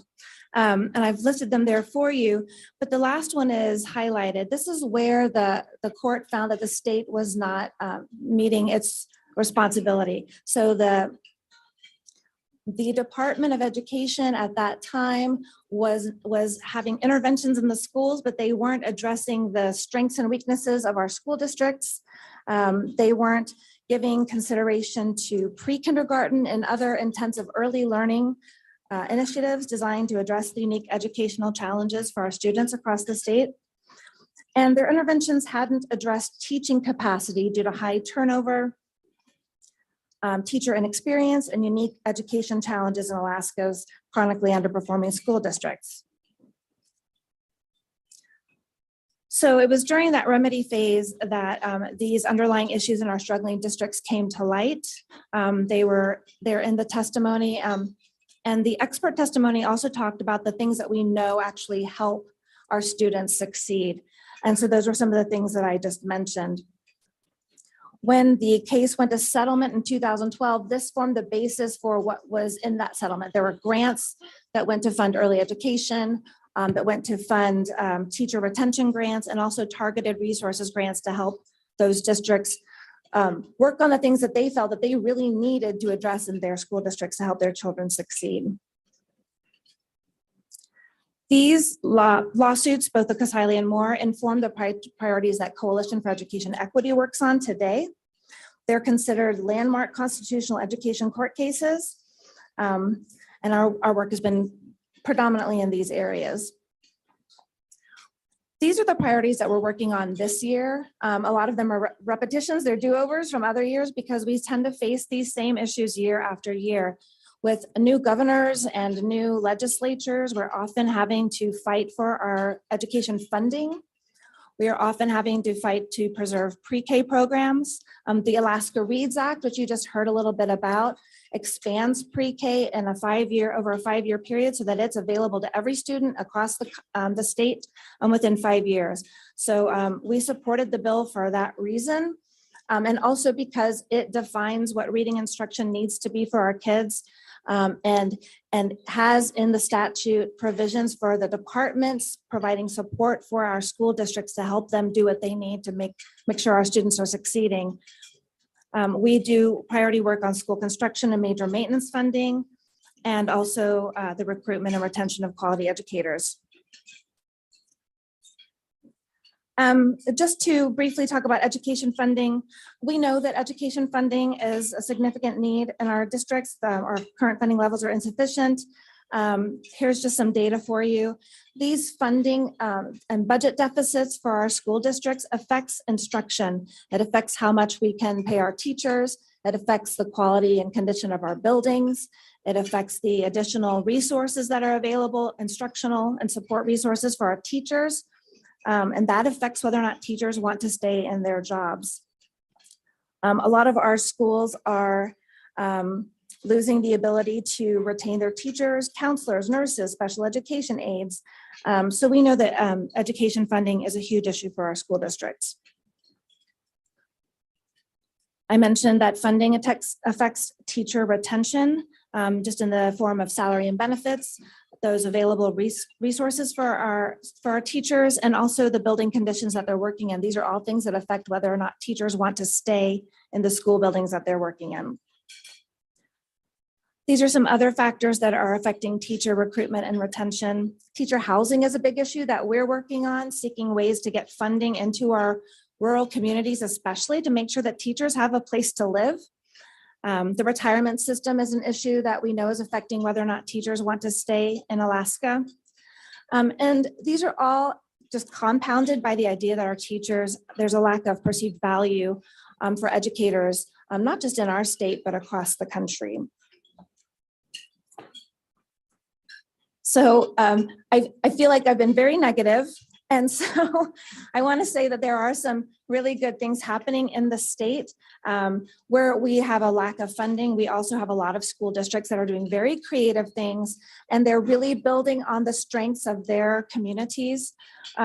We have a lot of wonderful programs being built in schools around the local knowledge and local language. And so we'd love to see additional support for those kinds of programs so that our kids are getting that background knowledge and those context clues for reading based on the cultures that they know and the languages that they have grown up hearing and learning. There's also some great work around teacher, not just recruitment, but the building of teachers in our own communities. So we have some great programs where paraprofessionals who are usually from those villages are getting assistance to finish their teacher certification and become teachers in the villages that they live in.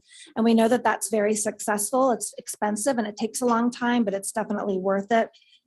In terms of advocacy for the for funding increases, just yesterday, Senate Bill 52 passed out of Senate Education. That's a BSA increase bill. And I encourage you all to call your legislators, especially in the House, to ask for that bill to pass to increase the funding for our schools. We also need funding for READS Act implementation so that it's successful for our schools. So I'll stop there, and if you have any questions, I'm happy to answer them. And thank you very much for your time.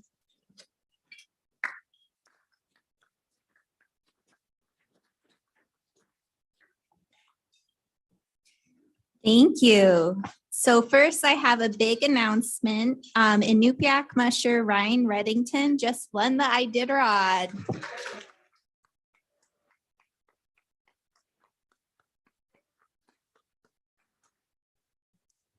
So that concludes our panel for education. We talked about how the state, and I'll take questions. So we just went over some statistics for the region and how the state is addressing literacy, how our communities can impact education, and then how to ensure adequate education through advocacy. So we will take questions from the floor. And I thought, yes, Chief Nancy. I'd just like to say thank you to all the teachers and for the educators that made a commitment to come and teach in the RAAs in the rural areas. Thank you. Thank you.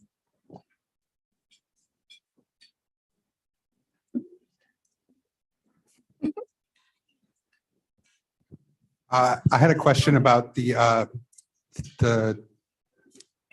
language or the understand. I forgot what the slide said about the kindergarten kids were 2 to 3 years behind. Can you give an example of that, please? And I want to echo what Nancy said. Thank you to all the teachers in our rural communities. I know it's hard to travel and be in the woods and teach our kids, and I'm really appreciative of them.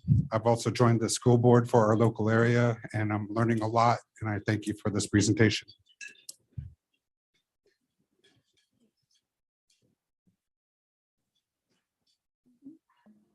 Thank you.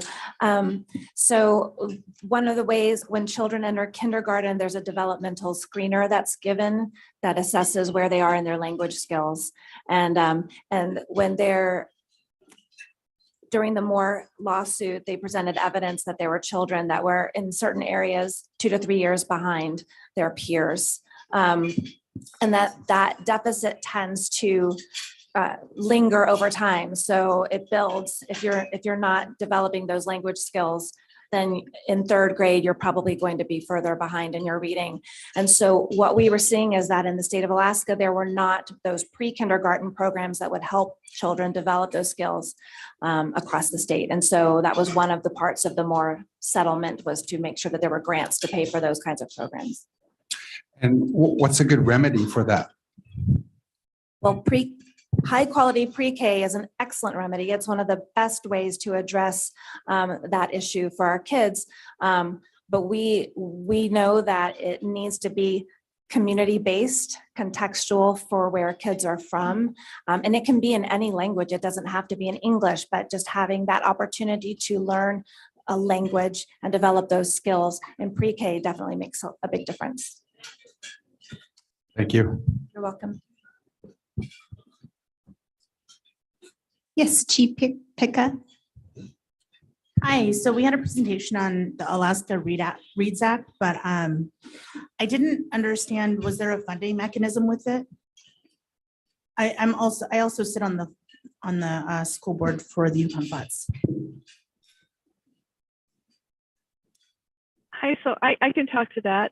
So there is funding available for the pre-K programs, the early education programs. There's a grant program to help communities or districts create or improve the programs that they have in place. As far as, and then at that point, after they can meet the standards that were outlined in the READS Act, those students will then be eligible to be counted in the foundation formula for the 4 and 5-year-olds. As far as for K-12, the funding for that, there wasn't funding allocated in the act. And Christy, you can, if you have more to add, please pipe in.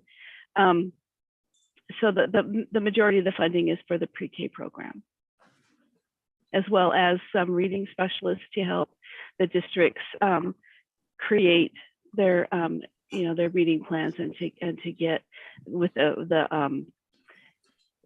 the department reading program. So is it another unfunded mandate by the state of Alaska? There are a number of those already, and it affects how districts are able to run. It's kind of a huge concern that districts are having all of these requirements placed on them, but then they don't have the funding mechanism to pay for that, to pay for the extra curriculum, to make sure that the teachers are trained in it. Thank you. So absolutely, we have at the department, we're using some of our COVID funding to help districts get some instruction materials, and Christy Graber is leading that. And then we also have funding available through us, and not funding, but programs available to help the educators receive the training that they need to meet the requirements for the standards. The READS Act didn't necessarily include a lot of those types of funding for this program. However, this, and I think there was mention of the increase in the base student allocation, which would help with a lot of those, the costs, getting everything up to where it needs to be, and to help with some of those additional costs. Kind of a huge discrepancy to have these mandates placed on school districts and not have the ability to pay for them or any of that. So it places this burden without any fiscal note, I guess, So it makes it almost impossible for districts to meet those particular requirements. That's a big concern. Thank you. Thanks for the input. And before you go, Chief Guinness, Sarah wanted to also respond. Thank you. And yes, we agree that there needs to be more funding for the implementation of the READS Act. And we've spoken with the governor's office about this, and also legislators. And the governor is not unwilling to sign off on additional funding for implementation. But I really think he needs to hear from all of you and from our school districts. And so do our legislators. They need to know that funding is necessary for our school districts to effectively implement what's being asked of them to do. It's a lot of work, and it's really important. We've defined what's important and necessary to teach our kids to read, and we have to put funding toward it so that we can do it well. So it's something that we all need to work for to make sure that it's not an unfunded mandate, but a funded one. There is some resource from the department, especially for those doing intervention services, but I don't think that's enough either. So our department needs funding so that it has the capacity to support our schools effectively. We just know that adequate support is necessary. And if I can add to that, Sarah, thank you for saying that. You know, we're supporting and implementing the READS Act as best we can. We're coming up with as many supports as we can that should help the districts. But in the absence of funding, we're really working really hard to get districts some of the help and some of the support that they need to help build their capacity. Without the funding available through the READS Act. Chief Guinness. Thank you. You know, I really appreciated the question from the chief of Beaver. Because a lot of times, you know, legislation like this is well intended, but there are unfunded mandates associated with them. And those unfunded mandates is put on the backs of the people that have to implement it. And so, you know, one of the things I think I wanted to ask about, is there any flexibility in this legislation, in this Reading Act? Is there any flexibility for tribes and rural school districts to implement this in a way that really benefits their kids in the district that they represent? Because a lot of times my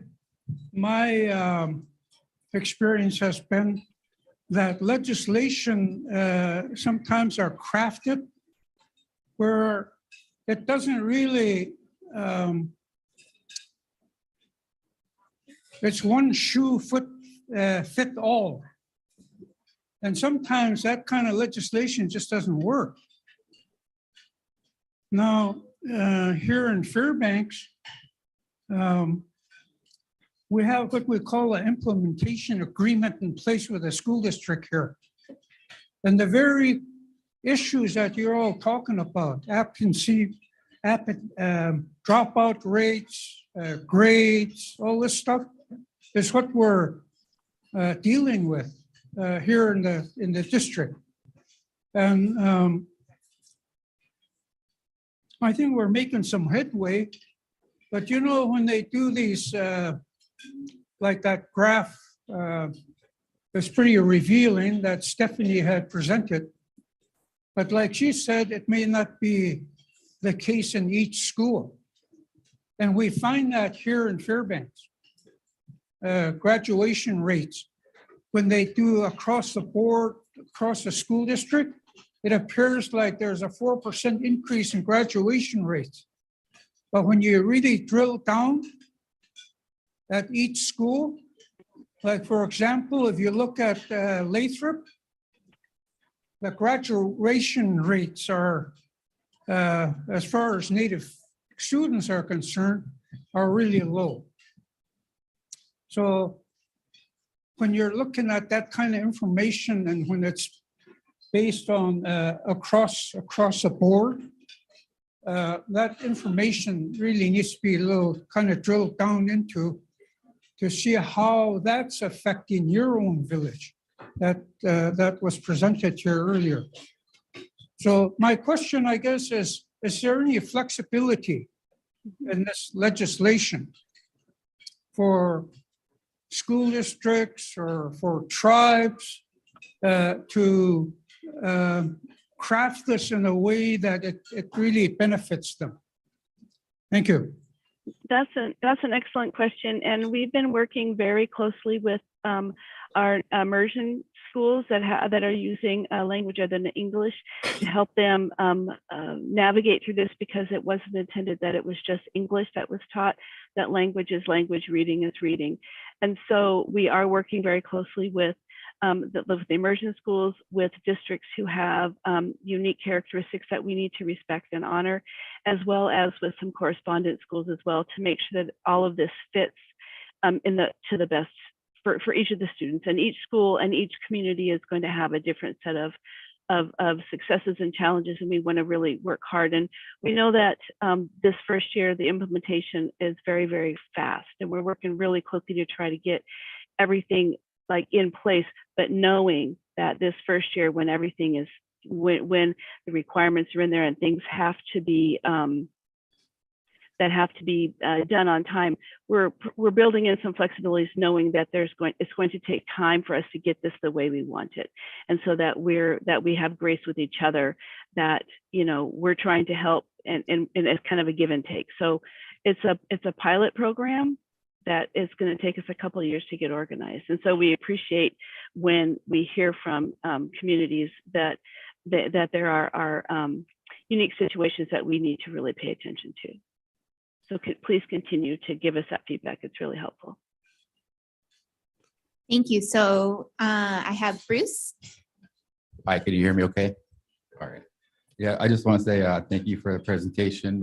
It was really cool seeing how the brain learns how to read. And so my name is Bruce Urban. I'm a board member for the Toke Native Association. And I was just wondering if you have any statistics for Alaska Native languages for K through 12 or K through 3, third grade. And if you know of any efforts for, including our Alaska Native languages and K through 12, because, a lot of times kids being bilingual, it really benefits them. And, being able to speak 2 languages is something that's going to become really important in their future. So I just want to see if maybe we could use this method and include our Alaska Native languages, because a lot of our elders that have spoke here today are saying that our languages are slowly disappearing. And I think that maybe this might be one way to help that. So, Tani, thank you. No, absolutely. And another really great question. We are working closely with those bilingual programs, and studies have shown that students who come out of the bilingual programs, and then they tend to do better later on with the 2 languages. There is a provision in the Act that where we help with a screener in native languages, and we are pursuing that and trying to see what we can pull together to help districts. We're also kind of working with those districts who have the indigenous languages, the native languages in their schools, not to say, okay, it can't be that, it has to be this, working with them to figure out the way that works best for their students. And so we've had several conversations, and Susie McKenzie, the director of our division, has been working very closely with many districts who want to pursue not an English route through K3, but a language that's appropriate for their area. I hope that answered your question. If not, please let me know. Yeah, thank you.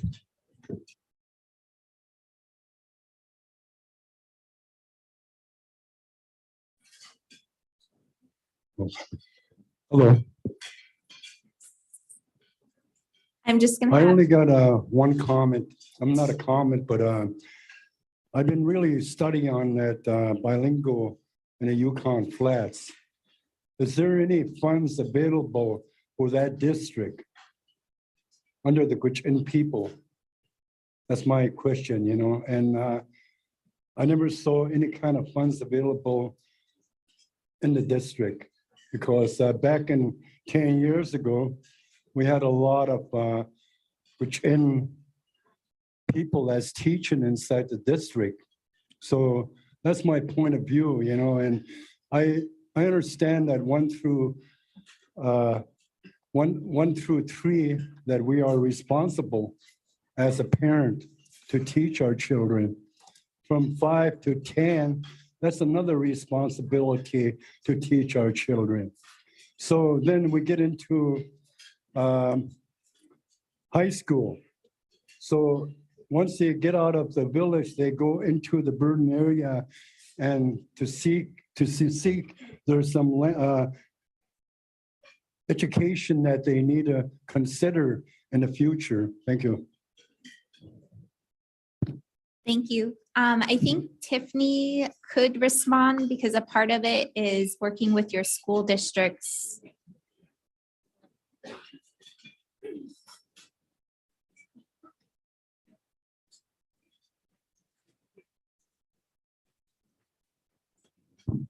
There we go. Alrighty.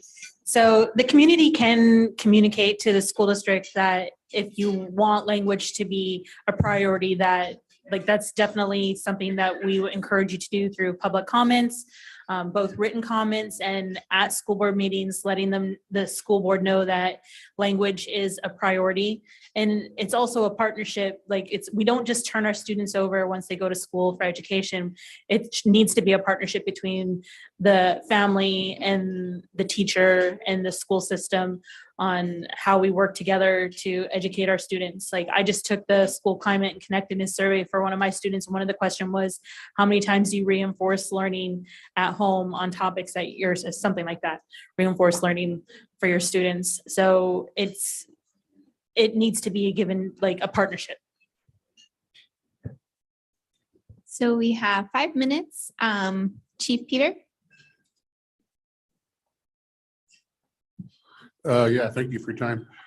I just want to make a comment and maybe a question after that is, I know a lot of our school systems, a lot of the smaller schools are being closed because they go with 10 or less kids. I'm speaking for the smaller schools. What can you guys partner with them besides the school district?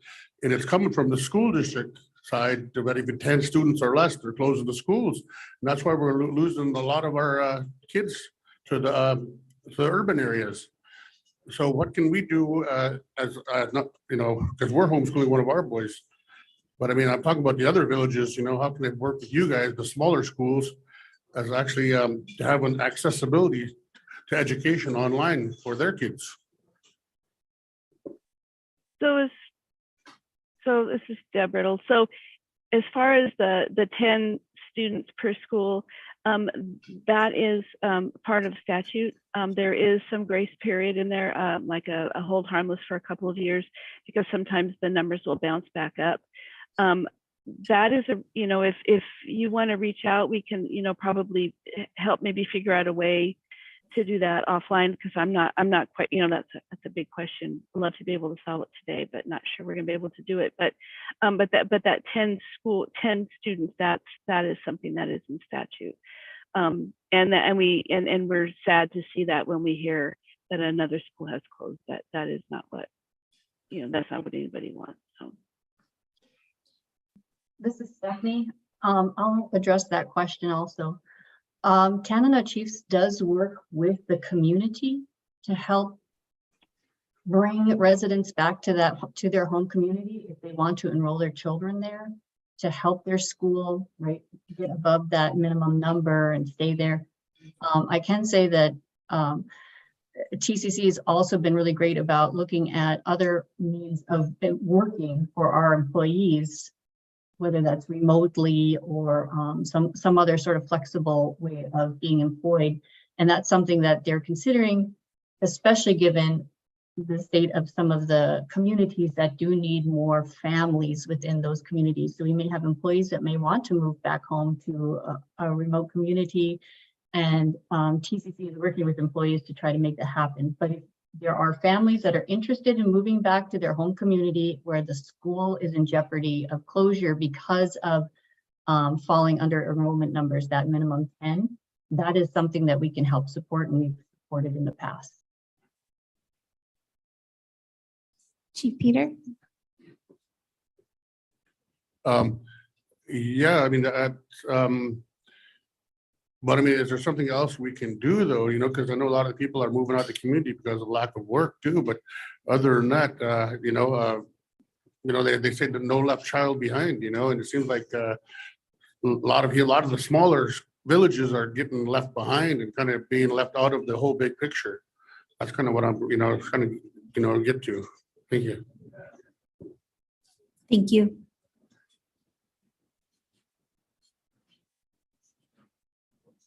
Sorry, I've got a little bit of delay on my signal on my end. I think you really raised a great point there, Chief Peter.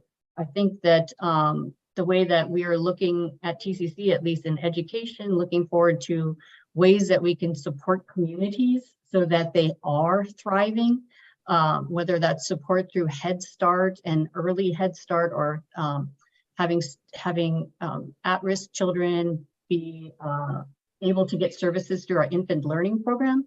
All of those things are really important for families. So if we have vacancies within our Head Start programs, having the tribes support their community members to getting the training or to taking those positions so that the children in those communities can then get those access to services, to educational opportunities, things like that is really important. And then again, looking at ways that we could advance economic development within our rural communities is also really important. But I do want to bring it back to education in a way. It's really vital that all of our delegates understand that the students that have been going through our school system in our remote communities for the last 2 to 3 generations have fallen further and further behind. And this is not just an Alaska phenomenon, this is a national-wide phenomenon. Their reading skills, their critical thinking ability, math skills are all having impacts on how they're employed after school. One of the problems that we face in TCC trying to recruit community health aides, for example, is they have to be able to pass or get a certain score on the TABE test, the test of adult basic education. And they're not meeting that minimum score. And the TABE test is the same test that's used to get your GED. So our students are coming out of school, they're graduating high school, they're not able to pass this basic minimum test to be able to move into positions that we have available within our health field, for example.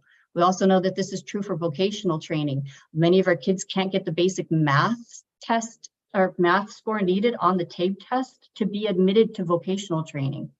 So it's really important, like this is a full picture we really need to look at for kids like not entering school yet, kids just entering school, kids going through high school and then leaving school and what they're going to do beyond.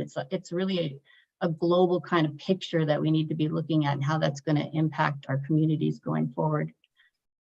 So hopefully that addresses some of your concerns and your questions.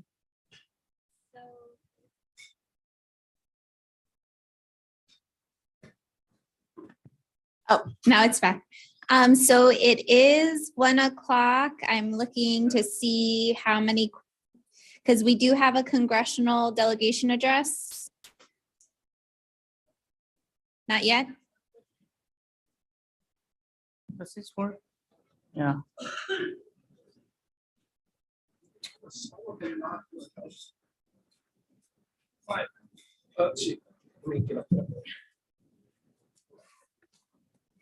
Let me ask the delegation real quick on what you guys want to do. So we've got Sullivan on right now, and he can do his speech and take questions. We're waiting for Murkowski to get on, but we're also trying to wrap up the education panel.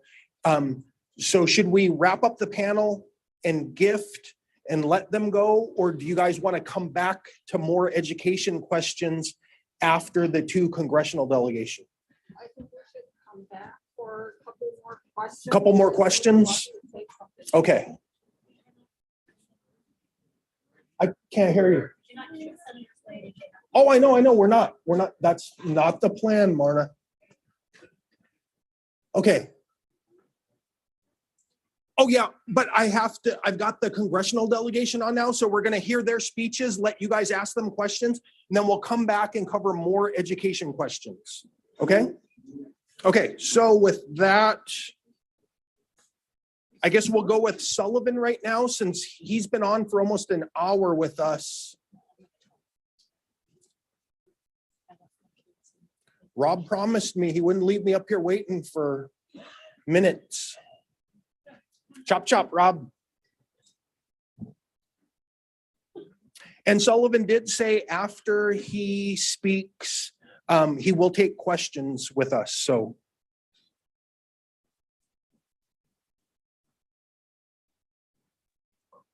Oh, we got Murkowski. Senator Murkowski. Welcome. You have the floor, Senator. Thank you. Thank you, Chairman. Can you hear me? Because you are coming in very, very lightly. Well, they keep cutting me out here. Sorry. Yes, we can hear you loud and clear. So take it away.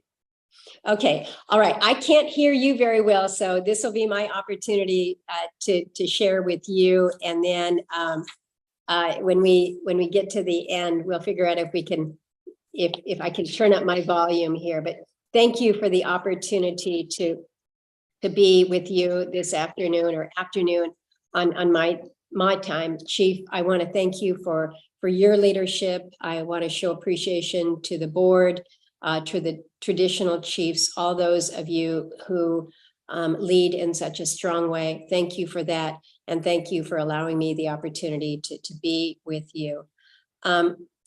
You're instrumental when we think about different ways to build consensus. Consensus on advocacy priorities is critical to what you're doing to try to advance your initiatives. And as I was looking to what comments we might shape for today, looking at your theme of future is indigenous, it's just a reminder that it's by empowering one another, by working together, that you truly are able to thrive and live in the communities that you have called home and your homeland for thousands of years. I seek to try to do just that, build consensus as I'm here in the Congress. Sometimes it's challenging. I think right now our state is facing some challenging times. We're seeing levels of out-migration, particularly by our young people, that is troubling.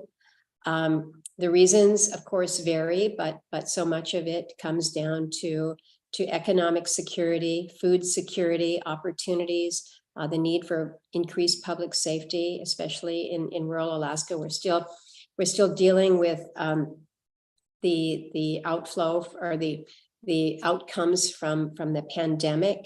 And so how we are working to help sustain our economies, whether it is more tourism opportunities in the Southeast, perhaps more mineral opportunity in the western areas of the state, clearly opportunities for resource development up north, all that we can do to build sustainable fisheries around our entire state. These have to be priorities for all of us. One of the things that I try to concentrate on back here in Washington is ensuring that the federal government lives up to its trust and its treaty obligations, all while supporting self-determination. And I think it's noteworthy to share that we had some real accomplishments in the last Congress. We worked on a lot of bills through the Indian Affairs Committee. You know that I'm the ranking Republican on that, working with the chairman, Brian Schatz from Hawaii. We're good partners. We work collaboratively, and we were able to get 8 measures signed into law. These were things like protecting tribal cultural objects, bills that support native language and revitalization. We were successful with the IHS land transfer to TCC. We made some real headway. We also worked on a bipartisan basis to draft a tribal title to the Violence Against Women reauthorization. I was a lead negotiator in that. And we made sure that in Title I, we updated laws to include tribes in states that had previously been left out. So whether you're a state like Alaska or Maine, tribes will have that ability to exercise this special tribal criminal jurisdiction to protect Native people. So that is something that was some time ago in passing, but I think it is significant in mentioning today. The Department of Justice is going to be announcing the process for tribes in Alaska to participate in the pilot, in this special criminal jurisdiction pilot. And the Department of Justice is also going to be standing up an Alaska Tribal Public Safety Advisory Committee. The goal of this committee is to bring together the federal, the state, the local, the tribal governments to focus on ways to improve our justice system and provide for better victim services. But I want to thank you for what you did in helping us advance this and get it over the finish line. It was very important. It was long overdue, and it was great advocacy from many of you. So my deep appreciation for that. We're also continuing to focus on the issue, the crisis of missing, murdered Indigenous people. I was really proud to be able to work with advocates there in your region and across the state, across Indian country, really, to bring bipartisan action to address this issue by leading the passage of 2 bills. You've heard about Savannah's Act, the Not Invisible Act. What both of these measures intend to do is to increase federal resources, empower tribes, and increase governmental collaboration. We were able to direct federal funding to cold case offices and murdered missing Indigenous women activities at BIA, as well as funding that we were able to enhance for PL 280 states. So we will continue to work on this measure. In fairness, I wish that we were seeing more out of both of these bills, just in terms of implementation more readily. It seems like it's been more complicated and more lengthy to get them stood up than we would have liked. So we're going to continue on that effort. But we're doing a fair amount of reach out in the committee right now. As we gear up in the 118th Congress, we want to hear from tribes and tribal organizations and leaders from across the state as we build out the agenda and the priorities. I think we all recognize, though, that tribes across the country, you've got different sizes, you've got different land bases, you certainly have different service delivery models. Native Hawaiians exercise self-determination in different ways than tribes do in the lower 48. And of course, with 40% of the federally recognized tribes in Alaska, our model of self-determination is also different. But it's one that we're very proud of for its effectiveness. So it just kind of speaks to the challenge that we face within our Indian Affairs committees. We try to, again, move forward with empowerment on so many of these issues. We continue to highlight the successes that we're seeing from the infrastructure bill that was passed last year. Believe me, we needed to respond to the disparities in telecommunications and internet access.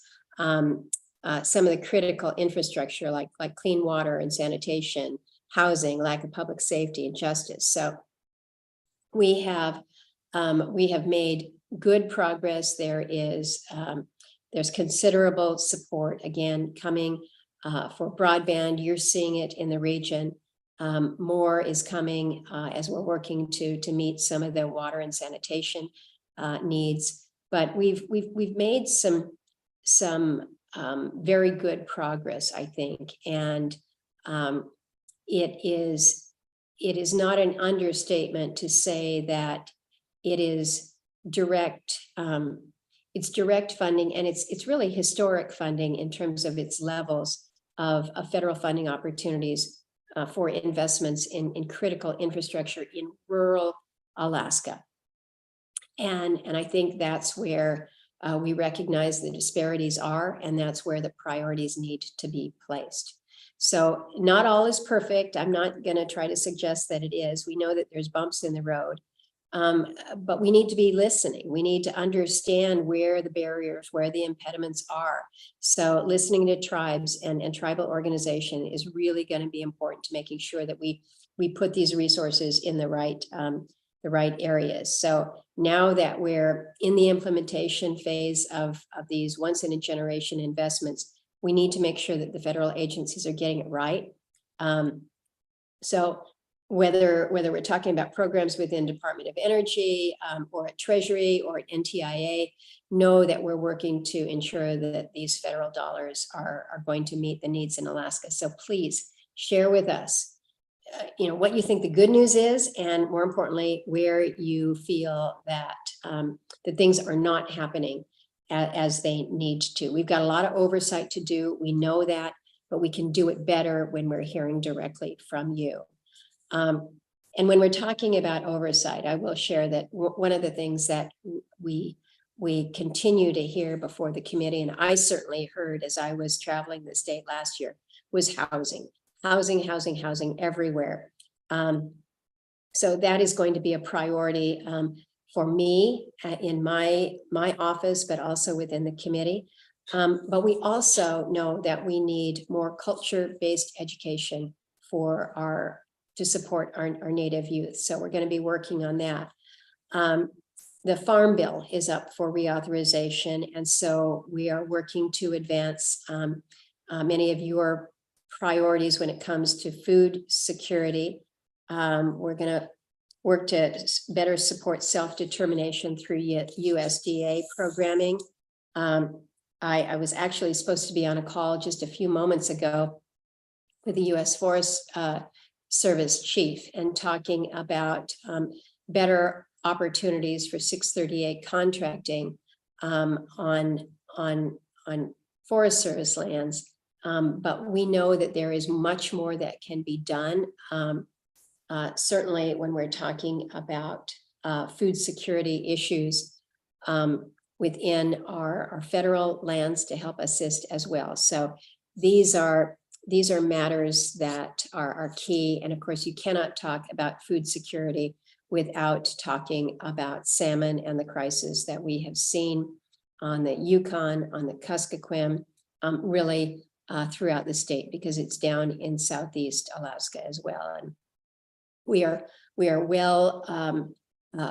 well immersed in understanding the level of concerns. I mean, truly the desperation that I've heard in people's voices as they have shared their stories with me of no fish, and what that means for them and their families and their way of life. And it's hard because there are no quick, easy, one and done answers.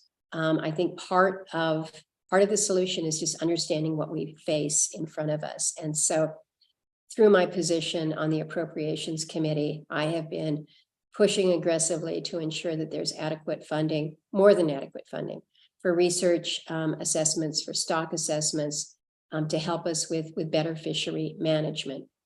We need to make sure that the North Pacific Fisheries Management Council, NIMFS, the National Marine Fisheries Service, the states, the tribes, all have the tools that they need to manage our extraordinarily valuable and important and really life-sustaining fisheries. So, last year, Tanana chiefs came to us and said, help us provide funding to put a mid-river sonar in. And so we were able to do that in the bill that we passed at the end of the year.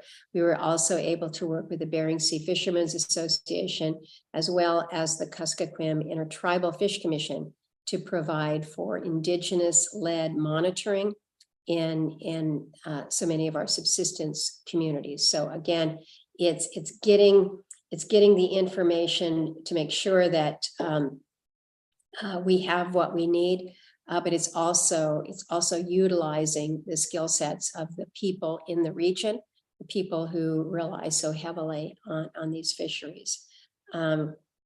We need to make sure that, again, we're collaborating, we're working together, we're partnering, because we know that so many of those that are most affected by this crisis, the subsistence users, the traditional ecological knowledge, it has to inform our actions and our decisions going forward. So there's much on our plate. There's much that I haven't talked on, but Chief, know that I thank you for this opportunity to be with you here on this afternoon. I hope that your annual convention is a good one, is a strong one. I am reminded that it was 3 years ago now, probably right around this exact same week. And Chief Victor Joseph was planning on my virtual participation at the annual meeting. And actually, I take that back. I was going to be in Fairbanks for the annual meeting, and the word about the COVID being spreading rapidly throughout the country had really just hit.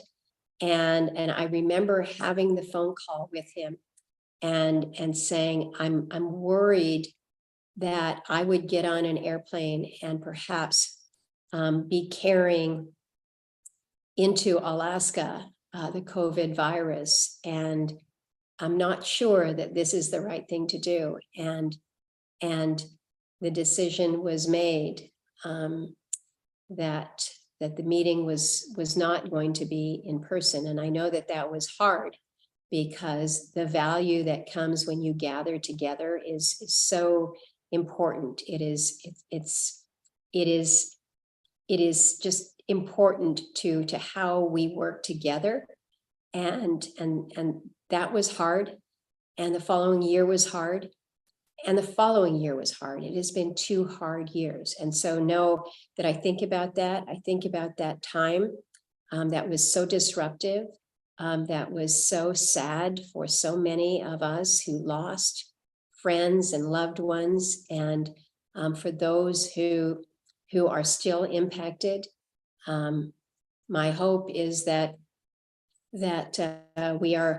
we are truly looking at that pandemic in the rear view mirror, but we're still feeling the economic impacts. And of course, you can never get over the loss of those that we have loved. So know that I'm thinking about you today. And even though I'm 4,000 miles away, I hear you. I listen with great interest to your issues, and I try to be as best responsive. So Mas Choi, thank you. And Chief, I'm happy to take questions for a couple moments if that's appropriate, but thank you for your leadership. Thank you. Thank you, Senator. Do we have any questions from our delegates? Oh, over here. No.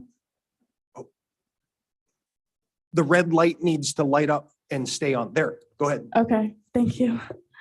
Hello, my name is Nana Esh Peter. I'm here as a youth, and also I'm a newly elected councilwoman for our tribe, Arctic Village.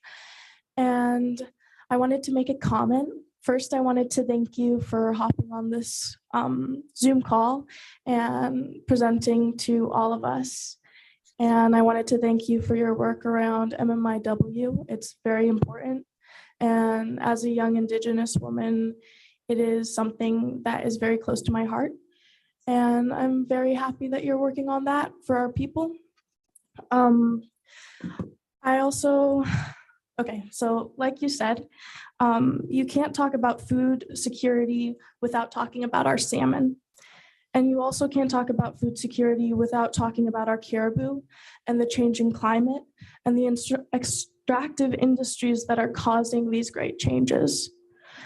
And I wanted to leave you with this comment of how can you empower our future as Indigenous people while supporting the Willow Project?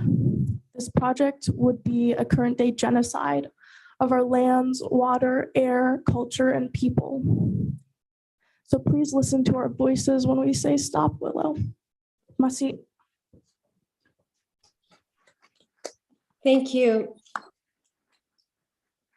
Thank you for sharing your comments. And I know that you have my commitment as we work to address shared issues like murdered missing Indigenous women and the safety and security of our women and children. You have my commitment as we work to address issues of food security, whether it is whether it is our fisheries or whether it is the caribou, which are so critical to those of you in Arctic Village and so many, really the entire region. I understand that. I will respond with a comment about Willow. As you note, I have been a supporter of the Willow project, as have the majority of those who live in the North Slope region are supportive of that balanced project, greatly reduced from what it started with, but with protections to ensure that the subsistence needs of those who live and raise their families in the region are met and appreciated, that the environmental considerations as they relate to whether it is caribou or waterfowl, that they are respected. We have worked to ensure that the project, as it would go forward, is subject to the highest environmental standards in the world. And what I would share with you is we are trying to move to that transition, that energy transition, which we all seek, which is reduced emissions, which is a renewable future where we do not need to rely on carbon-based fuels. But that is not our present day reality. A transition, almost by definition, means that it will take a period. There is a spectrum. And so we work every day to move us towards that goal. And so as long we are at that point where the world continues to not only need oil, but to demand oil. And so as we work to reduce that demand, if we cut off that supply from places like Alaska, where we have environmental obligations and a sense of stewardship that is second to none, if we're not providing that from places like Alaska, then what we will be doing, as long as that demand still is heightened as it is, we will look elsewhere. What is happening right now is we're asking countries like Venezuela to provide the resource to us. So the president actually asked the president of Venezuela or volunteered to eliminate sanctions that had been placed on that country for human rights abuses, and ask them to produce more oil and provide that. 100,000 barrels a day out of Venezuela, whose environmental track record is awful. It's awful. Right now, what we are seeing in places like California, very environmental forward leaning, but California is a state that still continues to need oil, just as Alaska needs oil. Where are they receiving their oil from as they're seeing the Alaska oil decline? They're getting it from places like Ecuador, places like Brazil, places like the Amazon forest. And so think about that. What is happening is as the demand has not yet been able to ramp down, the supply is coming from places that have environmental degradation, human rights abuses, and we can't turn our eye to that. And so what we need to do is press to ensure that the highest environmental standards are met, that there is a focus not only on reduced emissions, but again, ensuring that the people of the region who rely on the caribou, the waterfowl, whatever the creatures are on land or in water, are sustained. It's a long answer, but it's an important one. And know that I respect so much how you have phrased your question and your comment, and know that these are issues that as young people are looking to their future, you want to know, you need to know, it is important that you know that your voice is being heard, and that as we act to move towards a transition, that transition is just. And that's my commitment to you, to work towards that just transition. It is your future. Thank you, Senator. We have one more question at the back of the room standing. Good afternoon, Senator. I have a couple of concerns that was brought up to me. The first one is about our king salmon fishing on the Yukon. We're concerned about the early fish before the sonar is installed. They're cutting us off before they even count the fish at that pilot station. And that's a little bit of food that everybody could have a taste of, and nobody knows how much what's going by. And the concern is that all the elders and the people could have a little taste of that fish before the sonars are installed. And I don't think that's a problem. The second concern is the Magnuson-Stevens Act. They established, Senator Stevens established a 200-mile limit up in the Bear Sea. Anyway, because of global warming, the 200-mile limit is not doing it. It's not working anymore. The fish are going swimming further out. That's what I heard. And maybe you could extend it another 100 miles or so to give us a little chance to get more fish. Thank you. Thank you. Thank you for raising these issues. As I mentioned in my comments, we need to have better understanding as to exactly what we're seeing in our oceans, in our waters, in this habitat that is so critical for our salmon. And so I know it sounds not satisfactory when you're not able to put fish on your table, if you're not able to provide for those in your community.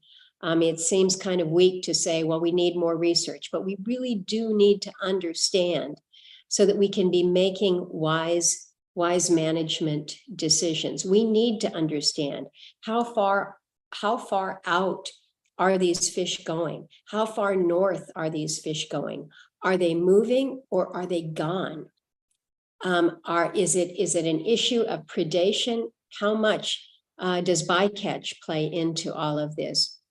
What is happening with the levels of ocean acidification that might be impacting different aspects of the food chain? These are all things that we have to try to better understand. But to your point about just being able to provide a small amount, I think this is where we're all trying to figure out how we can ensure that there is resource to be shared by all, even if it means that the amount that is shared is less than what we want, less than what we are used to, less than what we need, but to at least have some to share. And I have heard, believe me, I have heard the stories of nothing, zero fish. And it hurts. I had one conversation with an elder who said, Lisa, I just want you to put more fish back in the river. And I so wished that I had some kind of a magic wand to make that happen. But we have to have more understanding. There are federal laws. You've mentioned the Magnuson-Stevens Act. I do not sit on the committee that will review that. Senator Sullivan does, and he has he's got oversight of the subcommittee that will advance those changes. And I think as we look to Magnuson-Stevens, we need to understand that the changes that we're seeing within our oceans are they're coming at us faster than our laws allow us to adapt to.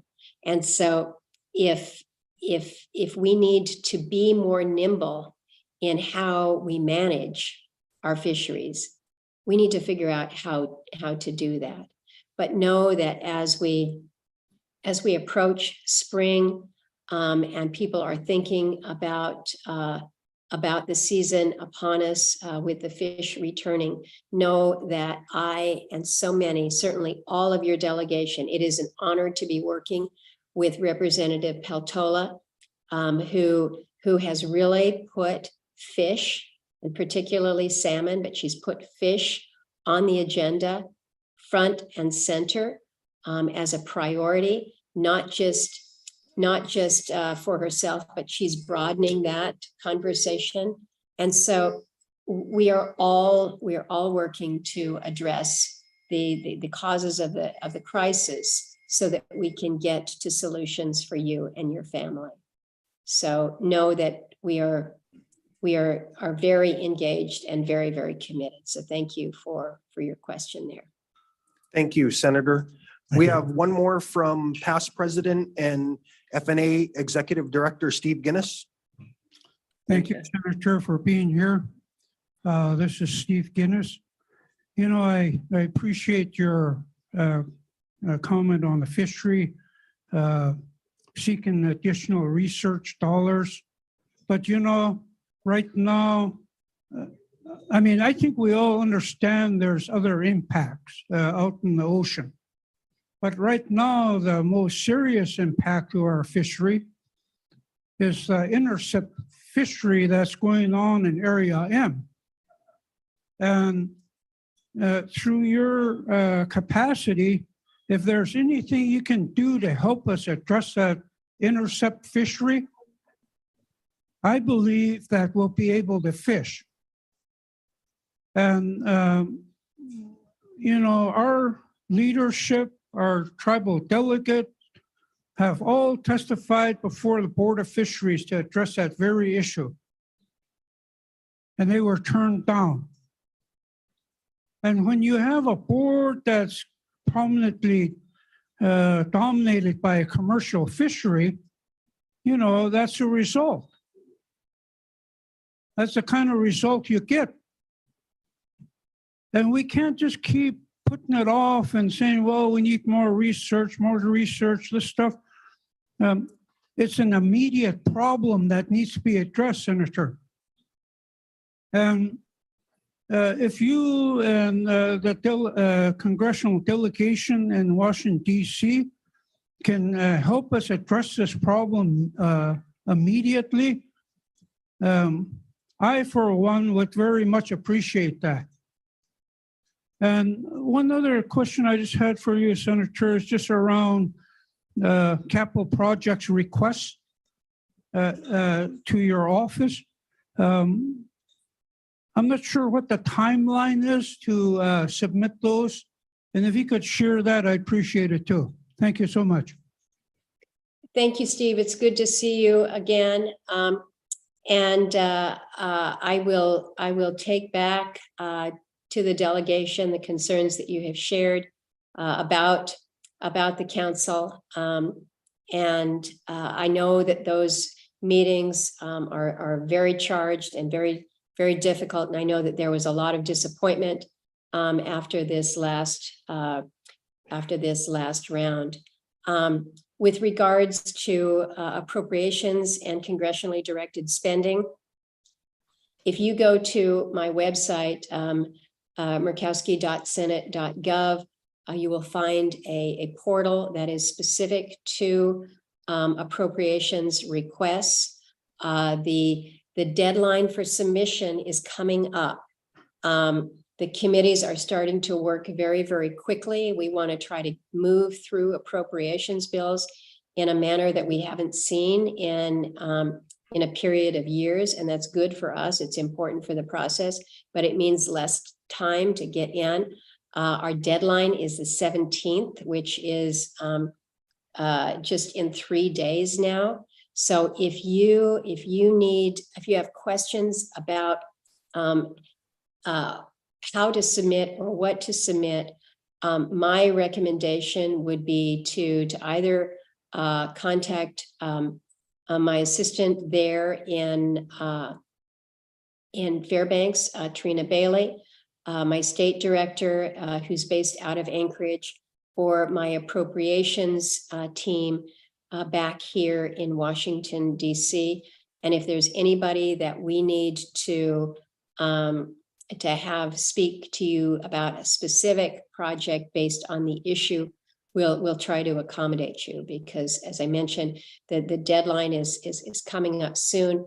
It's shorter, but hopefully it's going to mean that we're going to be able to advance our appropriations bills more quickly, so we don't have the continuing resolutions that we have seen in the past, and the challenges that then presents.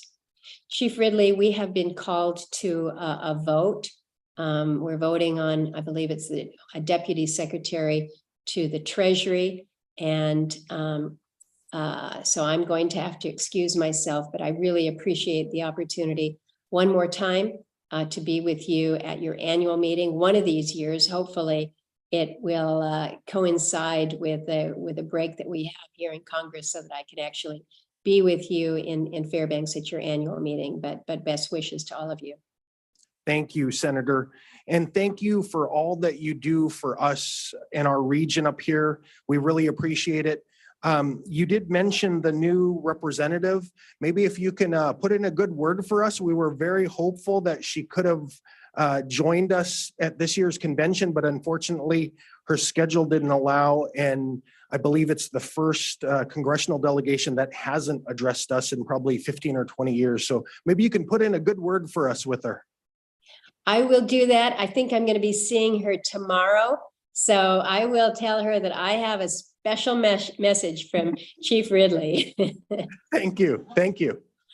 All right. Thank you all. Take care. Masa choy. Okay. And Senator Sullivan, I understand you may be up for a vote pretty quick here too, so we'll let you, you have the floor. Well, I will tell you, addressing TCC is more important than a vote. So I'll let the vote wait. And I want to thank all of you, first Traditional Chief Trimble, Gilbert, and President Brian Ridley, Vice President Sharon Hildebrand, the whole team, all the elders, all the executive board. I listened to most of Senator Murkowski's remarks, so you probably won't be too surprised that we're focused on a lot of the same issues. But let me just begin kind of where she ended, and that is thanking all of you during what has been a really challenging 3 years. And you guys have been on the front line during COVID. It has been so challenging on so many fronts, too many losses of lives, too many people who were sick. I will say the one silver lining, and I always try to look for silver linings, is I do think it wasn't perfect, but I do think particularly in our state, there was good work between the feds and tribes and state government and local governments. Again, it wasn't perfect, but we all pulled together as Alaskans. And because of your hard work on so many issues, we were leading the nation for a time on vaccine delivery, on vaccine rates, and low per capita death rates from the pandemic. And I know a lot of us were really nervous, particularly in our rural communities, that that was not going to be the case. So thank you, thank you, thank you, thank you. You guys did an amazing job. Let's just hope we don't have to ever deal with that again. And but I know that the ramifications are still there. I want to do a quick shout out to somebody on my team. I think you all know Greg Brinkhurst, who does a great job. He's been my regional director for the Interior for a number of years. He's there with you right now, Greg. I can't see you, but if you can wave your hand and people. But I'm going to announce something publicly here. Greg has recently been promoted, not just to my regional director, but to running all of my rural Alaska issues, Alaska Native issues for the whole state. So you have him right there in Fairbanks, TCC. So he is the man, and make sure you work him hard. He does a great job, but he just got promoted. So I'm really proud of Greg. He's done an amazing job. Let me hit on a couple of my priorities, and then I'd love to take any Q&A from all of you as well before they call this vote to end. But I recently gave my annual speech, Senator Murkowski, Congresswoman Peltola, and I give an annual speech to our legislature. And I talked about some of my top priorities, and I wanted to share them with you because hopefully they're many of your top priorities as well. The first, of course, is a strong economy and good jobs. And I always like to say, I think sometimes we take it for granted, but good paying jobs create strong families. They create strong communities. They create a sense of pride in your village or in your where you're living. And I think it's so important that we work together on these issues in terms of jobs. As I said to the legislature, I actually see a pretty bright future in terms of the economy right now. There's certain things that are happening. Senator Murkowski talked a little bit about some of the resource development projects. I know we don't always agree on those, but I think those are still important for the economy. There continues to be a strong military and Coast Guard buildup in our state, given the strategic challenges that I'll mention that at the end of my remarks. But that's really important for military construction projects, jobs. That's been a big buildup in the interior with the F-35s coming to Eielson Air Force Base. We think that's going to continue, and that is going to be actually very important. And then really importantly, and I wanted to talk about it because I think we've made big progress on this, but in terms of infrastructure, Senator Murkowski, Congressman Young, and we all supported the bipartisan infrastructure bill. It wasn't perfect, right? No bill is perfect, but I always like to say, Alaska is a resource-rich but infrastructure-poor state. We have less road miles than Connecticut, and we're 120 times bigger than that state. So the infrastructure bill addresses a lot of priorities that we were able to get in the bill to prioritize rural communities. And let me give you two that are big passions of mine that I think we share the same goals on. First is water and sewer. And I know that all of you feel the passion on this topic. It literally drives me crazy that we still have 30 communities in our great state where the people, the great citizens of Alaska, by the way, some of the most patriotic people in America, because Alaska Natives serve at such high rates in the US military, where we don't have water and sewer, flush toilets, running water that most Americans take for granted. During the pandemic, the CDC was telling all Americans, hey, wash your hands 5 times a day. Well, what if you don't have running water? How are you going to do that? So I think that pandemic highlighted some of these inequities that exist in certain parts of our state. The infrastructure bill continues to advance, and I was working hard on this because I know it's important for our interior region. Strong funding for basic water and sewer. This should be a no-brainer for the whole country. There should be no American who has to live with honey buckets and no running water and flush toilets. So there's good money here. We got to work together on executing that with ANTHC and others. But as long as I'm your senator, this is going to be one of my strongest passions. The other one that, again, came out, in my view, during the pandemic was this whole issue of broadband connectivity. Think about it. People were saying, okay, well, we have a pandemic, so stay at home, work from home, work on the internet, go to school on the internet. Well, what if you don't have the internet? You know, people here in DC talk about moving from 4G to 5G. My argument has been, well, how about places with no G in terms of internet connectivity? So the good news on that front is in the infrastructure bill, we were able to get very significant funding based on a formula that prioritizes communities like in the interior part of Alaska that don't have any broadband or have very little and weak broadband connectivity. So the formulas that are in the infrastructure bill highlight regions like yours. And this is going to be very important for our state in terms of the federal dollars that are going to be coming to Alaska, and is literally going to be in the billions. Some of you might recall I hosted a summit in Anchorage this past summer, bringing all the federal officials, the top federal officials, including the folks in charge of the tribal broadband window program, and all so many Alaska tribes, ANCs, private sector, to say, all right, here's the goal. We're going to get very significant funding. Let's all work together with this funding to try to finally connect through broadband or other internet connectivity services the entire state, every village, every community. It's an ambitious goal, but I think we have the funding to actually achieve this.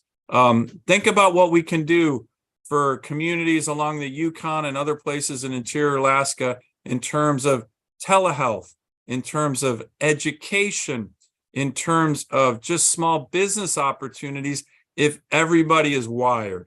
So that's the big vision. That's why we held the summit. There have been some big announcements in the interior on some of these broadband funding connectivity issues. And again, I am very committed to working with you, other tribal entities, AFN, which is doing a good job on making sure we take advantage of this great opportunity.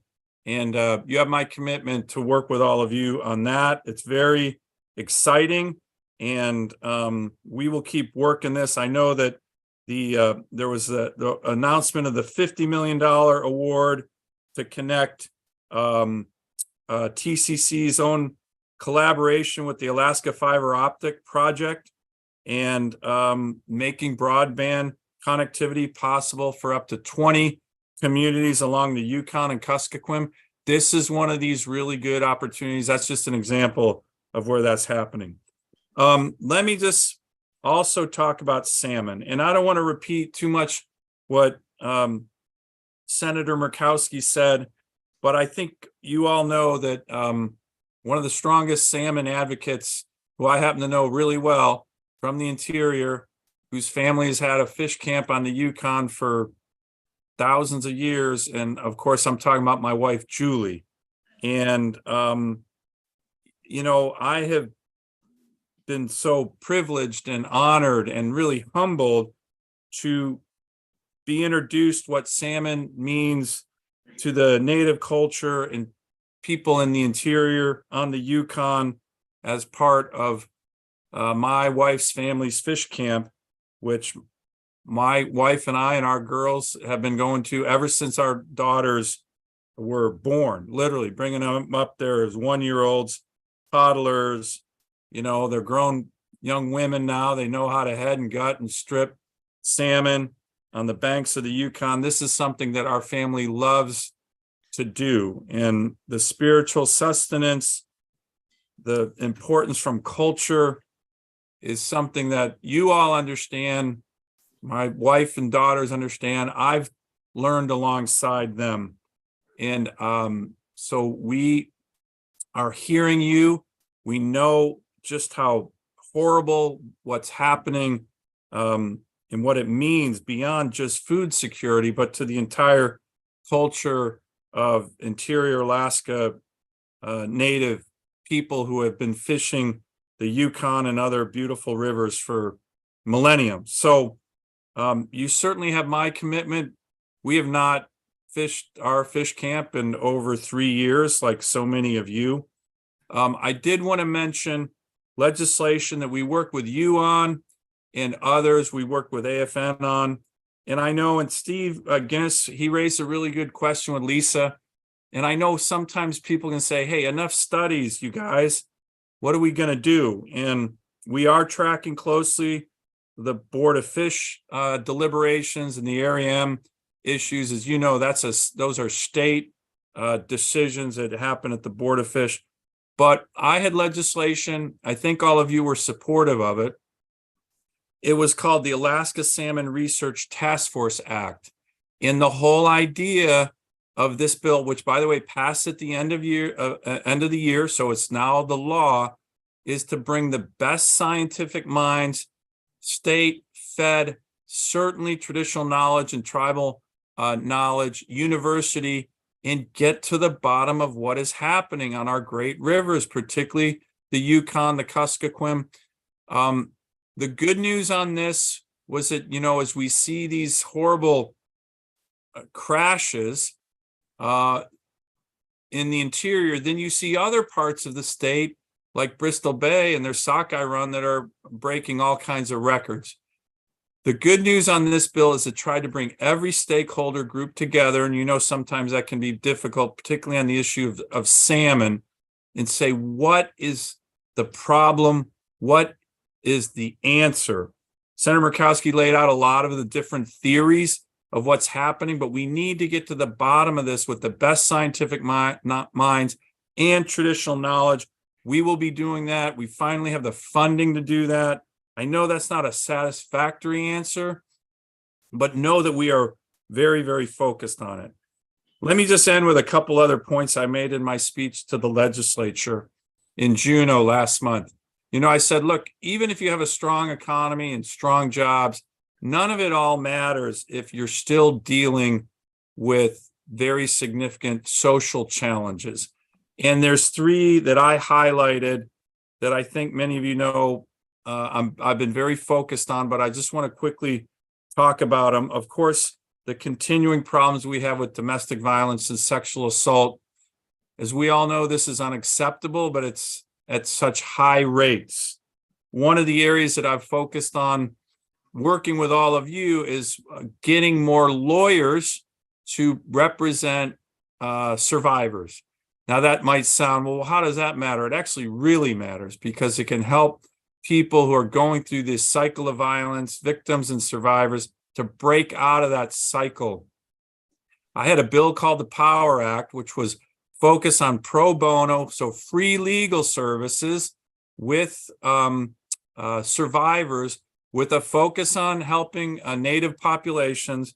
That bill was reauthorized permanently at the end of last year. I'm proud to say that that bill brought the connection between over 60,000 lawyers and survivors to help them. That is a lot of legal pro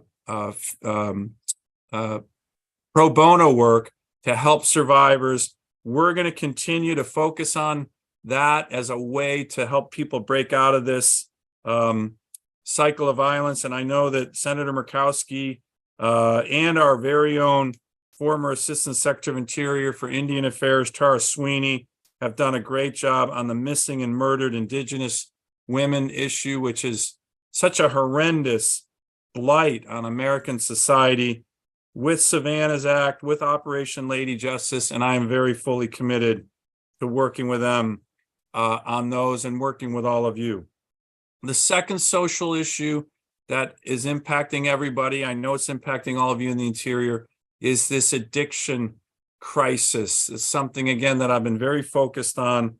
You know, I think we were making progress. I was a co-sponsor of the Comprehensive Addiction and Recovery Act that was starting to get money and programs to rural communities and other parts of America.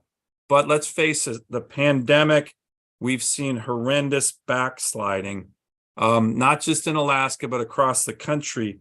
Over 100,000 Americans last year died of overdoses. This is just horrendous. And we have one of the highest rates of overdoses per capita in the country. Part of this is open borders. I hate to say it. I've raised it with the Secretary of Homeland Security recently. We have seizures of fentanyl coming in from Mexico that are up 4,000%. It's just horrendous. There's a lot that we can do here, but we gotta do a better job of closing the border so we don't have such a flood of illicit drugs coming in and hurting our young people and really everybody. And speaking of our young people, the final issue that I really want to work with all of you on, because I know you've done tremendous work on it, is mental health challenges, suicide challenges, especially among America's youth.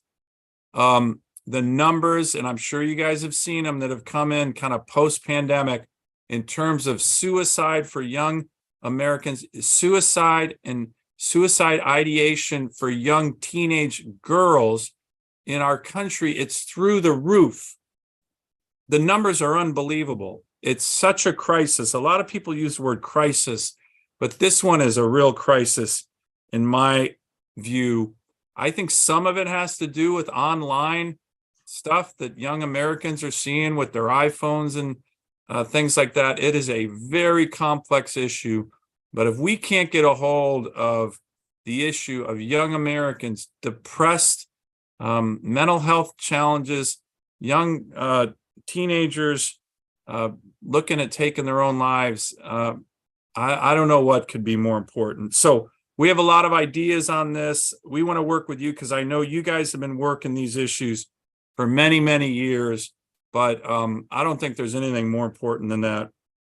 Finally, in my lead speech, I talked about the significant national security challenges our country's facing with regard to Russia, China, the critical role Alaska from a standpoint of our strategic location, our military forces, our resources, that we are really poised to play a very important role in some very challenging times.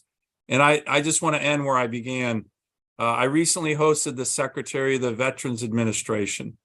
I love to brag about not just Alaska's having more vets per capita than any state in the country, but Alaska Natives serving at higher rates in the military than any other ethnic group. And I pressed him. We had a roundtable on Alaska Native allotments. My bill, the Vietnam Veteran Native Allotment Program, is not being implemented well at all by the Secretary of Interior. We need help on this to get Vietnam vets who are Alaska Native the allotments that they earned. And I will continue to press that really hard. But thank you again. I know there's so many veterans associated with TCC. Thank you again for your incredible service, patriotic service, what I call special patriotism of the Alaska Native people. And it's just humbling to represent all of you who are part of that great heritage of our country. Thank you, Senator. Are there any questions for the senator? We've got Steve Guinness. Senator, thank you for being here, or not here, but on Zoom. I think I raised this question with you about the Native Veterans Allotment Act. And I'm one of those that didn't get that allotment. At any rate, you know, with the current legislation, where the lands are available are way out of the interior.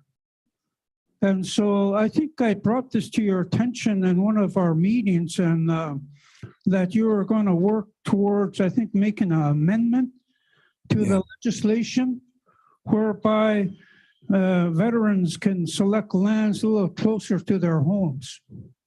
And if you could respond to that, I appreciate it. Thank you. Sure, Steve, and thank you. All right, you're one of the Alaska Native Vietnam vets that I'm referring to in my remarks. Let me just mention a couple things on this. One of the victories we had in this bill, we had to make some compromises. If you remember, this was my legislation. We were able to make sure that, and I hate to say this, but it's happening, if we're losing our Vietnam veterans, that the heirs to that veteran, they inherit the rights to the land. That's really important. So that's in the bill.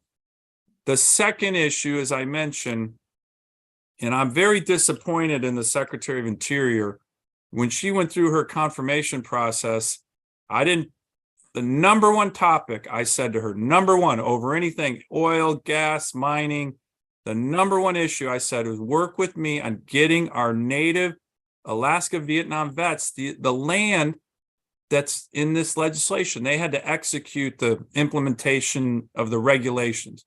She committed to me on that twice.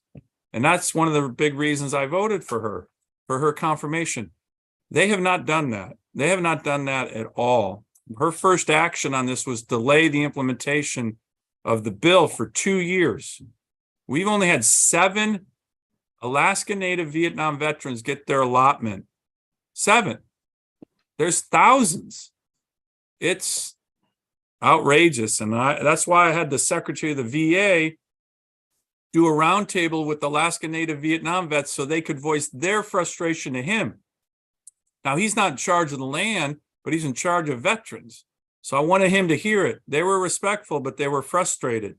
So I said, Mr. Secretary, bring that back to Secretary Holland and show and tell her about the frustration that guys like you, Steve, have experienced. Now, to your question, when the bill came out, I had to make compromises or it wasn't going to pass. In Southeast, we had to take all the land off the table. The entire Tongass was gone. My original bill had land everywhere, ANCSA, Interior, Southeast. We had to take the Anwar language out, the Southeast language out. But there is a regulation, a public land order that we're trying to get Secretary Holland to issue. If she issued that, we would have a lot more land available in the interior. But in addition to that, to your question, Senator Murkowski and I have reintroduced legislation to broaden the base of where the land could be accessed. So it's closer to the veterans, to their homes. And this is particularly important in the interior. It's really important in Southeast. The Southeast Alaska Native veterans who are Vietnam vets have no land even remotely near their communities. And so we hear you. We're trying. I will say there's a lot of groups opposed. Some of these lower 48 environmental groups, they were completely opposed to my bill. They said, we don't want anyone getting any land. And my argument is, what about people who served in Vietnam when most American men were avoiding service? They deserve it. So as long as I'm your senator, Steve, I'm going to fight on all those fronts to get it. This is an issue I'm very passionate about. And to be honest, it burns me up that people aren't more accommodating to people like you who serve their country heroically. And then, you know, the execution of this legislation should be top priority. And unfortunately, it's not for too many people in government. Thank you, Senator. I've got Victor, Peter, and Arlene lined up. So go ahead, Victor. I'm trying to get my. Oh, there you go. Oh, yeah. Senator Sullivan, Victor Lohr here, Ninana, as we discussed, Taugatili. I think Lisa mentioned something about the Commerce Committee. I know it's got something to do with the monies for the studies out there in the ocean. And she mentioned something about agriculture. I don't know if she's on a committee of agriculture or not, but I believe they had something to do with the salmon too. As far as the commerce, keep the money flowing, keep the money coming up here. Every little bit helps. Every bit counts. There's a lot of answers that are not, a lot of questions that are not answered about the ocean out there that they haven't been plugging along with. So keep up the good work. Anabasi. Thank you, Victor, very much. And let me, I appreciate the comments. Let me mention 2 things. In the legislation that we just passed on the Salmon Task Force, part of certain legislation was also focused on streamlining the federal fisheries disaster process. Now, look, we don't want to get to the point where we want to get to the point where there's no sorry, there we go, where there's no disaster. But if there is disasters, the problem is the money gets out to the communities much too slowly. So we just passed some legislation that's going to streamline the ability to get the money to the communities impacted by fisheries disasters. I know you guys know this, but it's ridiculous when you have a disaster and then you get the money 4 years later. By the way, that's happened. That's not good. So we're trying to fix that, and then we passed some legislation that's going to help. And then I appreciate what you mentioned on the Commerce Committee. The reason this salmon task force is so needed, and Senator Murkowski talked about some of the money. Remember, the state of Alaska pretty much manages, with some exceptions, the harvest of salmon, even in the ocean, and of course in the rivers. But as you just mentioned, Victor, the salmon live out in the big ocean for much of their life. The state doesn't research that. And because the feds don't manage the harvest of salmon, they don't really research it either. So there's this gap in funding and research about what's happening to the salmon during the time that they're living in the big ocean. And so that's what my legislation's focused on. And that's what being on the Commerce Committee helps in that regard. So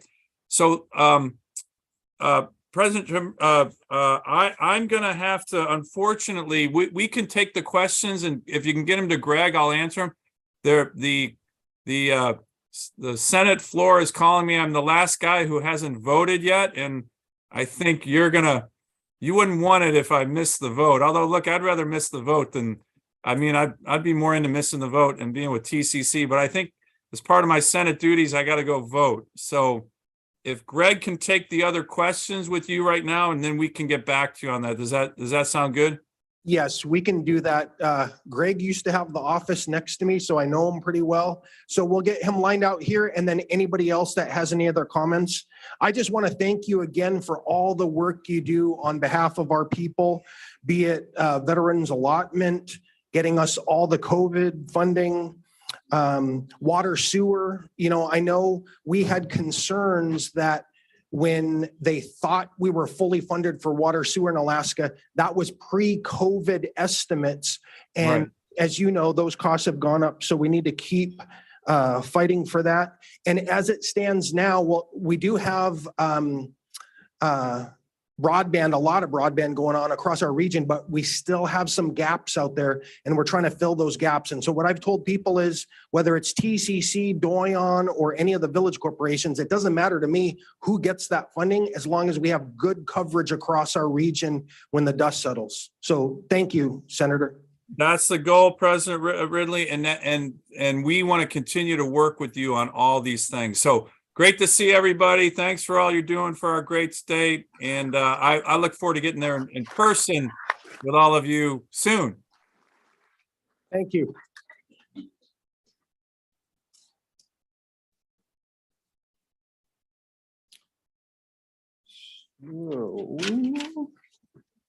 I know we've got broadband lining up, but we want to wrap up the education questions and gifting. So I'll hand it back over to Amber, but if we can wrap this one up fairly quickly, because we are 20 minutes behind now, but I'm hoping we can catch up with those panels this afternoon. Okay, so I think I saw Victor's hand up with a question.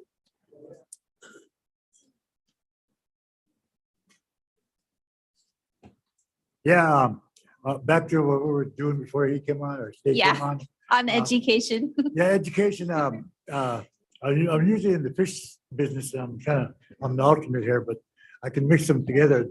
We had years ago when Nana was starting to, people were coming out the fish camps and moving to town because they were cutting us back so much. We were still fishing, but it was getting less and less out there. So we started a cultural camp. And we wanted to get the kids to, because there was no more hard to get them to fish camp. We wanted the kids to learn, and we wanted to get the fish cutters busy to teach them. So, and it was after school, so we had a little problem there because the school was let out, and and the teachers are traveling and stuff, and but we worked around it, and we got the kids to go, and then kid's a kid. There's no color or nothing. People want to go fish camp, learn about their buddy's heritage. So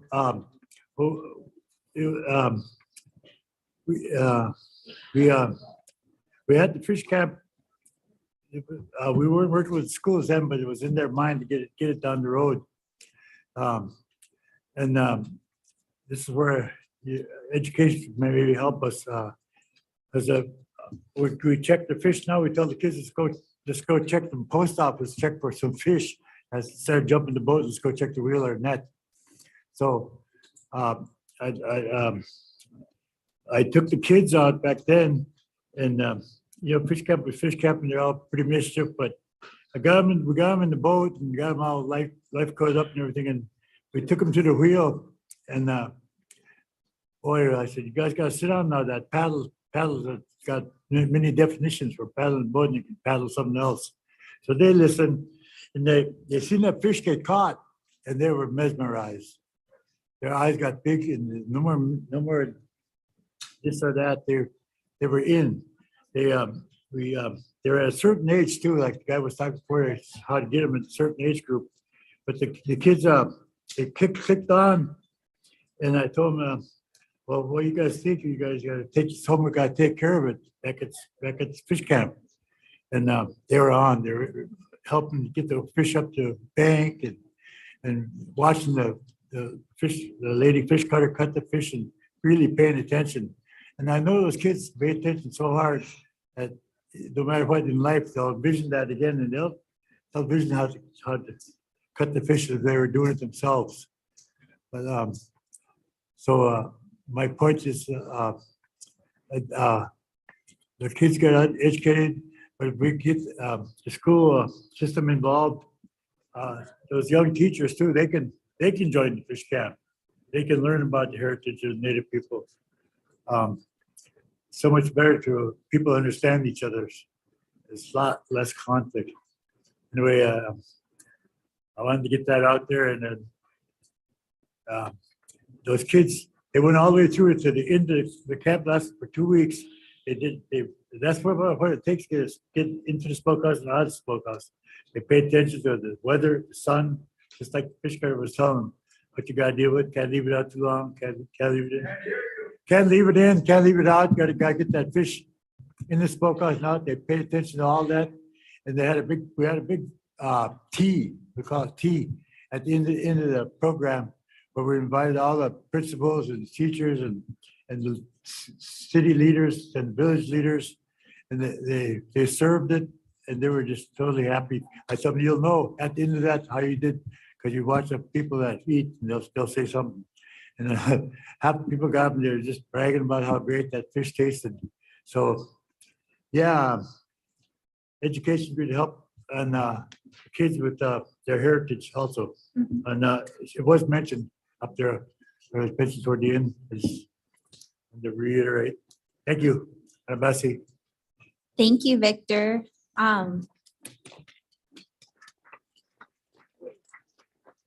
And I just wanted to share that tribes do have Johnson O'Malley funds where they can use for after-school cultural activities.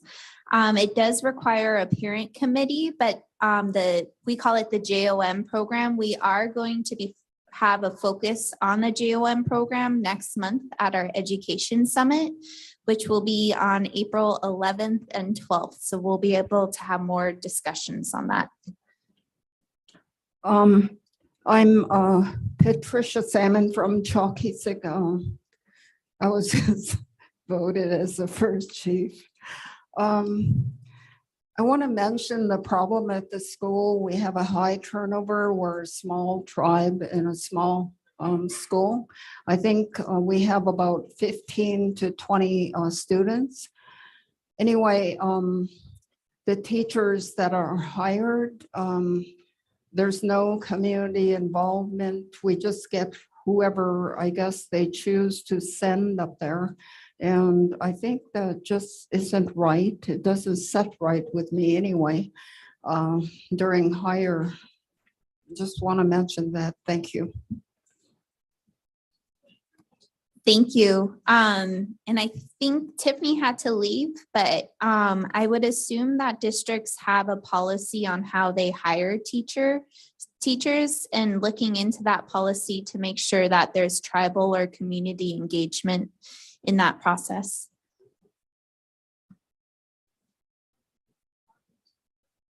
Oh,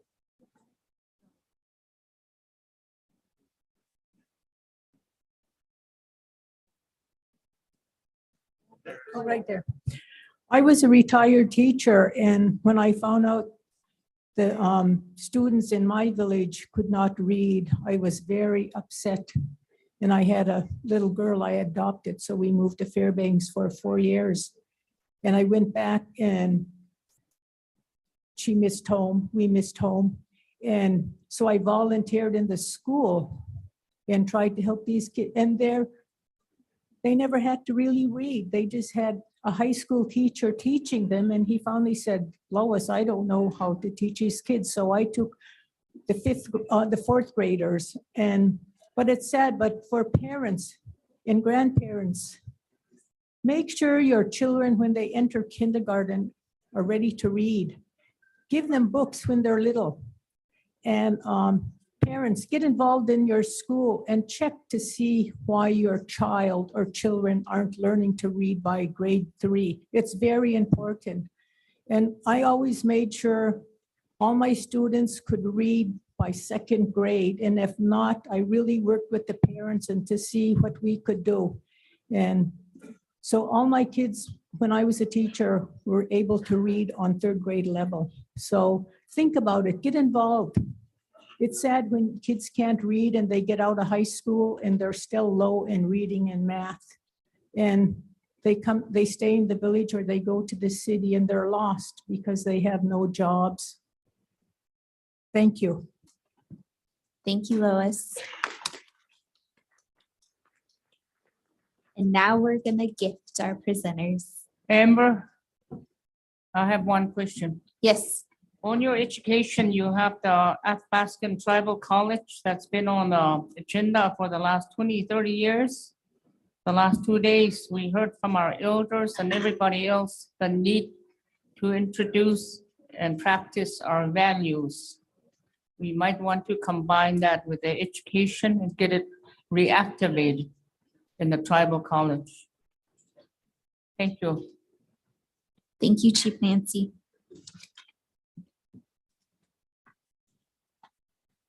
Wow, let's give them another round of applause, please. Thank you, Amber and the panelists. We have some gifts for Dr. Christy Graber.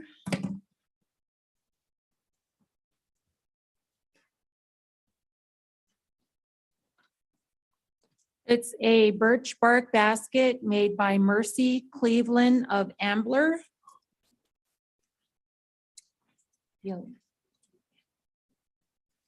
The next one is Deborah Riddle. It's a gift of birch bark earrings. No.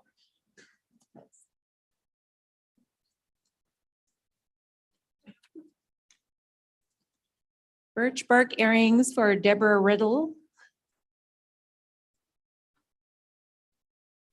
And finally, last but not least, we have a gift of earrings by Corinne Evans for Sarah Sledge.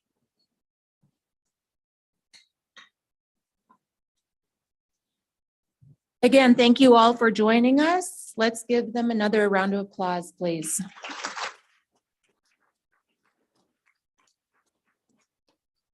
We'll prepare here for the broadband. Does the group need a 5-minute break? Okay, go ahead and take a 5-minute break. While you're doing that, I'm going to announce that there's an emergency fundraiser on March 15th, which is tomorrow, for Ernie Peter of Arctic Village. It's going to happen at Chief David Salmon Tribal Hall. It's going to be dinner and live music starting at 4 p.m. featuring Mark Brown and the Blues Crew. We'll have live auctions that will start at 6:30 p.m. There'll also be a donation request of $15 for the meals. It's going to be Southern fried chicken, garlic buttery mashed potatoes, seasoned corn, and Hawaiian sweet rolls with water. Raffle items are needed and appreciated. Again, the family says, thank you for your prayers, love, and support. That's an emergency fundraiser for the family of Ernie Peter of Arctic Village. Mase, 5 minutes. And if the panel for the broadband can make their way up here, that'd be great.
panelists ready and ready to roll. And then we have another guest who is here from DC who will present after them.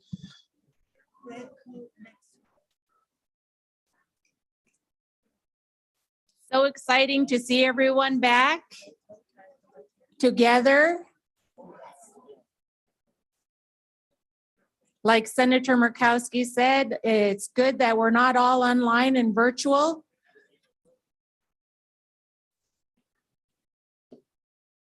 Hi, Daisy. So beautiful. I just love seeing everyone.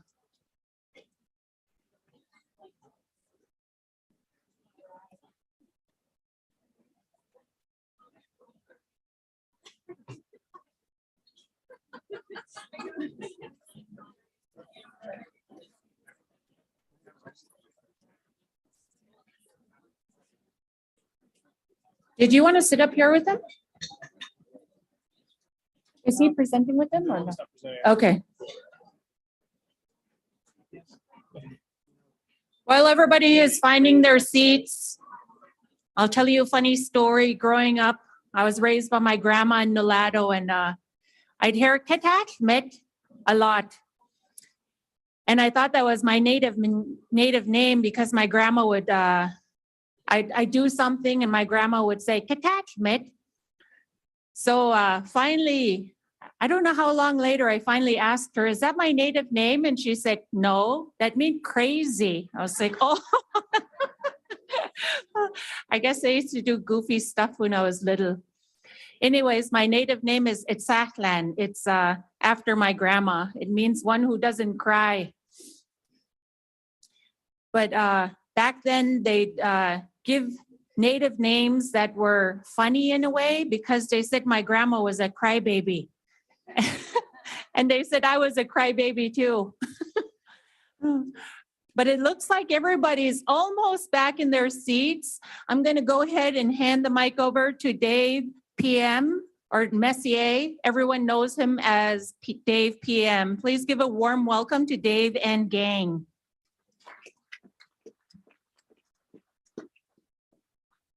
All right, thank you guys so much. We're going to try to get folks caught back up, but we've got a really great panel focusing on broadband and infrastructure. We want to make sure we give all of our delegates plenty of time to ask questions because there's so much out there and there's been so much happening. So we're going to explain kind of where TCC's at, and I can almost guarantee you we're going to miss some stuff and not do it justice.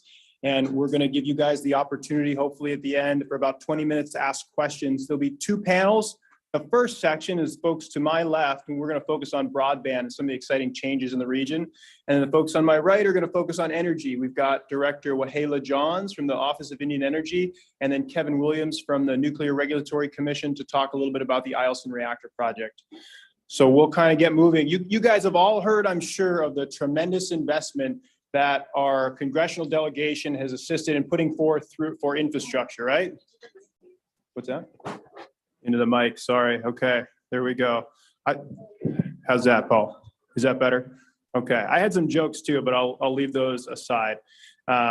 So TCC has been trying our best to do justice to make sure that the generational opportunity through the bipartisan infrastructure law that was passed just a few short months ago is able to be used as efficiently and effectively as possible in our region. You guys all know the statistics on the screen before you. Our region is an area the size of Texas, fewer miles of road than Rhode Island, and a population roughly double the size of the metropolis of Bethel, Alaska. So we've got huge infrastructure needs across our region, a very small population. And so making an economic case for any of the infrastructure we need is obviously a challenge. At the same time, as we're all recovering from the COVID pandemic and some of the funding opportunities that came down through COVID that some of our tribes are still working on expending funds through, okay, guys, some of the elders are asking for folks in the back of the room to please be quiet. Thank you so much. So TCC's leadership said, well, how can TCC structurally best serve our tribes? What's the right avenue? And so they stood up a division, the infrastructure division. I've been at TCC for about 10 years or so. My name's Dave Messier for folks that I haven't worked with or had the privilege of completing projects with. For those of you who I have worked with, it's been a pleasure. And TCC's president and executive management team and our executive board have come up with a division focused on trying to get more of these infrastructure dollars that we're all hearing about and figure out how we can capture as much of them to build out infrastructure in our communities. And so for our new division, that's focusing on a few key areas. There's energy, broadband, and housing. And we're trying to get staffed up amongst to be able to tackle all of the different opportunities in those areas amongst a time when it's incredibly challenging to find staff and even harder to get staff who've got a lot of knowledge about our remote communities. So you guys are all aware of the bill, the bipartisan infrastructure legislation. That's $550 billion nationally that is available for infrastructure. And then that coming on the heels of that is the Inflation Reduction Act, which is $370 billion of infrastructure money.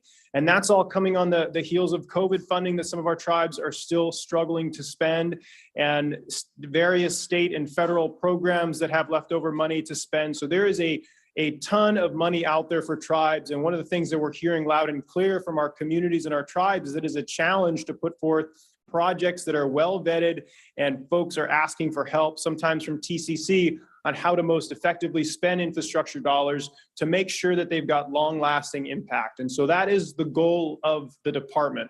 We're going to focus on broadband for the first section of the panel, and I'm really excited that there's been a lot of good developments, I think, on our region focused around broadband. I'm proud to say that Doyon and TCC have been meeting for the last 3 or 4 years on how we can crack this broadband nut in our region, because we are such a large, diverse area, roughly the size of Texas, fewer miles of road than Rhode Island, double the population of Bethel. We've got challenges, and we need infrastructure to help bridge those gaps and solve challenges. And oftentimes, because there's no economic business case in many of our communities to put forth this infrastructure, some of the private carriers are more hesitant to step up and own and operate the system. So as TCC and Doyon are looking at these opportunities, we're trying to capture them and then figure out where can we play a part to de-risk some of these investments to make sure that money comes into the interior. Because I don't know about you guys, but I get frustrated hearing reconnect projects lighting up the Aleutians with fiber optic projects, lighting up the southeast area of the state with fiber optic projects. And we're looking around the interior seeing such a huge need, and nobody being able to step up to the plate and say, hey, pick me. We've got projects, we've got good ideas, and we have need. So at TCC, we decided to be that entity supported by our leadership to step up and say, hey, we're here too, and we want to be able to implement good projects. And that's the root of our broadband program.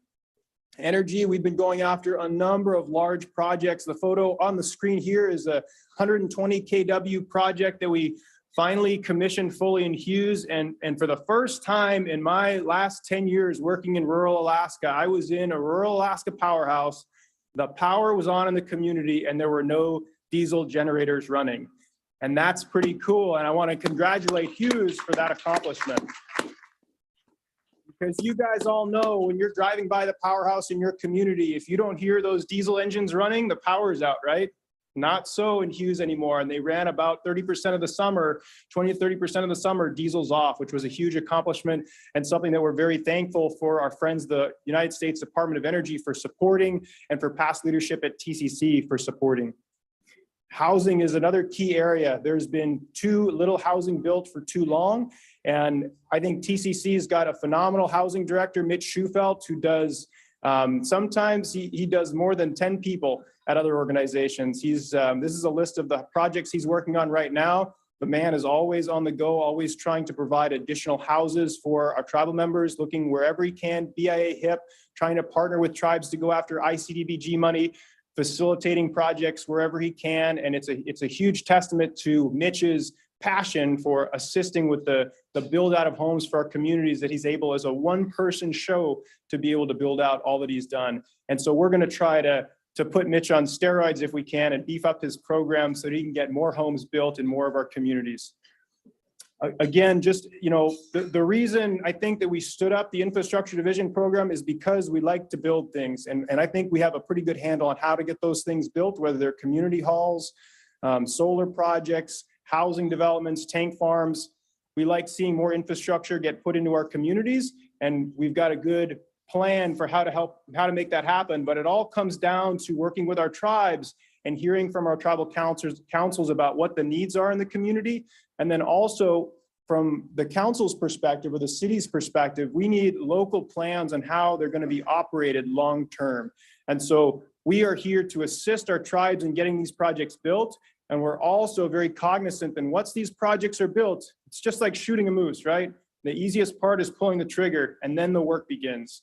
So we need partnerships from our tribes, from our cities, from our communities, and figuring out how, once these projects are built, we can best make sure that they're successful long-term. So again, we're on a compressed schedule, and my job is to try to get us back on track. So that was a real quick overview of the infrastructure department that was just stood up, about the last 4 months ago. We're going to be communicating with you if we haven't already. And please, if you guys have any questions, feel free to reach out. Ed DeLamry is in the room. Ed, can you raise your hand in the back there? He's our new energy guy. He's the new me.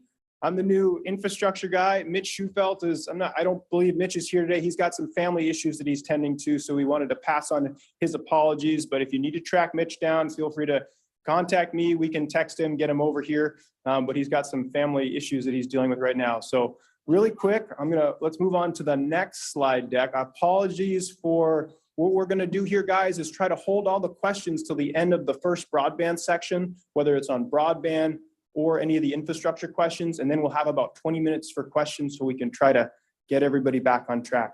So I wanted to introduce Sarah Obed, who's the VP over at Doyon. You guys all know Sarah, and she's gonna come up and talk a little bit about some of the, I would say, generational investments that Doyon's kind of stood up and taken the lead on in partnership with ACS and TCC to ensure that our region has better access to internet. So Sarah, I'll hand it over to you.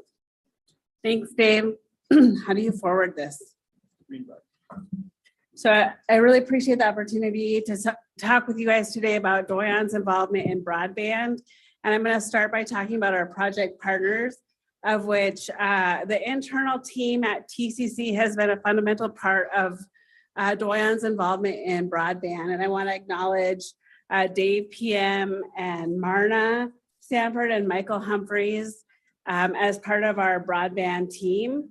At Doyon, we are also partnering with GunAU and Alaska Communications, of which Kathleen Redmond is here with us today to co-present with me on Doyon's broadband grant, the Alaska Fiber Optic Project. And we're also partnering with GunAU. I want to acknowledge Dina Summer, who is one of our project partners on this grant. Not up here on this slide, but I do want to acknowledge Bradley Williams at Council of Athabasca Tribal Government, who we also meet with at least quarterly on broadband infrastructure in our region. So we've had a robust conversation on broadband in our region going on probably four years now or 5 years on how we can bring broadband. We met many times and basically we said now all we need is a ton of investment from the federal government. And then the federal government passed this great bill and is investing in our region. And Melissa's gonna talk a little bit more about that, not just in our region, but in the whole United States. And we're really focused on bringing it and making sure our regions get connected because our region is one of the most unconnected areas in the whole United States. So really exciting. Our goal for the Alaska Fiber Optic Project, and it crosses the Doyon region, it crosses into the Chilliwack region and into a number of communities in the Chilliwack region, is to provide reliable, affordable, high-speed broadband in 20 unserved communities along the Yukon and Kuskokwim River. And you could see here all of the communities that our project hopes to connect. And it's really 3 segments along the 2 rivers. And we have 2 of the segments funded through the NTIA tribal broadband funds right now. We've got 5 villages that will be connected in the Doyon region, and then in the Chilliwack region, a number of the Chilliwack villages are connected. And then there's a ton of villages on the Yukon River that are not connected yet, but we are waiting to hear if the grant from TCC will be funded. So, but the goal is there, reliable, affordable, high-speed broadband internet for our communities. I'm going to turn it over to Kathleen. Kathleen is with Alaska Communications. Alaska Communications is one of our partners that are going to help us deploy this project. And please welcome Kathleen. Hello, everyone. Nice to see you all here, and thank you very much for having me. I really appreciate it. One of the things that we're going to go over just a little bit more in depth and build on what Sarah has just presented to you is taking a look at the region, at the area that the Alaska Fiber Project is going to cover. The map that you see is a map of the entire project. This has all segments 1, 2, and 3. 1 being, which we'll look at more in depth, coming out of Fairbanks. Alaska Communications has a lot of communications right here in Fairbanks. This is where some of our fiber ends before, well, it also of course goes down to lower 48, et cetera, but it goes up as far as Fairbanks. And so we're going to connect in Fairbanks, go up the road to the Fort Yukon, or the bridge at the Yukon River, and then it's going to tee off and go over to Fort Yukon and then down to Tanana, picking up 5 villages, as Sarah mentioned, along the way. What this will do is provide fiber down the river, down the road first, down the river after that, and this does go into the river, except in areas which it is deemed not prudent to go in the river. And then at each of the locations will come out of the river to a place in each of the villages, and it will be fiber to the home in each of those villages. This is going to provide speeds that, well, I don't even get in Anchorage to the village locations out there. I'm actually very jealous. The next segment would be considered segment 2. And as Sarah mentioned, there is an active application in with Tanana Chiefs in conjunction, and we are partners on that to go and continue down the river all the way to Holy Cross. That is a long stretch, to say the least. But again, the fiber would be in the river. The middle mile application, however, please be aware, does not provide fiber to the home. However, we will be continuing to find other funding mechanisms to go and make sure that does happen. The third, as Sarah mentioned, does cross over land from Holy Cross and goes back into, or goes into the river for the Kuskokwim at the Kalskags, and then on down to Bethel, all the way down to Napakiak. And basically what this does for the entire region, for both regions actually, is it starts, it's a beginning. We see this as the backbone. The Yukon to the Kuskokwim is the backbone for Western Alaska and North Alaska. From that, we will be able to build to other areas, to the other villages that we are not touching with these particular grants. And there's further grants coming up. There's the state BEAD program, there are USDA programs, et cetera, that are coming up that we will be taking a part in so that we can go and complete and get fiber, as Senator Sylvan mentioned, to everyone in Alaska. Now, as I mentioned, the technology is fiber optic cable, and that will deliver up to gigabit speeds. This is fast, this is very fast, and fiber to the home in the communities that I mentioned. Now, another thing that we get asked quite often is, okay, that's nice, but how much is it going to cost, right? I had the opportunity to travel with several folks here in the room, the senator to Tanana, and then down to Napakiak and Napaskak last year. And that was one of the big things that we kept on hearing, that it is ridiculous how much has to be spent on broadband so that you can have any type of connectivity whatsoever at this time. So I want to go and assure you that the grants require us to provide home internet at the same prices offered in Anchorage and Fairbanks. Okay, now remember, I just said I wish I had these speeds. So basically what you guys are going to get is faster than me for probably less than me, but oh, hey, that's all good. In addition, there's this great program that's part of the infrastructure bill as well called the Affordable Connectivity Program. What that does is in areas of need, and by the way, I believe each of the villages does meet that need, there is a $75 discount to each home for your broadband. So basically what I'm saying is that for about somewhere in the neighborhood of $10 to $15 a month is all that will be coming out of pocket, instead of the horror stories that I was hearing of like $600 and $700 a month of broadband that I was hearing is happening or has been happening. So just want to let you know that that is what's coming. And actually the next thing that we're going to talk about, and Sarah's going to come back up and talk a little bit about this, is the timeline in which you can expect this. Thanks, Kathleen. So when is this all going to happen? We're in the middle of permitting right now for our project. So Doyon is the grant recipient for segment 1.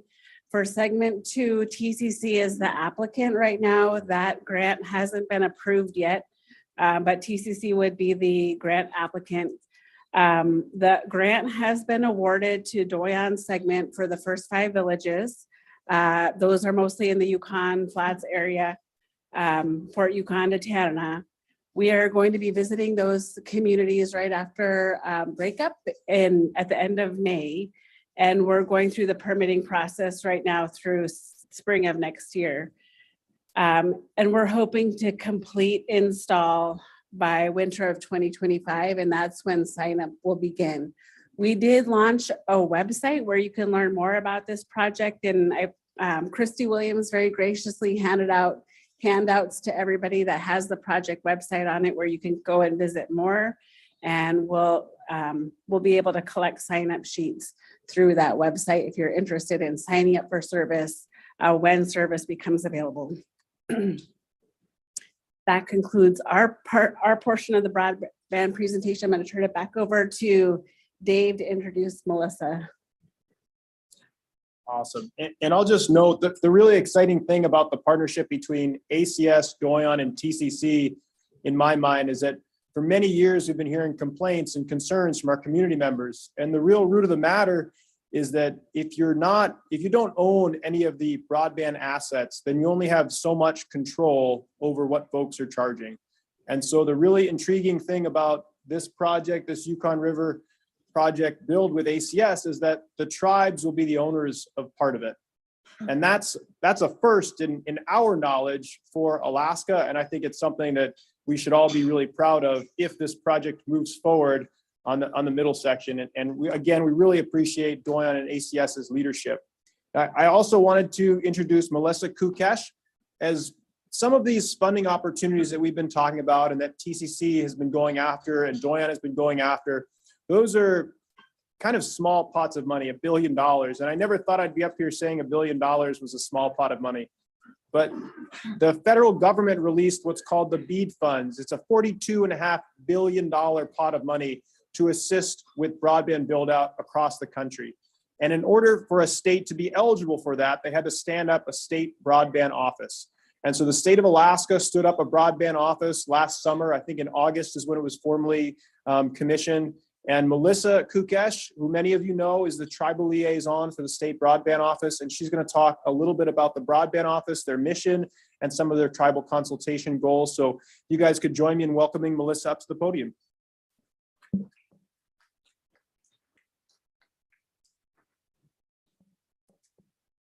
Good afternoon. I just wanted to point out quickly that I was asked this morning to condense my presentation down to 6 slides. And as a Tlingit, you know how challenging that may be because we love to talk. And I was told in the beginning I would have an hour. But good afternoon, tribal chiefs, elders, delegates, and tribal members. Thank you for allowing me time on your agenda today. My name is Melissa Kukesh. I am Koyukon Athabaskan on my maternal side and Mexican and Tlingit on my paternal side. I am Raven Dog Salmon from the Central House in Angoon. I am Tlingit of the Ankahit clan, and my Tlingit name is Kitu.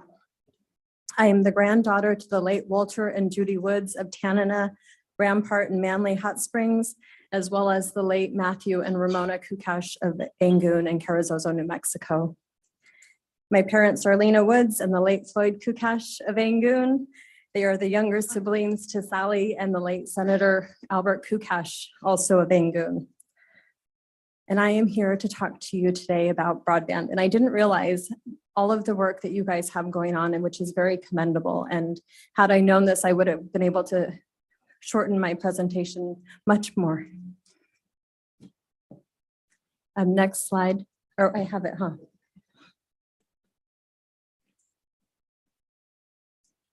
So our Alaska Broadband office has currently 4 employees. We have the director, which is Thomas Lochner, and he came to us from Aztec.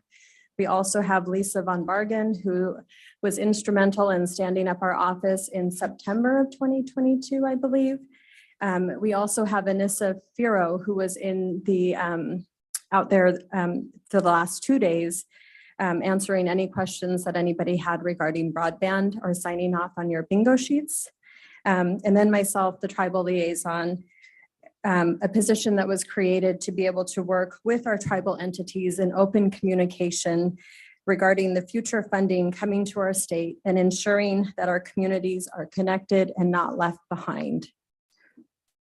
Our office is working on establishing 2 grant administrator positions, and this will be under the Department of Commerce, Community and Economic, or I'm sorry, the Division of Community and Regional Affairs. They currently have several grants that they're already monitoring, and I'm sure many of you may have had some grants from them. And so we felt that it was best to have these positions under that division, so that way we could quickly get this money distributed throughout the state.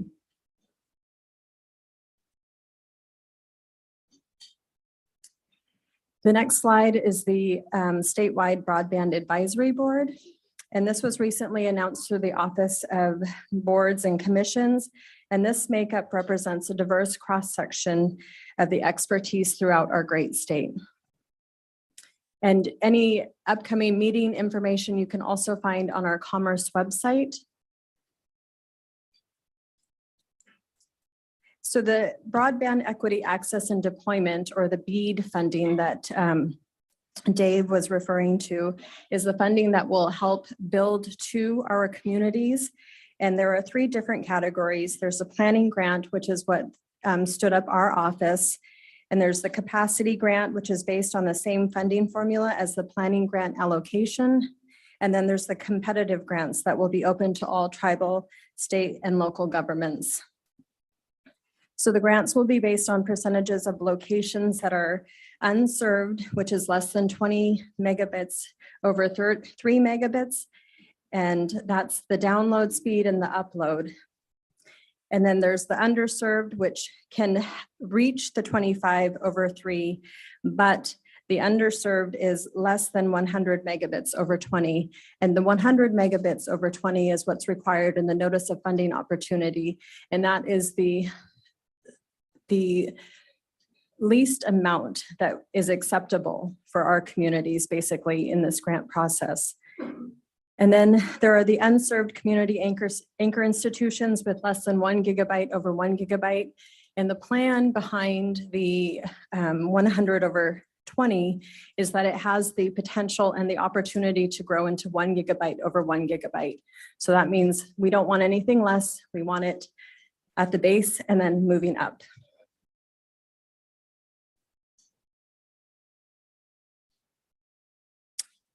So next we have the map of Alaska, and the green pins are the communities that are currently served in Alaska. And we have 112 communities, or 30%, that are considered served. And they're served on the fiber optic cable system that's currently in place.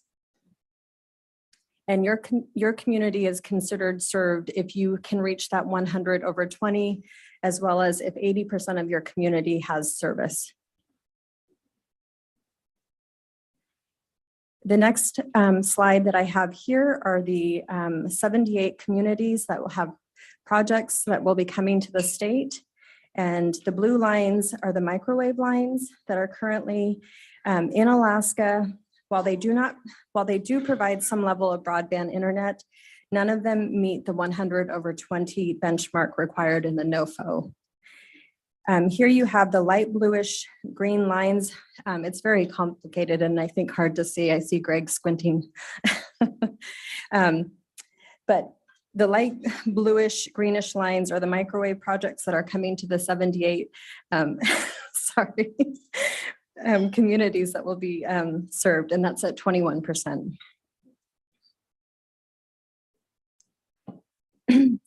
So the blue pins and the salmon pins are the unserved and underserved communities in Alaska, and there are ongoing projects to build the 78 of the communities. And the purplish lines represent the new fiber system, I think that Sarah and her colleague had mentioned, as well as just all of the projects that are currently out there. And the next slide is the Alaska Broadband's office, our charter. So these are the unserved and underserved communities, and we have 179, and at roughly 48%, almost 49% of our communities in Alaska that are not served.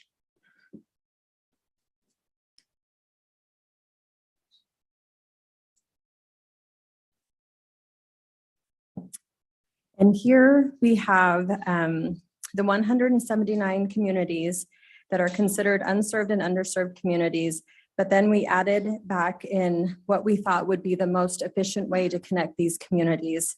The unserved and underserved locations have now turned into salmon eggs, and this is how we have kept track of the network to each location.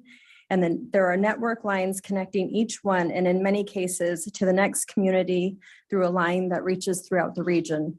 Very similar to the thought process behind Doyon's and TCC's process that they have been working on for almost 4 to 5 years. I have been in my position for 5 months, so very commendable.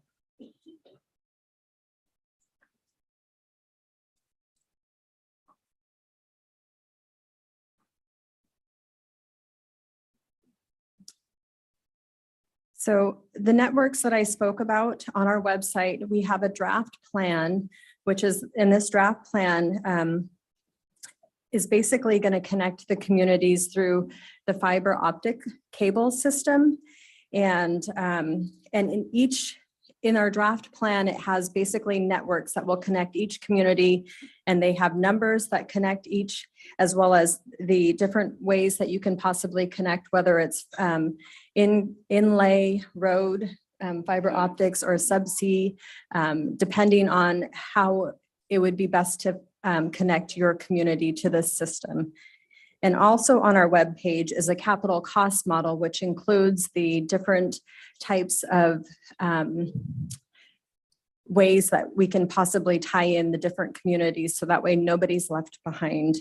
And we are asking those in the communities to best help to look at the plan to help us reach the best possible solution, so that way that we're connecting them and we're not leaving people behind, and everybody in every community or every home in every community can be served. And even if they don't want the service, they still have the option to plug in and connect.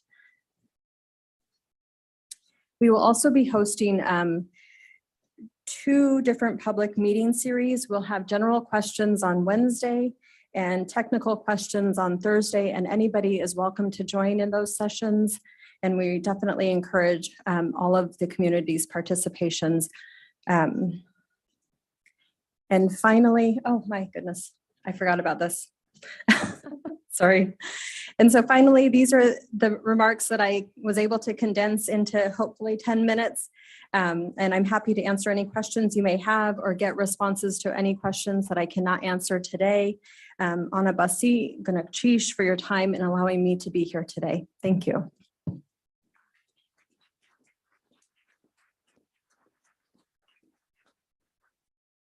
And a big thanks to our panel. And I apologize. We know that that was a pretty quick run through of a very complicated topic, but we did want to open it up if there's questions.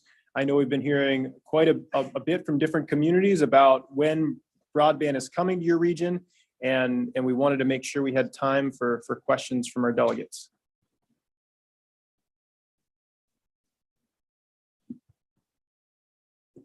Thank you, Dave. I'm from the Lower Yukon Village of Holy Cross. I don't know for the first villages down in that area to get the microwave towers, but the microwave towers are owned by the company GCI. So basically, I mean, if we're gonna put microwave towers in our villages and being owned by the company of GCI, we basically got to be underneath the tower just to make a phone call. I mean, the services that they provided back then, you know, they talked about build out. They got a lot of government monies, but a company like GCI to come into your village and tell, I told this to, I think Doyon when they were doing the fiber optics, we have to pay $600 a month. And then that's not even including the overages charges. So some people pay over $1,000 to have their internet in their own home. And it's what they do. I mean, for like us as a tribal entity going through the COVID, we stationed out places in our village just to have kids connect to the internet and be connected to the school, and we paid for it.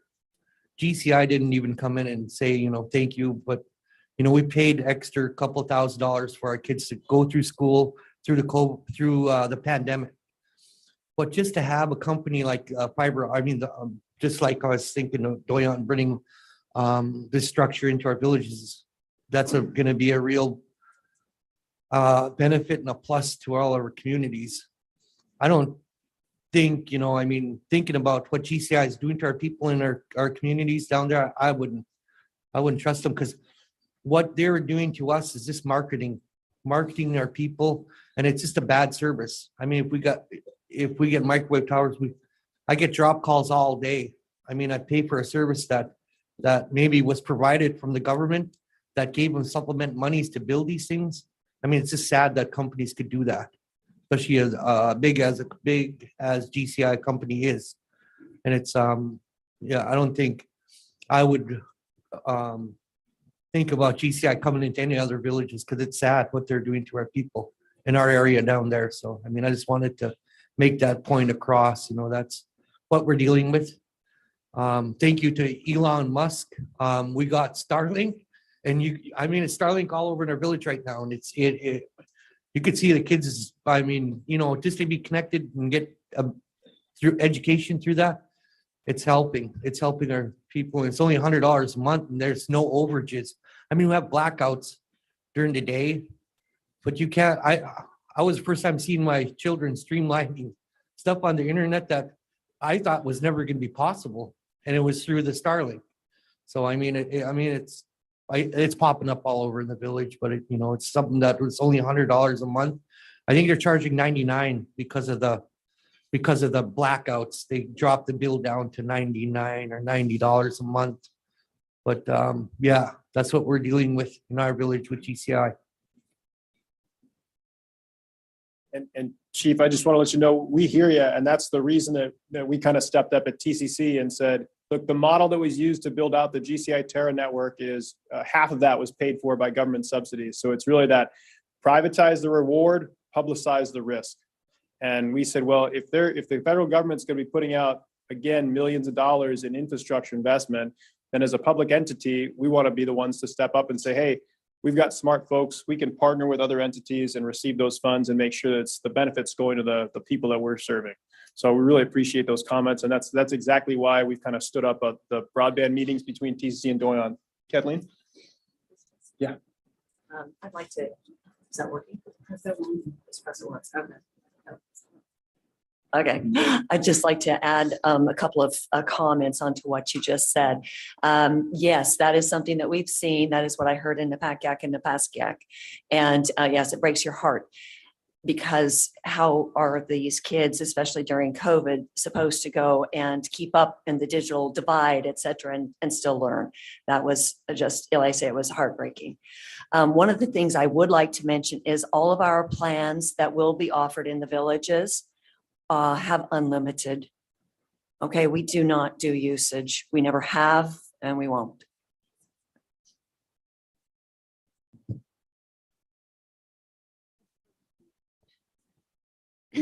excuse me. So one of the things that is required in the notice of funding opportunity is that it has to be 100/20 to be considered sustainable, scalable, and affordable. And that's very important to me. I don't know, I had to remove one of my slides that covers the 8 covered populations that's required to ensure that we're reaching out for the digital equity side of it. But that one of the 8 covered populations includes our rural communities. And I'm originally from Angoon. My grandma is from Manly, Rampart, Tanana area.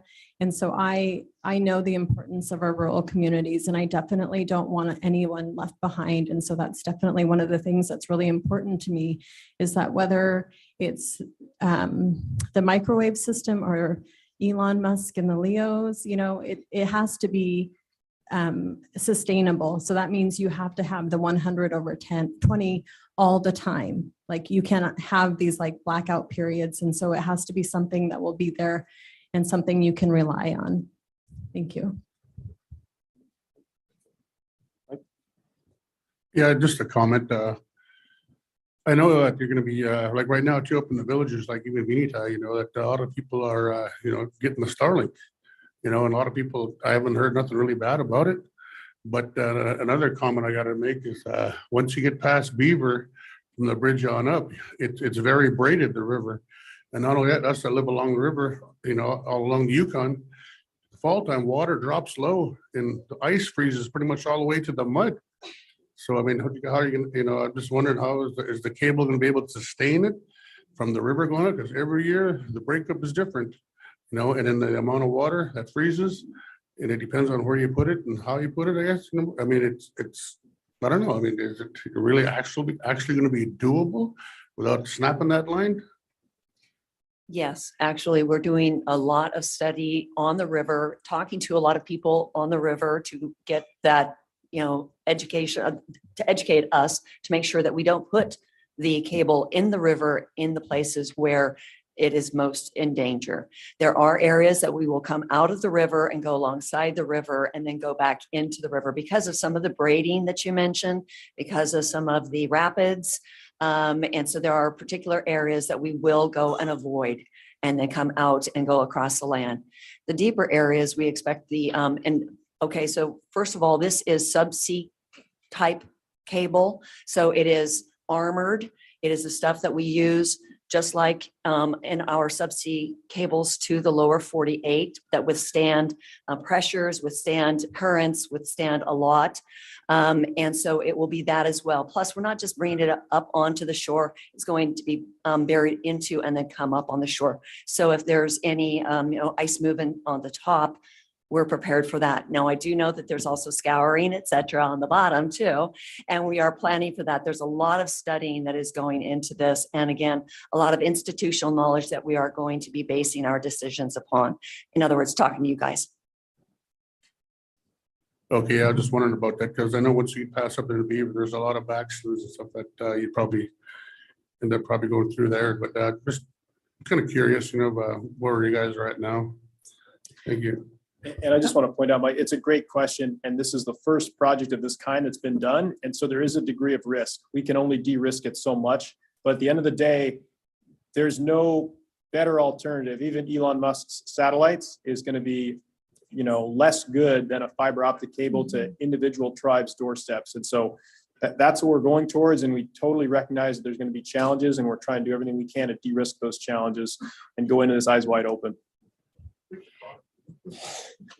Dave, if I may, I just wanted to point out that this is also where we're hoping for the community's input on our draft plan. So that way, if you see a certain part of the plan that is in an area where you think that if it were moved over a little, or if we did something different in this section, that would be more beneficial in terms of the longevity of the cable. And so we're definitely seeking input on that portion. Yeah, that was another comment I was going to make. Yeah, I think a lot of local input and local knowledge of the areas, because once you get past Beaver, it's in between Circle and Porygon and Beaver. It's Dave's been there. He's seen it. Question, Mike?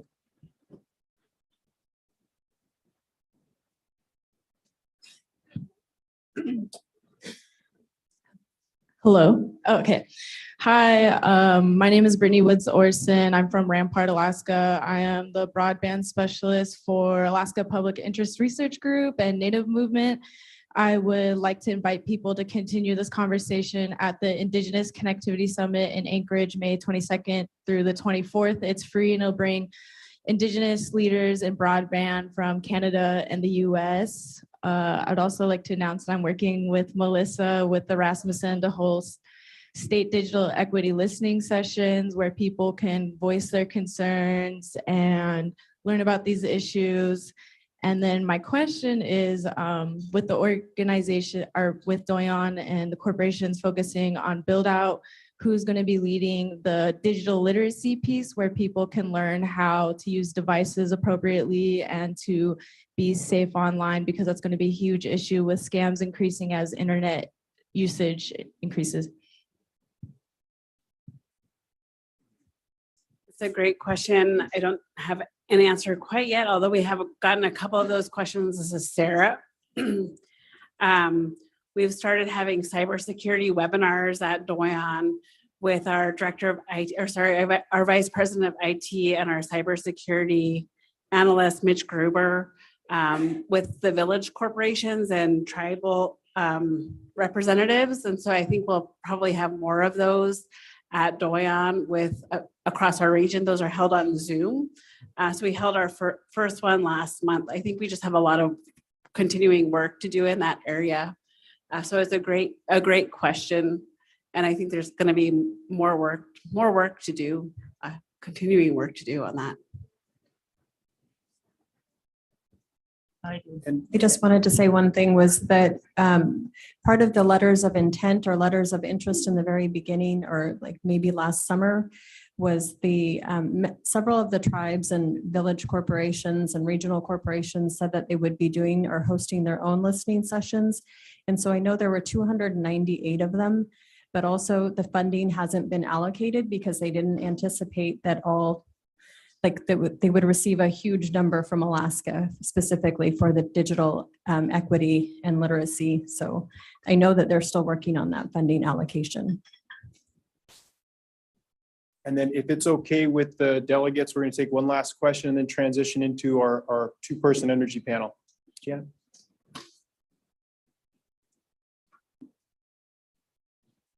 Hello, my name is Janet Woods, a tribal member of Rampart. I was wondering what the impact of the fiber optics in the river,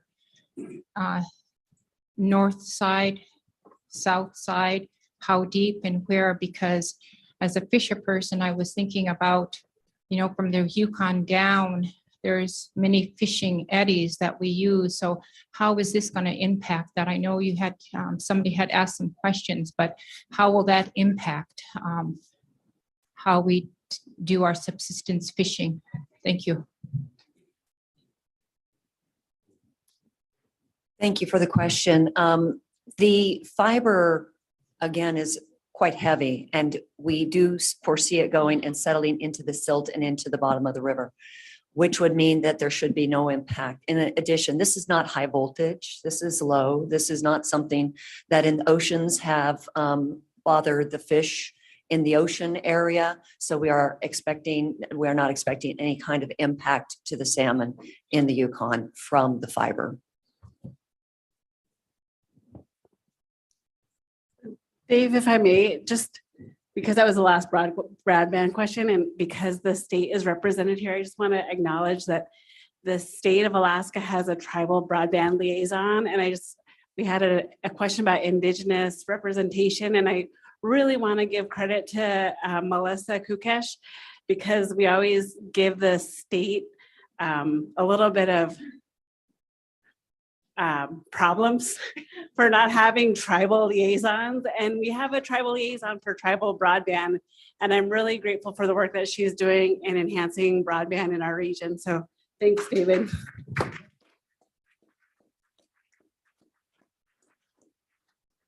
And I just also want to respond to the last question a little bit in regards to the impact on fish. As Kathleen said, this is a project that's got to be permitted. And so we're using best available information. We're also approaching it from the standpoint of, again, eyes wide open and looking at it. What's the impact if we do nothing and our communities continue to be disconnected? And that's not a very good scenario either. So there's no perfect solution. We're trying to, as hard as we can, minimize any impact on the fisheries because we recognize that's of paramount importance to our tribes and going into things with the best available science at all times. And so sure, Vernon.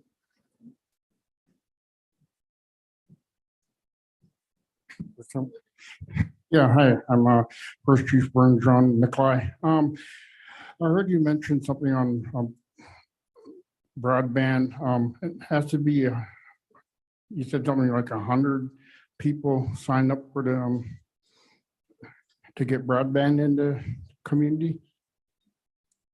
I think the numbers mentioned were the upload and download speeds. The upload is the first number, it would be 100, and then the download is the second number. I might have that backwards, but it's 100 by 20 is the minimum speed that they would require for any project funded through some of the BEAD grants. Okay, because my community would be left out of this again if this happens, because we got less than 100 people in our community, and we got less than 80. So in 2010, we're left out of the cell phone when they're supposed to put cell phones in, and now it looks like we're going to be left out of broadband too because we don't have enough people. I want to see if you could address that and see what could be done. I mean, because I'm tired of my people getting left out of stuff, because like I like to say that everybody flies over, but nobody drops by. And Chief, we are certainly cognizant of the challenges, especially with some of our remote small populations, and that's why we're trying to help facilitate the build out of broadband.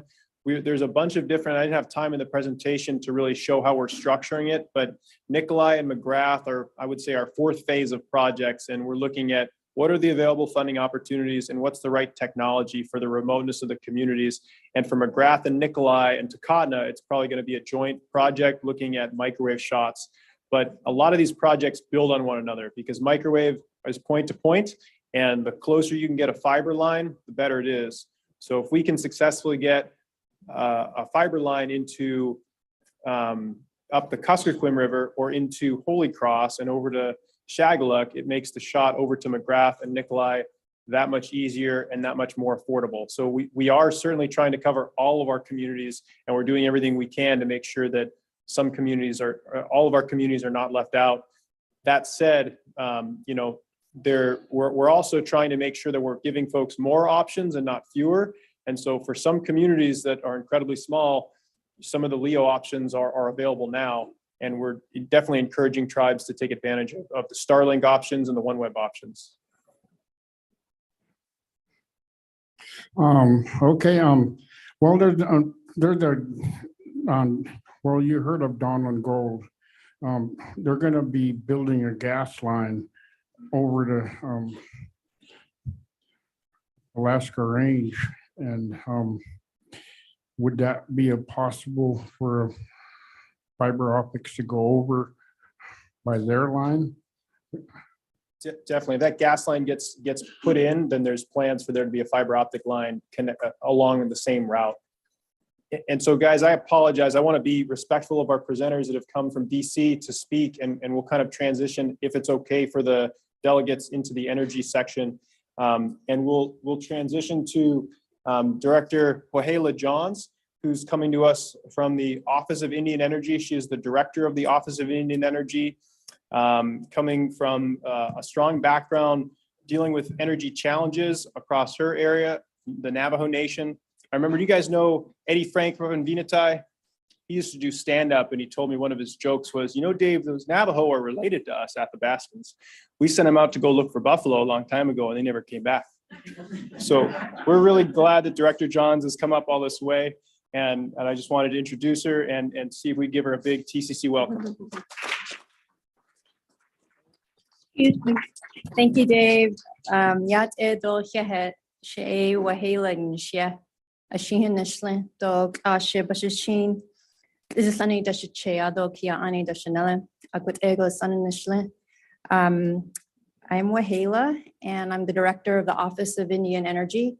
And as Dave mentioned, I'm Dinan Navajo from Northeastern Arizona, and been in DC for the past 2 years. I was appointed into this position by the Biden administration, and it's been a huge learning experience in these past 2 years of our government to government relationships with tribal entities throughout Indian country with Alaska Native villages and corporations.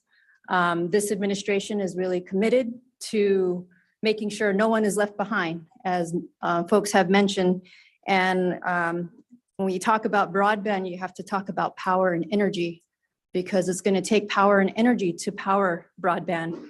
It's going to take power and energy to power everything in your community. And I'm sure many of you think about energy more than other Americans throughout this country, because we hear of the energy burden that you all face, paying much more higher energy costs than other average Americans. And this is my 3rd time here, and I'm learning a lot about Alaska Native villages and corporations. I'm learning a lot, and I appreciate TCC leadership, Brian and Sharon, for inviting me. It's good to see you all again, and also all the village leaders here. So I just want to say, thank you, and good to see also Arctic Village tribal council members. I actually went up there in August and spent time at the fish camp. But it's definitely an eye-opening experience, and I was trying to get, and we're still working on it, trying to get DOE staff that run many programs that I'll be going through in this PowerPoint presentation that hold billions of dollars that could benefit your community. So still trying to figure that out, but would love to work on that partnership. Okay, wait, I have it. So DOE Tribal Energy Overview. I'm going to talk about the DOE implementation of the Executive Order 13175, which is our commitment to strengthening tribal consultation. And so there's a lot of strategies on what that looks like from our department and agency, and what we're doing to make it stronger. I'm going to do an overview of our opportunities, and then also the Inflation Reduction Act. We have an historic investment of $369 billion to address climate change, and also a lot of tribal specific programs that are gearing towards communities to implement clean energy in their communities. The bipartisan infrastructure law for DOE, we have $62 billion that we have to get out the door. And so this isn't something I'll be covering. And the clean energy tax credits that are now directly available to tribal governments and nonprofits. So these are all opportunities for you all. So what DOE is doing is we have a DOE Order 144.1, which is an order that helps us and gives us guidance as a federal agency of how to work with tribes and tribal entities. And it's around consultation, and it's around our engagement practices. So we're re-upping that, and we're going to have a tribal consultation session probably this summer on what we've changed to the order. And we have a tribal energy steering committee throughout DOE that is made up of different offices, and we have a bi-weekly meeting to talk about all the tribal programs or different things that are coming up through the different investment opportunities and strategies of working together. We also onboarded tribal liaisons. So I don't know, I'm sure Dave is getting a lot of requests from different offices that have hired new tribal liaisons, which is really important. And this is something that we've been stressing, is that we need to hire more people that understand and have worked with tribes to be part of developing these programs. And so that's something we're doing, and we're expanding training and just making sure that we're doing better at communication. Our office, the Office of Indian Energy, if you're not familiar with them, it's a really cool program. It's been around for 10 years, and we offer financial assistance, technical assistance, education, and outreach. We right now have a great opportunity, funding opportunity that I'll go through a little bit. But our main thing is to support your energy vision. We have technical people in our team, and then also with labs. If there's something that's out of our scope, we'll go to labs to ask for support to help support tribes meet their energy vision. We do strategic energy planning at no cost. So if you are thinking about an energy project or want to explore energy efficiency or want to have a strategic plan on energy, let us know, make that request. Or Tristan, can you stand up? Is right there. And he can also provide information to you. He's the special assistant for our office. And so we're here as a resource. And so please let us know how we can support. Again, we offer technical assistance. So this is financial analysis, technical analysis, strategic energy planning. So this is, again, at no cost to you if you make that request. And within the 10 years, we've installed 46 megawatts of clean energy generation, which is really exciting. And there's a lot of projects that we've supported here in the region. I don't have the exact number, but it's quite a few. I think there's 50, I want to say 52, but I might be wrong. And a huge investment that we've made in Alaska. And we've completed many technical assistance requests regionally here at the TCC region. And so happy to share more information on that. And you all are leading the way. Some of these projects are leading the way on microgrid development, on energy storage. I've seen projects on energy storage. And so I think you all, I see it as you all have been doing this and thinking about how to plan and be strategic about generating your power, because you all are also in kind of rural, remote locations. And that's really important right now. I think that we have so many funding opportunities that complement that. If you go to our website, we have a whole funding opportunity page, and I won't go into detail around that because I don't know how much time I have left. So this is the big one. We have $50 million right now funding opportunity for clean energy deployment on tribal lands. And it ranges from $100,000 to $5 million per project.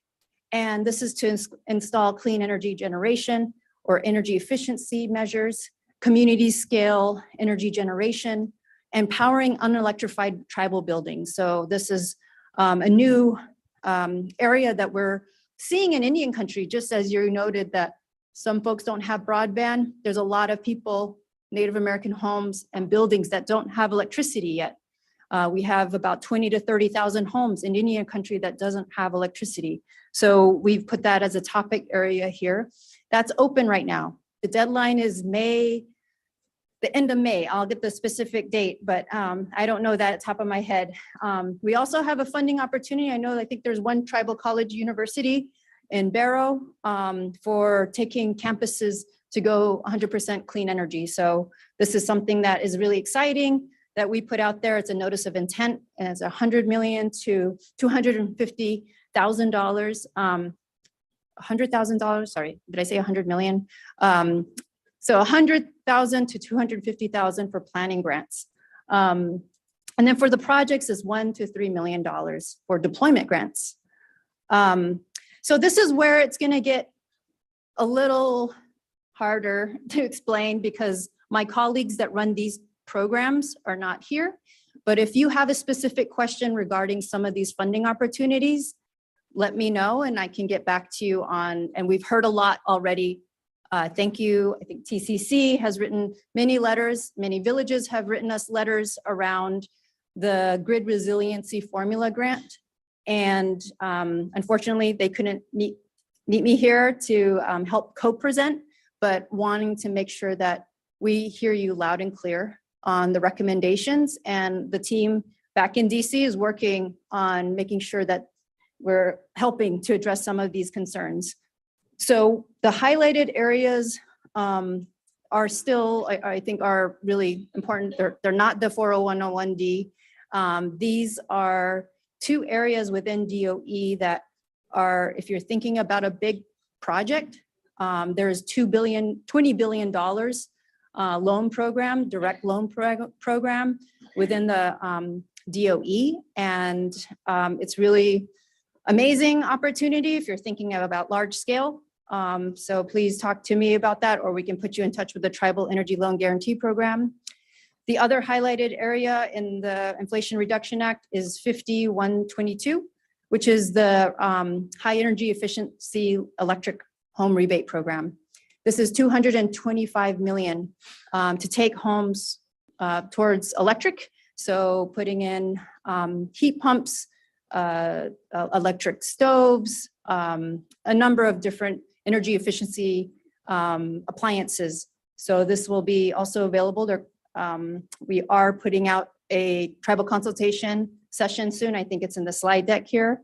But going back to financing, this is a huge opportunity where we have the loan program office within DOE that has the ability to offer direct loans to tribal energy projects. And if you want more information, I will make sure to get the slide deck to you all. But here's a point of contact. There's a number, and email, or just get back. If you want to reach out to us, we can put you in touch with these folks that have this amazing opportunity available for tribal big projects, like, multi-million-dollar projects for the loan program office. Here's the electrification projects for the home rebate program. This is going to be available for a lot of Americans, and for tribes specifically, it's $225 million, I believe. And this is a list of things that you can get rebates for. So electric heat pump for hot water systems, electric stove, cooktop. So you see the whole electric wiring upgrades. This is a big one. I think most homes can use a revamp of electric wiring. And I think this could be a really important formula that they're drafting right now and looking at how they're going to organize this provision. Oh, here's the virtual consultation. They'll have it on March 29th from 2 to 4 p.m. And you'll make sure to give folks this. Okay. So here's the bipartisan infrastructure law. We have the grid deployment office. This is the resilience formula grant in the green, 40101D. We have a deadline of March 31st of the formula grants. I'm not sure many of you are, hopefully a lot of you are aware of this. And again, this deployment office told me that hearing you loud and clear, and if wanting to help figure out this situation to make it more easy for you all to take advantage of these funding opportunities. I think folks, I don't know how many people how many villages have applied yet, but we just need folks to submit their applications. That's what I'm getting from grid deployment office. It doesn't have to be, refined, but I think just getting your application in concept is good.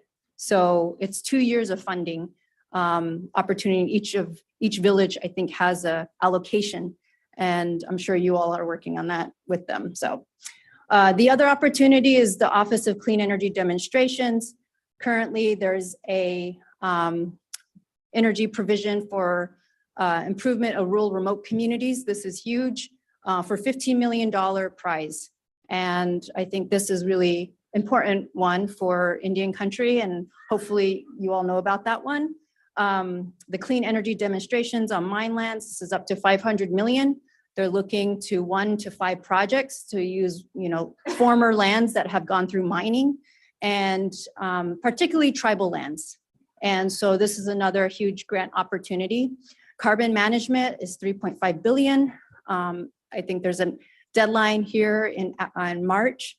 And then there's a state and community energy program, which I went through the weatherization assistance program, which is 3.5 billion. The main one I think is formula, which many of you have probably been getting information, is the EECBG 550 million. And the pre-application is due April 28th, 2023. Again, this is not my program, the previous slide and this slide. This is what the different programs have given me, but the grid resilience formula grants, again, the deadline is March 31st in 2023. And it's the first 2 years of funding. They extended the deadline. The deadline was originally going to be in September, and there were a lot of letters from tribes saying to extend it. And so they did to March 31st. And then the other, I'm less familiar with the other grants, but they're competitive. So happy to connect you to the grid deployment office. I believe that's the last slide. So I just want to end by saying, I know that there's a lot out there and you all are probably getting invitations, Dear Tribal Leader letters for consultation, and you're inundated with a lot of the information that is coming out.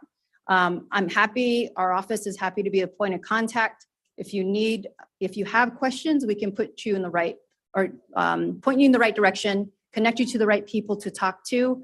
And our office is actually committed. We've been pretty underfunded for 10 years until this administration came in. Our grant opportunities became more. Our team is growing. And one area that we know that is needed is wanting to build more capacity locally.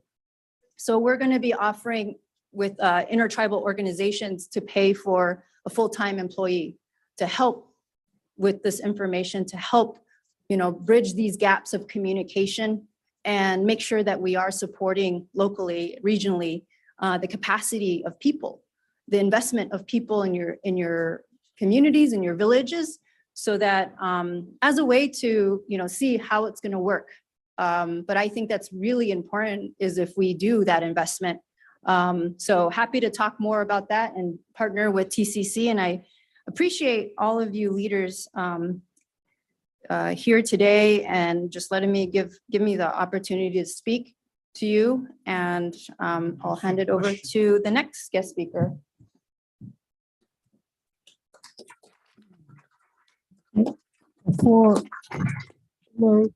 Before you move on, can I ask you a question? That's a lot of financial resources you're talking about here and could be very beneficial, But what I wanted to ask you was, are some of these resources available to a nonprofit organization like the Fairbanks Native Association, which is a state chartered organization that represents the Native people here in Fairbanks? Yes, and I can get you that list. I believe it's the state community provision that was in the slide deck. I don't remember the exact number, but many of the Inflation Reduction Act is geared towards nonprofit organizations. So tribal communities can also apply for this, or Native communities and nonprofits. The other question I had for you was regarding state energy assistance. Is there some reason why those funds are funneled through the state government? For the energy assistance? I'm not sure about that. Is this the grid resilience funding? All I know is it's called energy assistance, and a lot of our communities rely on that. Is this the And as far as I know, it's funded to the state of Alaska, and I think it's funneled through 10 chiefs. And it just seems to me like those funds should be directly funded to like 10 chiefs or to the villages directly, because this whole thing just creates another layer of bureaucracy. And of course, they take their share of it too. And so when it trickles down, I don't know, I'm not sure we're even getting the maximum benefit out of it as I think our people should. Thank you. And if I could respond to that last question, Steve, there is a energy I assistance. think that power cost equalization is what it is. Yep, there's an energy assistance program and then power cost equalization. And those are the energy assistance program is run through Tanana Chiefs Conference. And we certainly help utilities which are eligible for PCE ensure that they're getting their fair amount. But thanks for the questions. I want to be respectful of our speaker that's come so far. Thank you so much, Director Johns. We really appreciate you coming up. And we wanted to move over and give Mr. Kevin Williams an opportunity to speak. Many of you have probably heard that there is a small scale nuclear reactor project planned for Eielson Air Force Base. And so we wanted, at the bequest of our tribes, we wanted to make sure we had somebody from the Nuclear Regulatory Commission come up and take any questions and explain a little bit about the project. And so I wanted to invite Mr. Kevin Williams to the stage. He's the director of the Division of Material Safety, Security, State and Tribal Programs with the Office of Nuclear Material Safety and Safeguards. He's going to come on up. Thank you so much, Mr. Williams, for making time.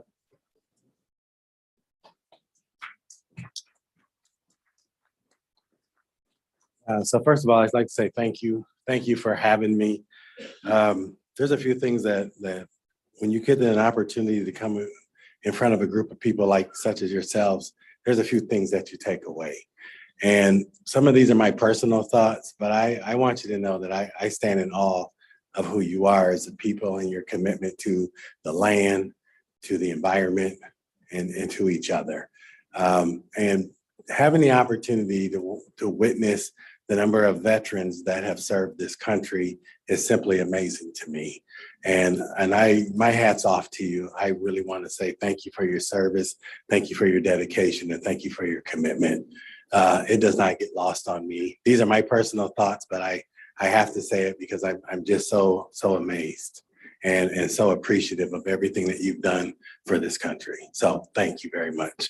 I wanted to take an opportunity. There's two people that are here with me, Joe O'Hara in the back. If Joe, either wave your hand or stand up, and Ben Beasley.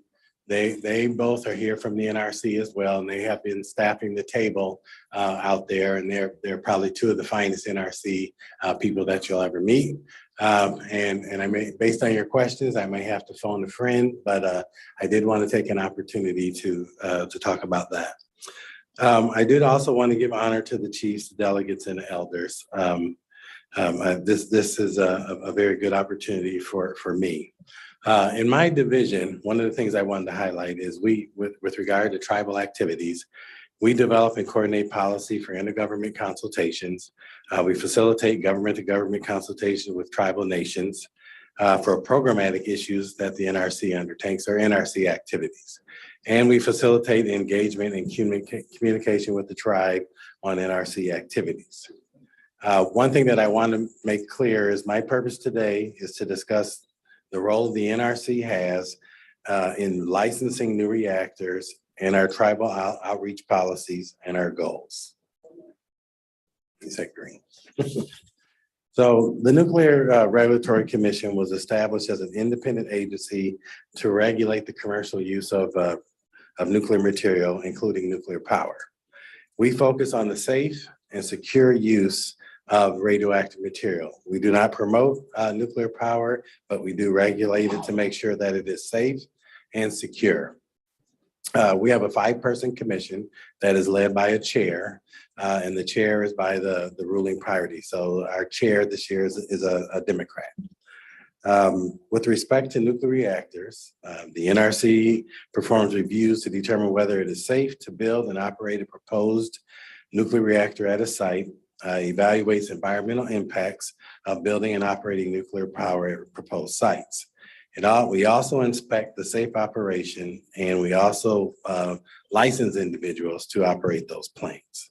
In addition to nuclear reactors, and this is where it's in my area, we do regulate other types of facilities like medical, the commercial use of radiography, and other facilities that manufacture fuel. This slide, very busy, what it focuses on is the licensing process. But the part that I want you to focus on is that orange box there down at the bottom. That part right there in the process is where we want to engage tribes. We want to engage tribes earlier in the process. We want it to be meaningful and we want it to be timely. It doesn't serve us any good to get down to the end of the process and hear about a concern and we can't appropriately address it. So that's where you'll see us engaging early in the process. Some things that I want to talk about is one thing I want to highlight is the environmental review. The environmental portion of the review, it complies with a number of acts such as the National Environmental Policy Act, the Clean Air Act, the National Historic Preservation Act. And one of the things that we focus on is having a public comment period. We want to inform our development of what we call a draft environmental impact statement. And we finally have to issue the draft environmental impact statement. And we want to get comments and feedback from people such as yourself. One of the things we also focus on is like a pre-application review. It's a voluntary process, but it's prior to somebody submitting an application to the NRC for us to review. It does include the opportunities for public meetings, audits, readiness assessments with the NRC to help ensure that it's an efficient and effective review. Also, during the pre-application review, the NRC staff engages early in interactions with tribal nations, local governments, state government, and other federal agencies. Right now, the NRC is in an early pre-application discussion with the Department of the Air Force, and that's the reason why we're here. We want to engage you, we want to hear from you, we want to talk about what the process looks like. And tribal engagement, as I pointed out here, it occurs throughout the licensing process. And it is done under the regulation called 106 of the National Historic Preservation Act. And so you'll hear about things such as outreach, consultation. We want to be able to engage you to make sure that we're appropriately hearing from you. One of the things that you've talked about, just like in the broadband, there's a lot of history here that people know things. They know certain activities such as, historical artifacts are buried there where your people are buried, things of that nature. We don't know any of that. So that's why we want to engage you, to hear from you, to understand the challenges and the impacts that are on your community.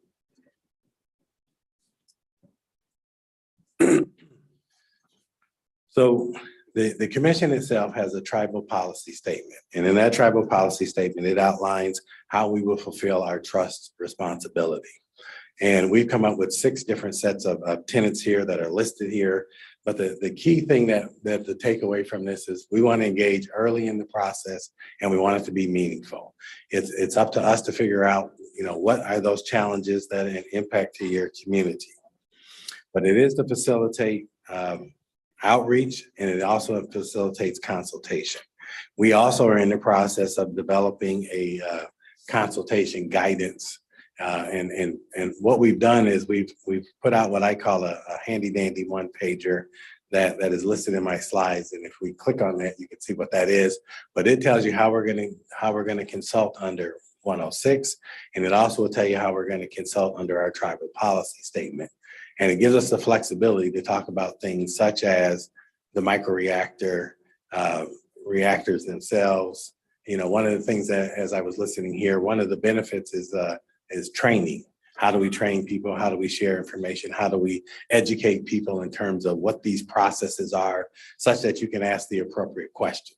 So that's what we've been focusing on, and we want to continue to build on that. I think I already talked about this.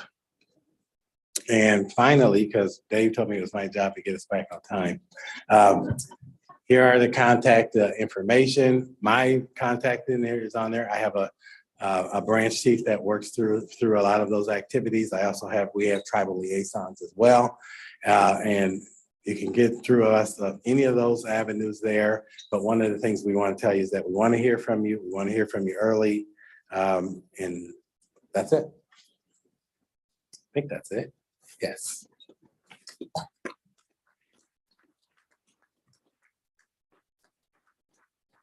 Kevin, you did a great job getting us back on track. I really appreciate it. And we acknowledge you were the only thing standing between you guys and a break. So That said, we did want to offer the opportunity for questions from any delegates.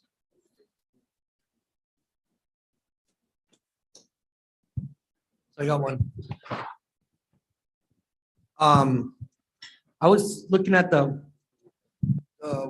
what was the grant for the 4010, is it 4010? What is it, 4010 1D? And I have a grants team and a legal team.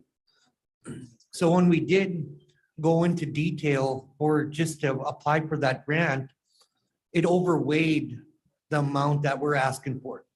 So basically, if I was asking for 100,000, I have to pay 200,000, a matching grant, or I have to do an in-kind match. It was allocation through a 3-year program. I mean, 3 years I had it all lined out of how much money I was gonna apply for. But I was instructed by my grants team and my legal team, it's gonna not be a really beneficial for our tribe, because it outweighs, like I said, it outweighs the monies that we're asking for. And it asks more money for my tribe to be put into that grant. And plus the monies that I have to put into the grant, it goes right into the utility company. So we didn't have no control over anything for just to get that grant. Because it was just basically paying our utility more money to do whatever they could do. It didn't even, I don't know, I could tell you break down parts of keeping our energy costs low. Because right now, right in our community, we're paying $6 a gallon of fuel for diesel to, heat our homes. And then I don't know what the utility is probably paying $4 a gallon. So we're paying almost 60 cents a kilowatt. So basically 100 kilowatts a month, or 200 kilowatts plus whatever the utility fuel costs. We're paying like 375, roughly $300 a month to keep our lights on. Sometimes it'll go higher in the winter because the energy needs are more. And I just had problems of that one grant. It's when you talk about monies putting into the infrastructure and getting more the bang for your buck, I don't think that one's really a beneficial.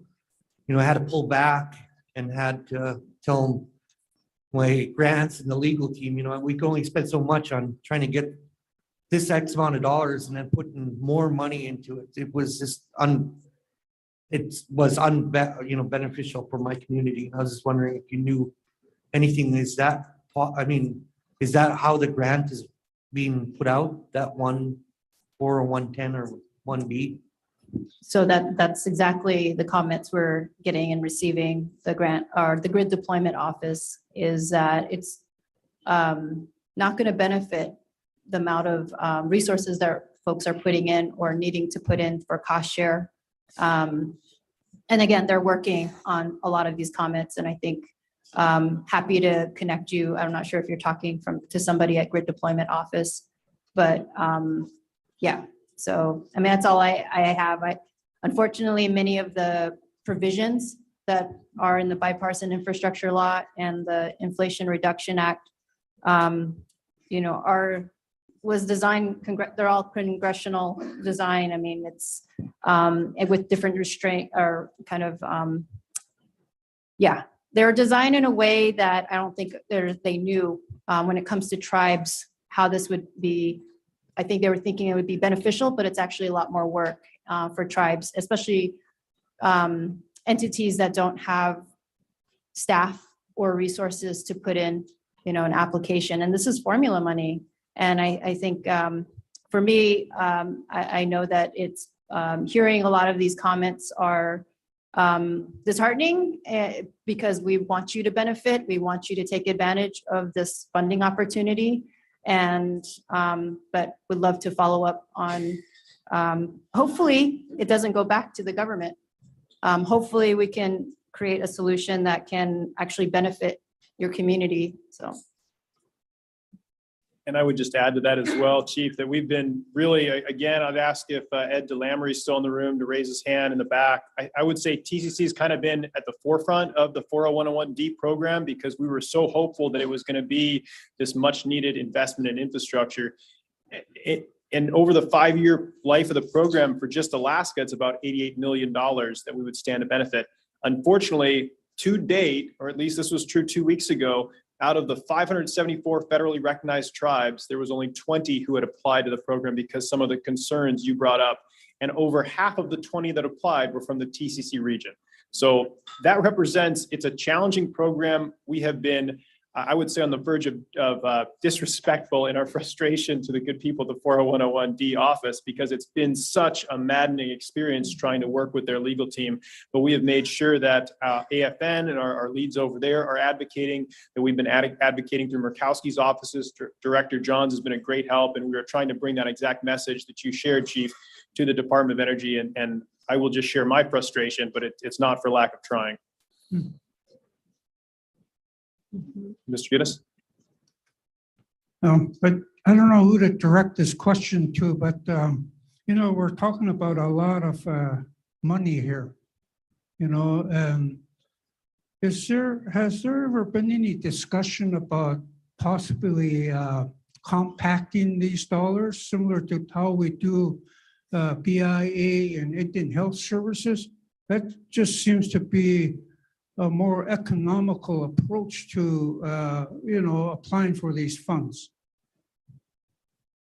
So with this grid formula money, I think in there's, if your communities want to combine what your allocation is, that's something that they're open to. So if 2 or 3 villages want to see something regionally done or within an area, they can combine their allocation into an application. So that's something that I was just reading about earlier. I'm not sure if that's something that's a concept that you all are, TCC is also pursuing. For the Inflation Reduction Act and bipartisan infrastructure law, each provision, so all of the billions and millions, they have guidance in there to the agencies, and we implement it. So there's criteria in each provision that says, you know, this is designated for this type of entity. It has to be designed within X amount of years or allocated, or the money has to get out the door within X amount of years. And so they gave us specific instructions on how to implement it.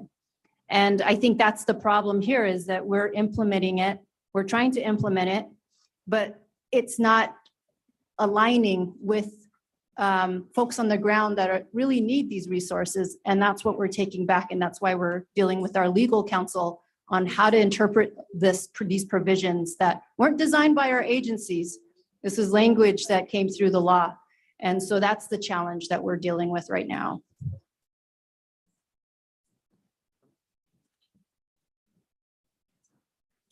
Hi, my name is Karma Alvi. I'm the first chief of Eagle.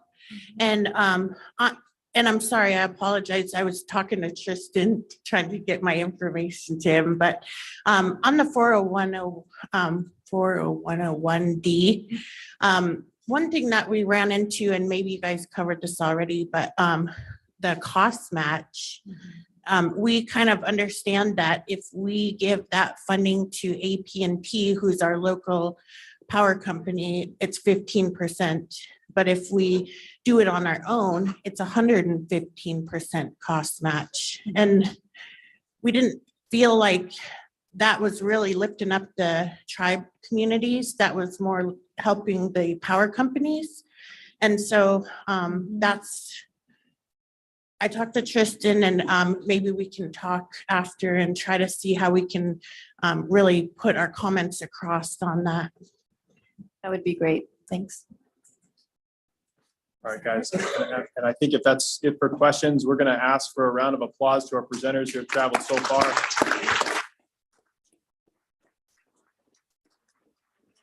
First off, I want to say thanks to Dave PM for facilitating that discussion. Very much appreciated. Dave does a lot at TCC, and just because we're not gifting you doesn't mean we don't appreciate you. Like Brian said, it's policy or whatever not to gift employees because we gift them at work and they gift us with their presence.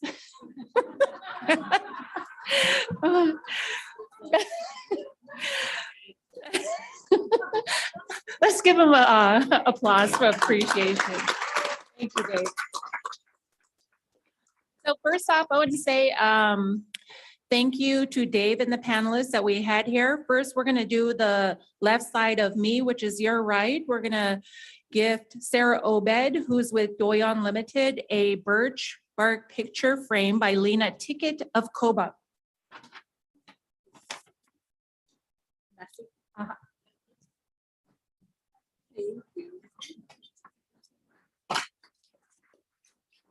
Next up, we're going to gift Kathleen Redmond Yupik fans made of woven grass and fox fur.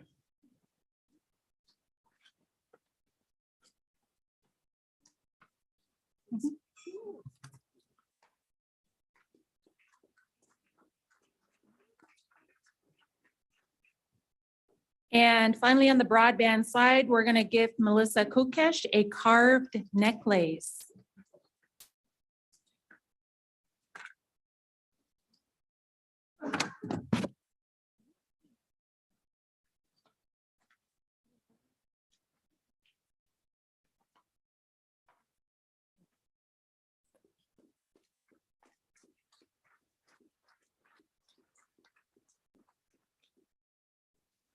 We appreciate all that they are doing on their side to ensure our rural communities are receiving broadband because that's an uphill battle. I was working with that for a lot of years at my former position with Sarah Obed and Tanana Chiefs Conference. So we appreciate all they're doing, and Dave PM as well in those discussions. Thank you. Moving on to the energy side, we'd like to first gift Wahala what is it? It is a beaded purse made by Arlene Peter of Fort Yukon.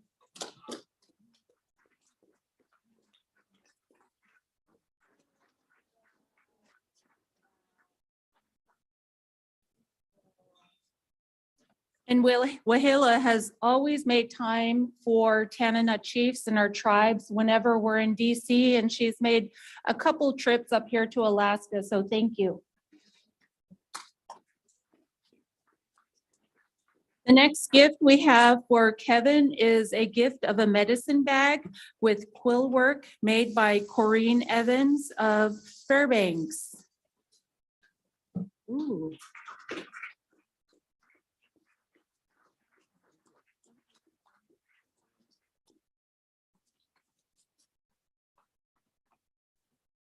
Again, we appreciate all that the panelists are doing and all the work that they're doing in part for energy to ensure that we're receiving energy to Indian country. And we had a plan to take a short break, but I know that we're behind schedule and we're almost done with our agenda.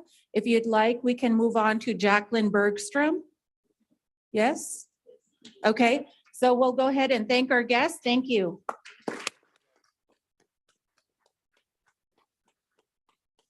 But before Jacqueline comes up, I want to be sure to recognize that we have another past president in the House, and that's Al Kessler Sr. He's over here. Please give him a warm welcome.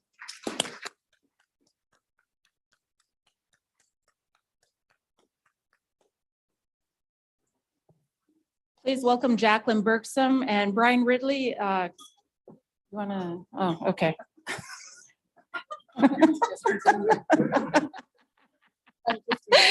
Okay, please welcome Jacqueline Bergstrom, who's been with TCC as the Director of Health Services for the past 16 years on April 16th. That's a good date. She's been working in the health department, and many of you out there in our tribal areas know Jacqueline because she travels to all the subregions for the meetings and to your tribes for important discussions on health topics that are important to our people. Just a reminder, while she gives her overview, she cannot discuss any specific patient or client issues. If you have a question or concern, please see health staff over here. They're waving to us. Leilani, Vanessa, Marilyn, they all can take questions. If you can wave again, please. Please see Marilyn over here. Oh, and Leilani back there. If you have specific health questions, please welcome Jacqueline Bergstrom. Thank you. So thank you, everyone. Good afternoon. Jacqueline Bergstrom, Health Director since, I think, 2014, Deputy Health Director prior to that. And for like a blue moon, I was Quality Management. But it is 16 years total. So I want to acknowledge our traditional chiefs, our elders, the Nakanaga, all our delegates and staff and others. I would like to acknowledge the TCC Health Board. We have, first off, our chairman of the Health Board is Mr. Andy Jimmy from Minto, who has represented the Yukon-Tanana for many, many years as our Health Board member and Health Board chairman.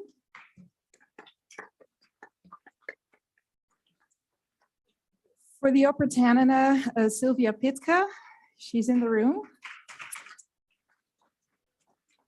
Martha Demoski for the Yukon-Kaikuk. Patty Salmon for the Yukon Flats. Agnes Tony, Upper Kuskokwim.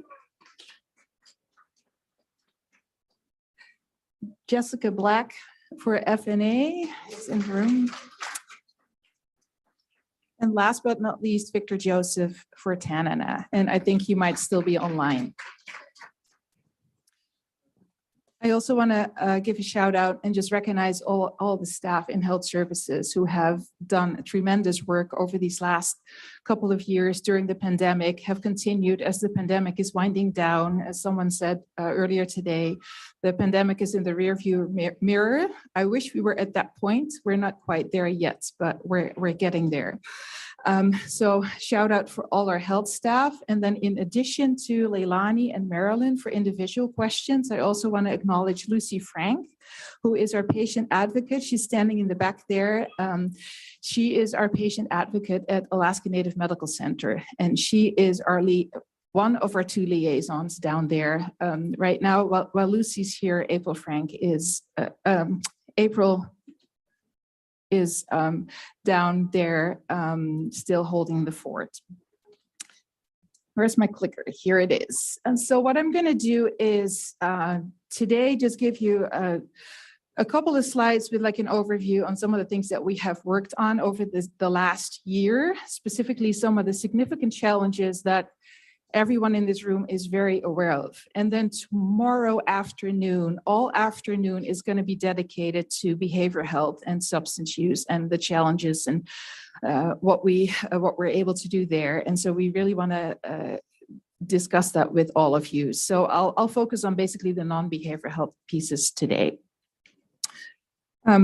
So first off, and my staff is aware of that, they see it all the time. When I start a presentation, I just want to ground us and show and share our health services mission and vision. And so health services vision is healthy people across generations. That's why we are here. That's why we have our staff. That's why you have all your programming at health programs at TCC to help us get there to that point.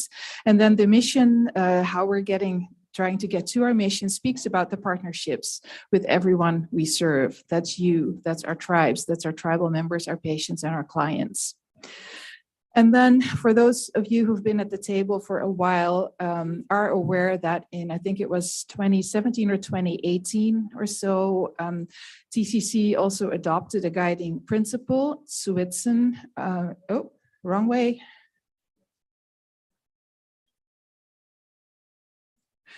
which means true love. And that was the word shared by Chief Peter, our traditional Chief Peter John, many, many years ago, really speaking about the unconditional love, compassion, and respect and dignity that we need to portray in all our interactions. And so that's what we are reminded of every single day. Although the pandemic is almost in the rearview mirror, I do want to just give just a few quick updates. So the official public health emergency that was declared by the president at the federal level is going to expire. They've had multiple extensions over these last couple of years. It is expiring basically May 11th. And so with that, that means that there needs to be some like what they call unwinding of rules and regulations that had allowed us to do some things different during the pandemic, specific in regards to like telehealth, a lot of the testing and the vaccines that were provided for free, that's all gonna stop. We still have a pretty significant supply as far as home tests that you can pick up at the pharmacy, or we think we still have more at the table out back. Our vaccines, we still have a lot of vaccines that we have received basically for free, but at some point we'll have to start paying for that. And then as far as COVID-19 status, it's not totally behind us yet. The CDC did update their criteria, but we are still seeing clusters of COVID. And I think many of you in the room are aware that we've had some outbreaks associated with larger gatherings, be it ball games or larger meetings in Anchorage or elsewhere. So we still continue to encourage people to be mindful and really watch potential symptoms and follow the instructions and the guidance. We are anticipating that as far as the vaccines go, that it's eventually going to be kind of like with the regular flu, how there's like an annual flu vaccine and then just kind of like an annual update. And CDC is developing all that. For our delegates, the most current guidance should be on like a flyer in your materials. You can also, for those online or elsewhere, you can download it from the CDC website, and that's kind of where you find the most current information. It's been kind of confusing with as the pandemic was evolving, where rules and guidance was evolving as we learned more, but the most current guidance is there, and we will send it out as needed as well. So one of the, and then someone asked the other day about like the state data. And so like how many COVID cases do we have? And so we know what we know from our patients and our staff based on the facts if they get tested with us. A lot of people are using the home tests and don't bother anymore to go to a clinic and get tested there. So the home test information does not make it into the official statistics at the state level. So we know that what the state is sharing with their data is basically an undercount of the actual situation. So one of the things that we are tracking is hospital capacity. And earlier on in the pandemic, we heard that the hospitals were overwhelmed because of all the patients that had COVID. It's no longer the patients with COVID that are a challenge, but it's a combination of other patients and lack of staff.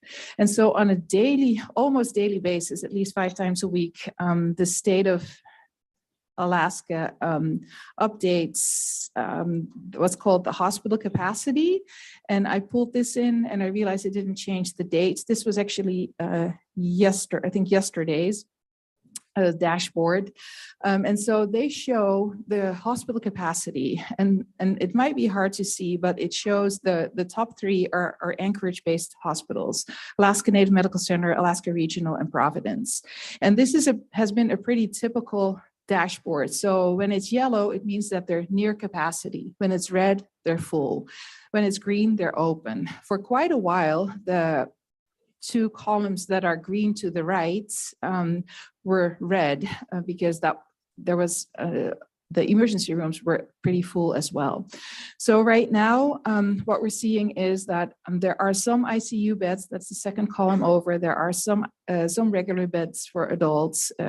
And there are not very many beds for patients who have psychiatric needs or behavioral health needs. And that has been a typical dashboard. And that has to do with a combination of patients with other diseases than COVID, as well as not having enough staff. And so nursing, especially nursing staff, but also provider staff. So it's something that if you have followed the news, you know, it's kind of like a situation across the nation. It's happening across the state.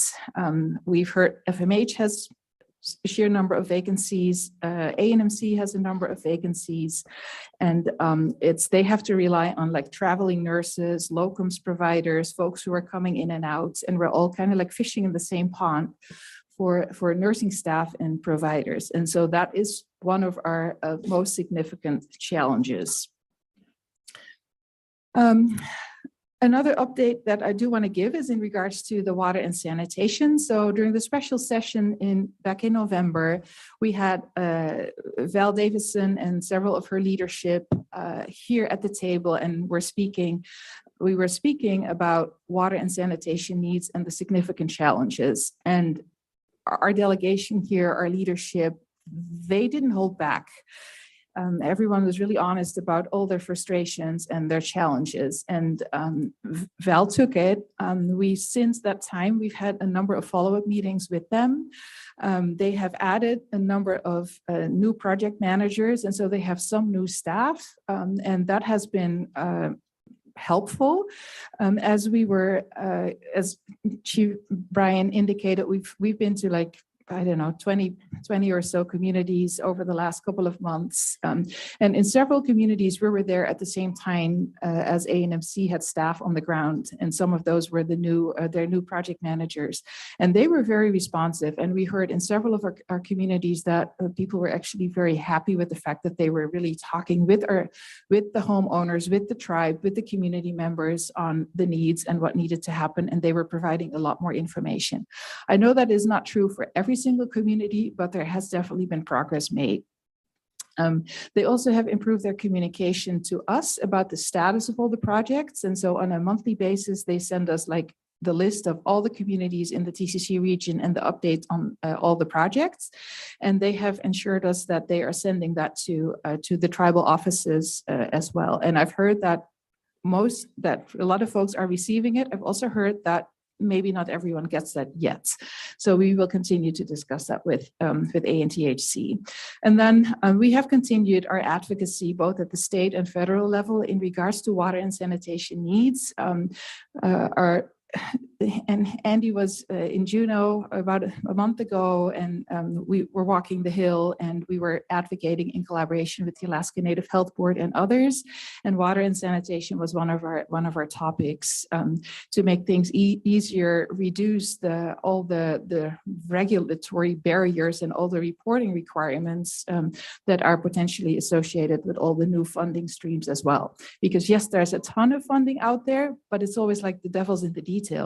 And then as you're trying to make your projects whole, thinking about inflation and the increased cost of projects, it's really challenging if you have to abide by all these different reporting requirements for the various funding streams. So we are continuously on the bandwagon for that. And we're doing that at the federal level as well.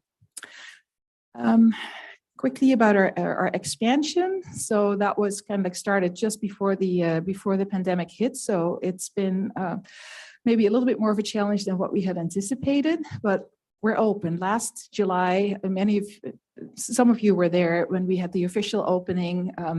In October, we were able to open our ambulatory surgery center. And so we have started doing surgeries there. So we already had a general surgeon on staff and 2 OBGYN providers, but we have been able to get into a collaboration with ANMC, Alaska Native Medical Center, for ortho services. And so we've done some ortho surgeries on site. We've done dental surgeries that we would typically take across the street or at the other surgery center. And so we're able to do all those at the expansion in our ambulatory surgery center. And we've heard a lot of kudos. I've been personally approached by several people over the last couple of months about their really positive experience at the surgery center. So kudos to our staff, and thank you for those who have shared their positive experiences with me as well, because usually when things don't go exactly right, we'll hear about it, or we know that there's stuff out on Facebook about it. But it's really nice to hear when things are going well, and just hearing the fact that people are appreciating being able to get some services closer to home. So thank you. Our audiology, that is operational. So we did like a trial with the ANMC audiologist. We have one of those hearing boots. So prior to us having that, you had to go down to Anchorage to get that done. So we can do that here now. And so we're in the process of trying to expand that. We need a little bit more staff.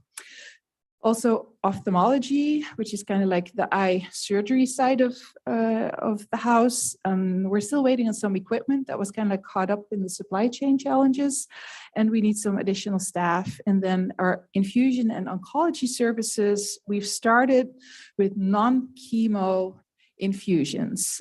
So we're slowly starting that up. That is a service line that's definitely not going as quickly as we had hoped for and had anticipated, but we need to make sure that we get the right staff on. And so that's a process that's still in progress, but we are making some progress there. And so we are collaborating with ANMC and others to make that happen. And then I think I shared, I think last year, that we had really expanded our telehealth options and opportunities during the pandemic, and that has continued. So we're continuing to track that. We're tracking a lot of data, but this is one of them.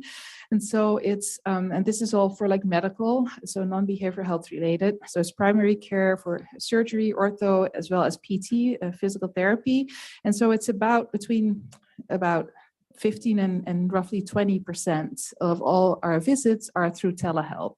So it's not the majority, but it's really nice having that as an additional option for those situations where this is actually an option. Obviously, there's times that you need to be seen in person, but there's times that a telehealth visit is perfectly fine and can save people time and potentially also travel. And a couple of our challenges, we've heard it loud and clear through patient complaints, patient concerns, from our executive board, from our health board, at our village visits, you name it, through Facebook. Probably our top challenges and concerns, in addition to water and sanitation, are with patient travel, patient housing, after hours wait times for callbacks, and access to urgent care and dental services. So we have been working on those, and it's unfortunately not something that we can get fixed overnight, but we have made some progress. So I want to share with you where we're at. So patient travel, we were severely understaffed. We have, I think, 5 new staff in hiring progress. And so that will help. We worked out an agreement with the CATG also, that they can do more of their travel themselves. We got them situated and set up with Medicaid. That's going to help. We're doing something similar with Tanana. And then we're also looking at how we can potentially use some of our health aides who are itinerant. And one of them approached me the other day and said, gosh, I'm an itinerant health aide, but there's times that I'm not traveling. I'm in my village and I have access to computer and whatnot. I'm offering up that I could help. So that was an awesome suggestion. Thank you, Dawn, if you're in the room. And so we will try and work out the details of making that happen in addition. We had challenges with Medicaid and Medicaid eligibility determination, and some of that was what I call self-imposed by the state of Alaska, because they had some rules that were not necessarily CMS rules. And so we've been on the bandwagon and the advocacy train of just reduce the burden. You should not have to reestablish eligibility every single month. Just assume that once someone is approved, that they're approved for the next year. So they took us up on that, and they just I think it was last week that they announced that now once you're eligible, that there is a presumed eligibility for the next year. And so that's really going to help with being able to make travel arrangements in advance. So that was good news. And then the challenge with our airlines, which is also associated with patient travel. Our airlines, in communications with our chief chair and some of our other executive leadership, the airlines have indicated that they have, they're training up additional pilots, they have additional aircraft, and there's going to be additional seats available basically this year. So that's good news also. And then our patient housing situation, there's been quite a bit of concerns that we've heard about that at the subregionals as well as earlier. And so the patient hostel, the Bertha Moses Patient Hostel, is slated to reopen in April. And so that gives us 10 rooms. And then we have secured overflow hotels and capacity, which we had done also during the pandemic when we had our arrangements with Wedgwood and Sophie's and Westmark and extended stay. So we're continuing to do that. So that's the plan there. And then our after hours triage line. So when you call after hours, and this does not pertain to the Upper Tanana because we have a different arrangement there. But everywhere else, the after hours triage line, we heard loud and clear that wait times were too long. And at times they don't even call you back. You leave a message or you can't even leave a message. That's totally unacceptable. And so we've had staff working on that. We have switched providers already once. We're going to switch again, which is a temporary solution because our ultimate goal is that we can provide that after hours triage in-house, which requires that we need additional nurses. And as I mentioned earlier, nursing staff are kind of like hard to come by. Everyone is short-staffed as far as nursing staff. So as soon as we're able to, and we're really pushing this hard, we want to be able to really have our TCC after hours nursing line, so you can speak with the TCC nurse who understands our region and not someone who's somewhere in lower 48 who doesn't really understand our region.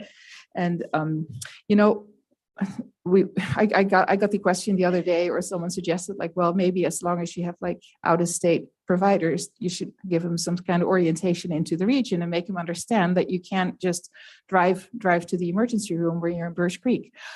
It's like, you know, we are providing that information. Our challenge is when there's staff turnover there, that information may not trickle down. So then we end up with a triage line folks who may not necessarily understand our region. So we really want to get away from that and really get to staff it up as soon as we can. So if anyone knows anyone who's a nurse, even if they want to do like a part-time or whatever, you can do that from your home as long as you have internet access.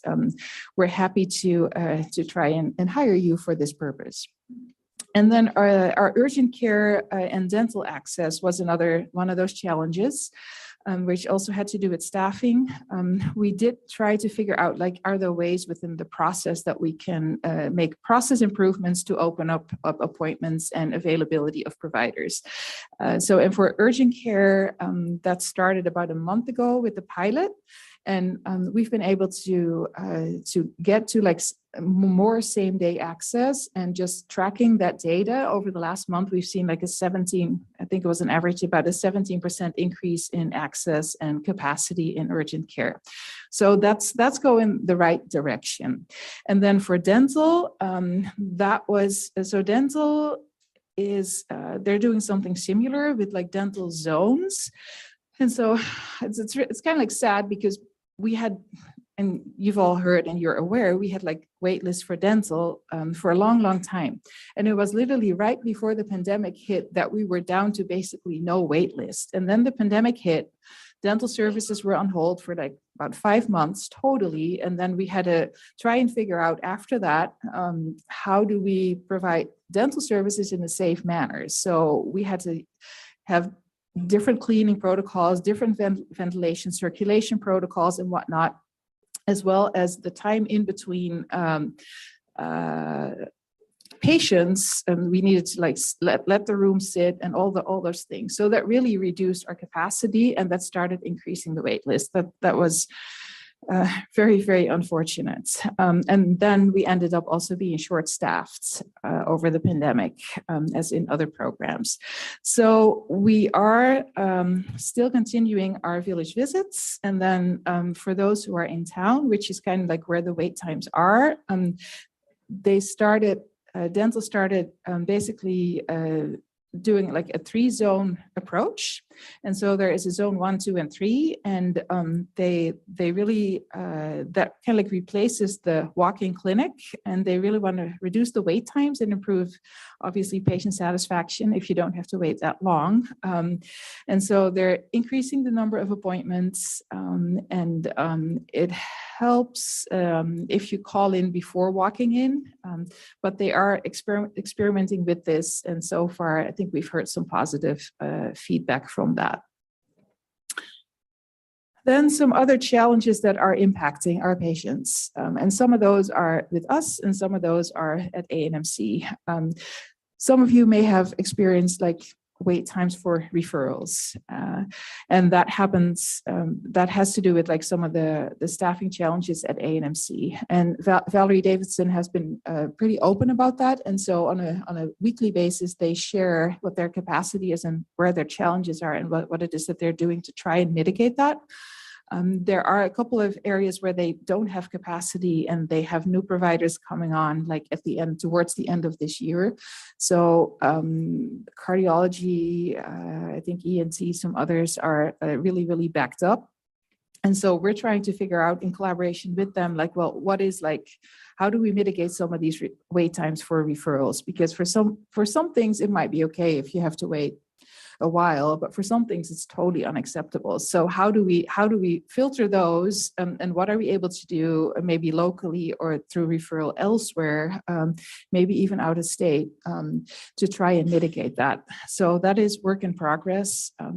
We did look at our internal referral coordination process as well and identified several areas where we can make some improvements, and just cut down on some of the bottlenecks. And as I mentioned, we're looking at referrals elsewhere, in collaboration with ANMC, but also for us.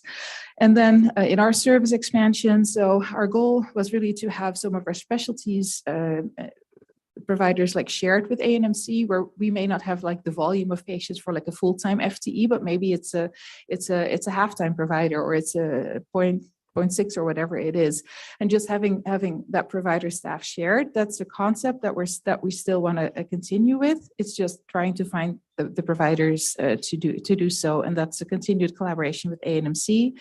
And then we do have some temporary staff and locums providers as well that we are using to backfill some of our vacancies. And then our vacancies, it's not only nurses and providers, it's also like in lab and other dental assistants, medical assistants. We have probably openings in every single area of the organization. And that can at some point also increase the wait times, unfortunately. So then as the pandemic is kind of not totally in the rearview mirror, but we're hopefully getting there, we also are back at like looking at like, well, what else do we need to do to help improve health outcomes, right? Because if we're looking at certain things, we know that there's still a lot of cancers, there's a lot of tobacco use. I think I shared last year, one of the things that I was noticing, or maybe it was the year before during the pandemic, that we had seen an increase in our number of diabetic patients. And so we have a number of our physicians and others who are really looking at health outcomes and opportunities for improvement. And so one of the things that they just shared with us is, if we look at our the increased number of patients who are obese and are using tobacco, it's still high numbers. And so really trying to start mitigating all of these risk factors, because that's not only associated with diabetes and lung disease, but also cancer and other chronic diseases, where both being overweight, obese, and using tobacco are risk factors that have just a negative impact on your health outcomes. And so that is one of the goals for this year. And we're going to be working closely with our wellness and prevention folks on creating just more resources for patients, because it's easier said than done to mitigate some of these challenges. And there's also higher risk for complications after surgeries if people are using tobacco or are overweight. And those are just implications, I guess.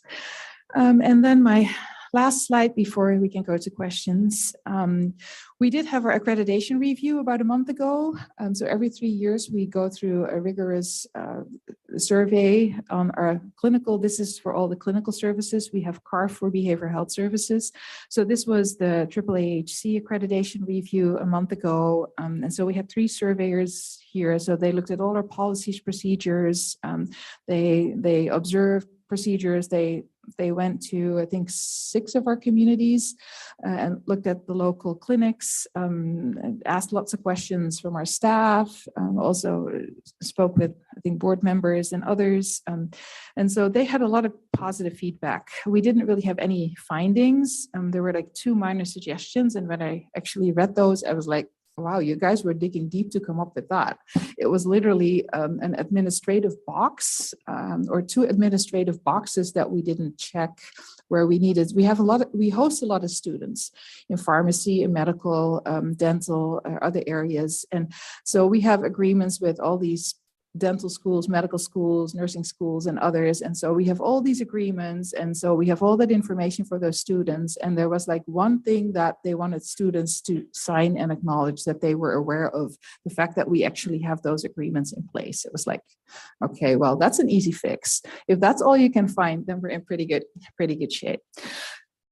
Getting through accreditation and getting another 3 years, which basically means that you meet all the benchmarks, it doesn't mean that they say that you're perfect. By no means do they say that you're perfect. What they are looking at is like, okay, if you have situations, if there are things that aren't going well, do you have a process, a systematic approach and a process in place to try and figure out what happened and try to make improvements? That is what they are looking at in policies and procedures. It's not telling us that we're perfect, by no means.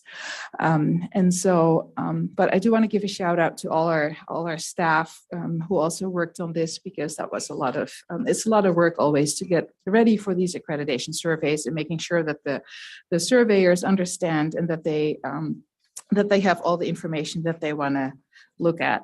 And that's not only health staff who are working on that, but there's also all the supportive units within the organization. So it's HR, it's legal, it's communication, it's accounting, it's administration, it's IT, it's all those other supportive functions. They are looking at those as well. And so thank you to all staff there.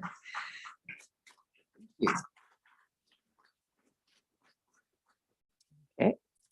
So, and then with that, we're going into a Q&A, and I just want to remind everyone, and Sharon mentioned it, we cannot go into individual patient situations. If you have an individual patient concern, please see Marilyn, Leilani in the back, any of the others, or me afterwards. And any personnel related concerns, because at times we see stuff on Facebook, any personnel related concerns, we cannot go into that either. Please, if you have a concern there, see Heather today, tomorrow, Friday, the next day, or see Jerry or someone else. Okay, and it looks like Daisy is up I have Daisy at the mic and then Chief Green. Yes, Daisy. Hi. I'm glad you gave a good report on Chief Andrew Isaac's big building back there. Mm-hmm. I certainly hope their services improve, because we all know in the TCC region in the interior, we have a lot of problems, especially after hours. And we get put on hold like crazy. I know you don't want no complaints, but you've got to hear it, and the chief's got to hear what's going on. We can't go anywhere unless the chiefs know exactly what's going on. And this is the time to bring it to them. I see a lot of complaints on Facebook, about the services they get. I have no problems with the services I get because I work with my doctors and my therapists and stuff.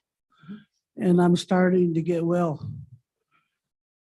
But the problem we have is that when you call for urgent care in the morning, you call 8 o'clock in the morning, they tell you to call 8 o'clock in the morning to make an appointment.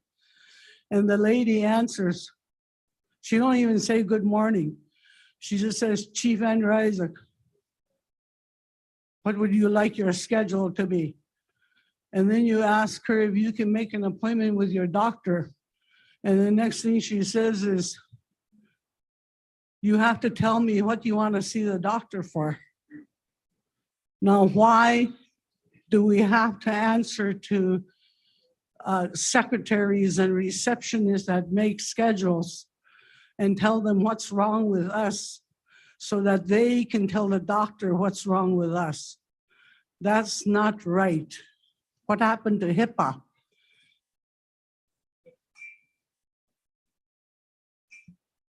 What happened to HIPAA when the receptionist answers the phone? All our staff are trained under HIPAA repeatedly. It's a requirement for annual, and we do it actually more than annually. So it happens during new employee orientation. And then there is the annual online trainings. And then I address some of it at the all health staff meeting. We have a TCC compliance who does a number of repeat trainings on it. So all our staff are part of the care team, and usually when they try and ask, like, what do you want to be seen for? They don't necessarily want you to go into detail about the situation, but they want to try and schedule you with like the correct person. So if you say it's respiratory or but they are abiding by HIPAA, and so they have so they cannot disclose it to others other than the I nurse suggest or the you doc. check into this. I also wrote a letter last year on April 12th, and I did give it to Andy Jimmy. I wrote a letter to the ANTHC board and Valerie Davidson because I went down to patient housing and I seen many of my friends down there fighting cancer. And it's really hurting to see them like that. But I wrote a letter to ANTHC last April, and I gave it to Andy Jimmy, and I still never get an answer. And the thing I wrote about is the patients that go down to ANTHC as cancer patients. Now you have to keep in mind that ANTHC says they have healthy Alaskans across Alaska. How? Because when you go down as a patient, any patient, you go down there and they feed you microwave food. If you're there for 6 months fighting with cancer, they expect you to live on microwave food. And I've seen that many times. Many times I tell people, bring food over here to ANMC. People used to travel for miles during lunch to go to lunch at ANMC. You don't see that anymore. They expect you to live on microwave food. A can of sausage costs $8. 3 crackers cost $6. You know, and they give you $44 a day, but breakfast takes it. So you really need to check into this. And I wish you'd really deal with ANTHC, who handles the contract, but they contract to NANA. And I contacted NANA, and they said, well, nobody complained except you. Well, somebody better start straightening up here and let's get our healthy Alaskans across Alaska.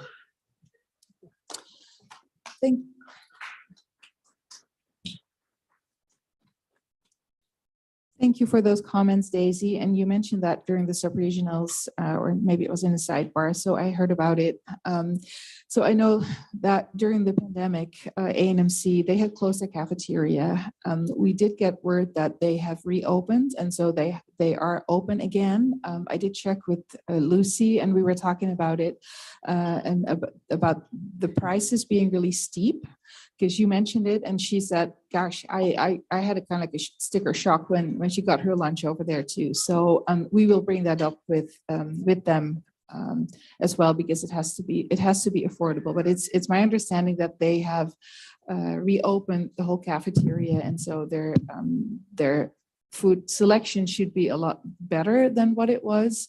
And then Arlene the other day reminded us also that for inpatient patients, they are able to take donations and have native foods for patients who are inpatient.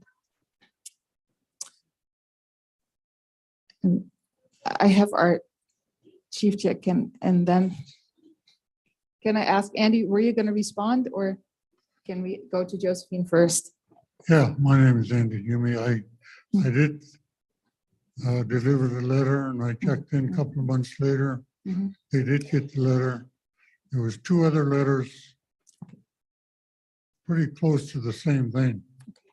And once you deliver the letter, they're supposed to get back to me. Last time I got back to them, they said they were working on it. And I did talk to some NANA people and told them the concern, and of course we had to talk to them before. They've been there a long time. So I haven't heard anything last couple of months. Okay. But you got the letter. Okay. Thank you for that, Andy, and we'll follow up with ANTHC. And Josephine, I apologize, but Chief Green had his hand up.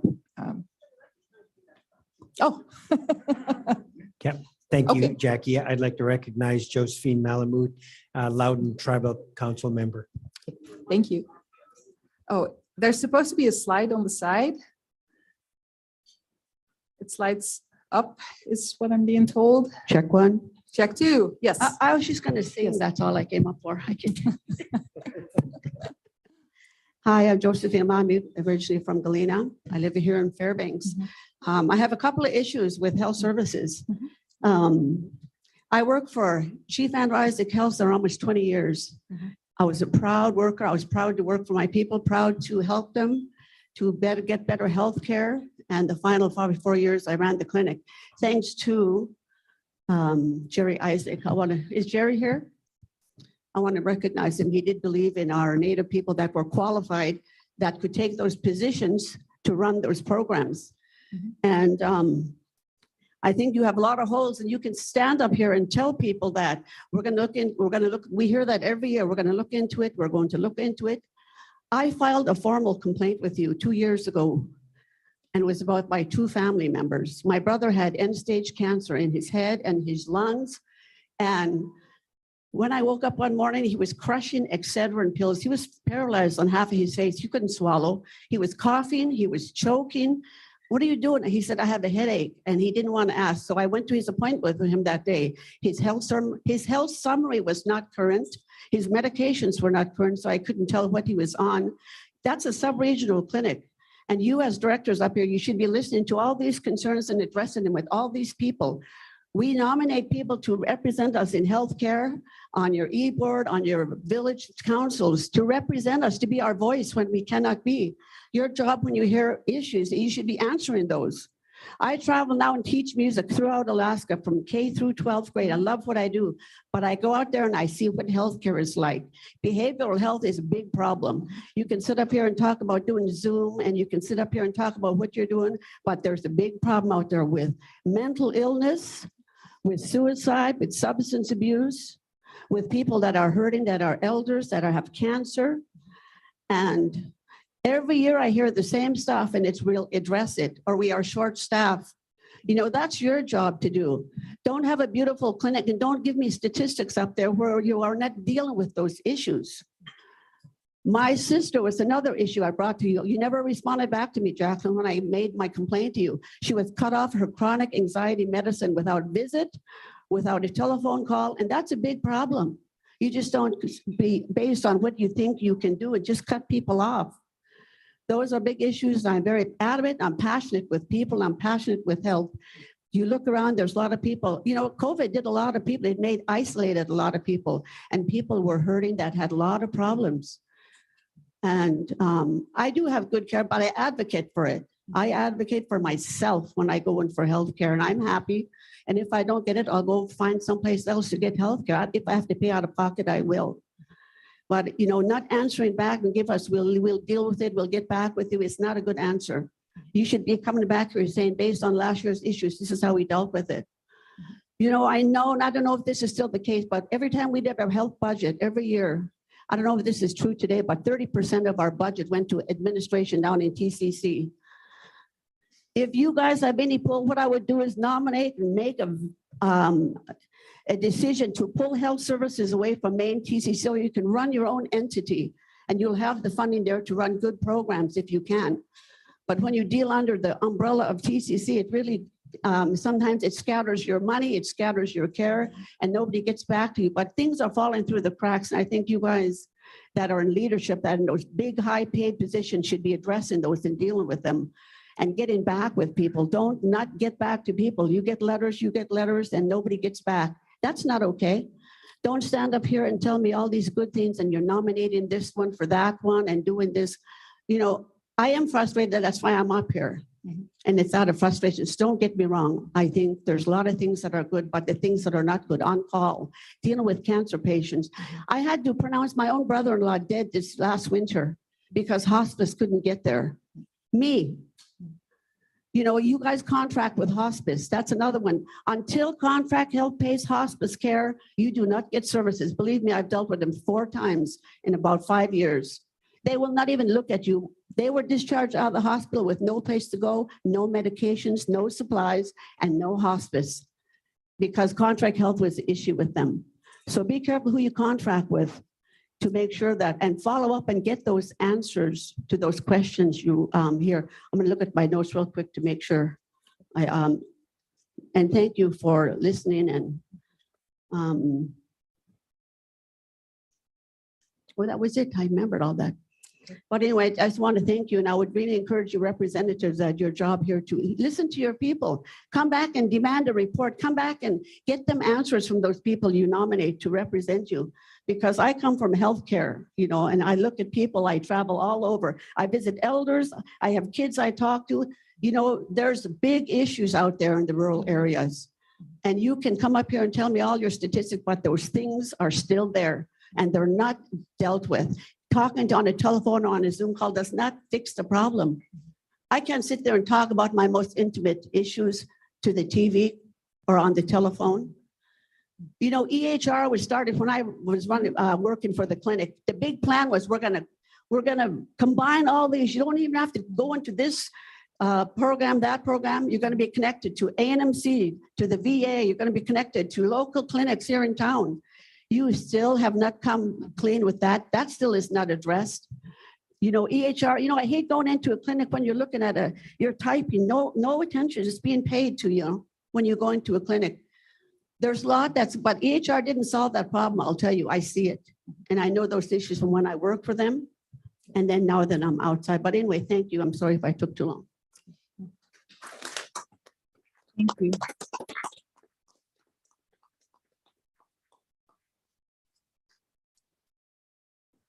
Sorry. Jackman, Patrick McCarty, first chief of Ruby. I want to recognize a council member of the Ruby tribe, Liz Captain. Thank you. Hello. Hi. I'm Elizabeth Captain. My mother is Helen Peters from Tanana, and my biological mother is Martha Wright from Ruby. I'm going to talk about myself. I had seizures in 2020 and was medevaced out into Fairbanks. And I was in a coma on life support for 5 days in Fairbanks Memorial. And they sent me home to Ruby, and 4 months or 5 months later, I was sent to Anchorage, medevaced in another coma for 5 days on life support. And then I was sent back to Ruby and still no clue on why I was having seizures.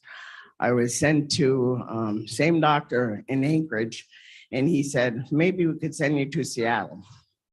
I told him, you think?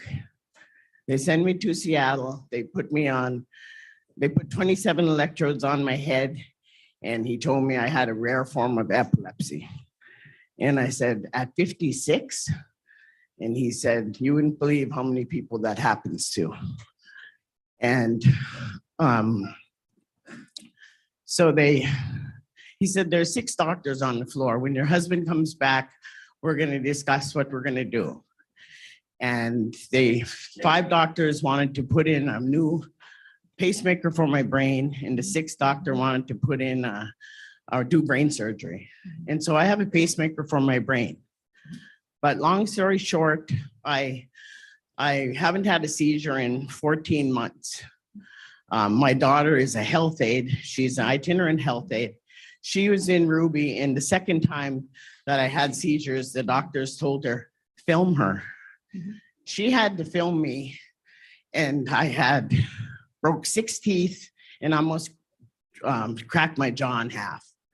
And my daughter had to watch this and film me. What I'm getting at is when I was scanned in Anchorage, they said my hip needed to be replaced. You can't have surgery, any kind of big surgery without dental clearance. So I was seen at TCC, and they said, your work that you need to be done is out of our scope of work. So I waited 1 year for them to refer me out. They referred me to the other prosthodontist in the state. I seen him 2.5 weeks ago, and he said, I don't know why they told you that you need 7 caps and braces. Your jaw would probably snap. And so I came back here and just frustrated because they said it would be $50,000 to fix my teeth before I could have hip surgery. My thing is if I was referred out by TCC, then why don't they help with the cost? That's my main question. But for me, I lucked out. I went to my niece, Marilyn Andon, and I told her everything yesterday. And she came to me this morning and she said, Auntie, it was a miscommunication with your doctors. You were cleared last year. So I suffered for a whole year, can hardly walk. You know, my hip gives out and everything. But so they're going to see me on Thursday morning, and I can have my dental, hopefully I'll get cleared for surgery. But how many other people don't advocate and go through what I had to go through? You know, I don't want anybody to go through what I go through. My voice changed because my brain, my pacemaker for my brain is wrapped around my vagus nerve. It's something that causes to where if I'm going to have a seizure, it'll stop. And thank the good Lord, I'm still alive. I swear it's my mom's prayers that keep me alive. But I don't want anybody to go through what I went through. Not to be on life support 3 times in a year. So I just want to know that if TCC refers you out, then they should help pay for it. Thank you. Thank you.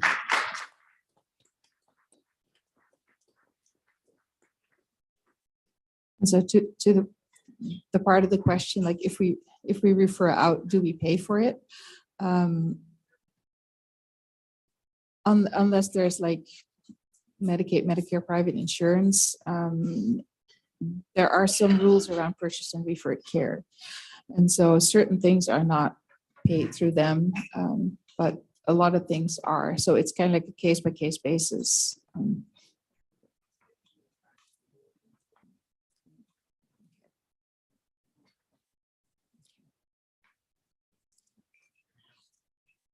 It slipped through the cracks because of COVID. There's times, we've had a couple situations where there was a COVID slip up. And so we have used some of the COVID funding to pay for those situations. And there's been like unusual situations because of COVID. And so we've had COVID funding for that.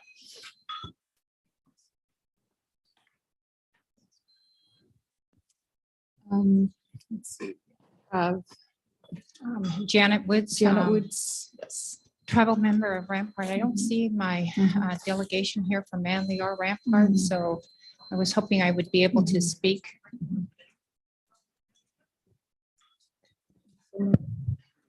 Yes. Okay, thank you. Chief James acknowledged. Yes, thank you very much. I had some concerns, especially with the optical department. There was 2 members that went to the optical department. One had the prescription and all she wanted to do was get a pair of just frames. And they said, no, you have to make an appointment. She said, why? I just need to get frames for this prescription. And so she was turned away because of that. Another member had to make an appointment for her daughter. And they said, same thing, had the prescription, wanted just to get frames. And they said, you have to make an appointment. She said, why? I just want to get frames. And they said, well, COVID. And she said, COVID's over. But the question I have to you, every place in Fairbanks, they're optical, you can walk right in. Why is our optical at Chiefs locked, where nobody can walk in? I don't understand why people can't, our Native people can't just walk in if they have a prescription just to get a pair of frames. But they have to go through appointment just for frames because that door is locked. They can't walk through the door. And I don't understand that, because anywhere in Fairbanks you can go, you can walk right in, but it costs more. So I think that needs to be changed. Something's got to be done with that. The other thing is dental. You know, a lot of us, some of us are fortunate to have insurance, but a lot of our Native people don't have insurance. So they depend on the dental. But there's a wait list, always a wait list. I think we need to get rid of that word wait list and figure out how we're going to start serving our Native people without that wait list, because that's just another excuse for our people not to get help because they're on the wait list. Just get rid of that word wait list and start helping our people. You know, we're here for prevention. How can we prevent things to happen if we can't even get critical care to prevent all the things that go wrong with us? You know, it just doesn't make sense. Another issue I have, or I'm advocating for people that come to me, Native people that come to me. You know, something's got to be done with Fairbanks Memorial Hospital, ER, and TCC, because there must be some kind of a contract there. My daughter brought her dad in, and she knew the minute she walked through that door, there was going to be issues. And sure enough, there was. Because he was a Native man? I don't know. But because of her diligence and knew what was going to happen, she took the names of every person that she talked with, and she called the director of Fairbanks Memorial Hospital. And one of those care providers got reprimanded because of that, because she had a voice. But how many of our Native people go into ER and don't have a voice and are treated with no regards, disrespectful? And our Native people You know, that's what hurts is when our Native people have to be disrespected, and yet they get our money. They get our money. The other thing is with our medevac. I'm not sure who the contract is with the medevac. You know, when something goes wrong in our villages, medevac is the support, the life support to keep a person alive. Yet, there's sometimes it can't come in for whatever reason, and some of it is legitimate, some is not. But I know there's been instances where they weren't able to land with the plane, so they used a Black Hawk helicopter.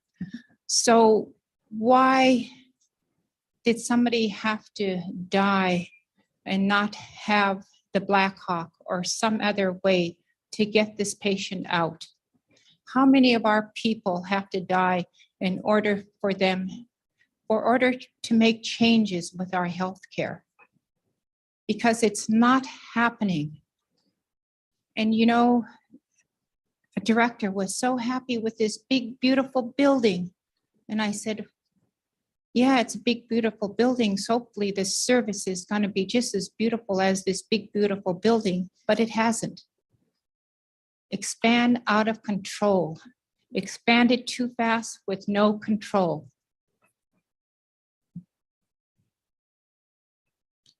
And so, and you know, I've heard this more than once, that our Alaska Native men have the worst time when they need help.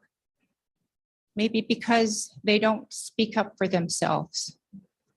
But I was told that it's sad if you're Alaska Native men because you're going to be discriminated against. You're not going to get the help you need if you don't have a voice for yourself. And a lot of them don't have the voice. So they get kicked down the road. It's always, every time you try to reach out for help, mental, alcohol, every issue, it's a wait list, a wait list, a wait list. And so in my mind, we need to get rid of that word wait list and start helping our Native people that don't have insurance, that can't walk to another place to get help. We need to start helping our people. I know all over our health is a broken system, but it doesn't have to be. We need to have good management. Get some Native people in that management. We have qualified people. They understand us. They know our needs. But we look, I wonder, of all the management in the Native department, how many of them are Native and how many of them aren't? What is the Native versus non-Native in our health department, in management? How many positions are there? How many of them are Native? How many of them aren't? And do they sit behind the locked doors?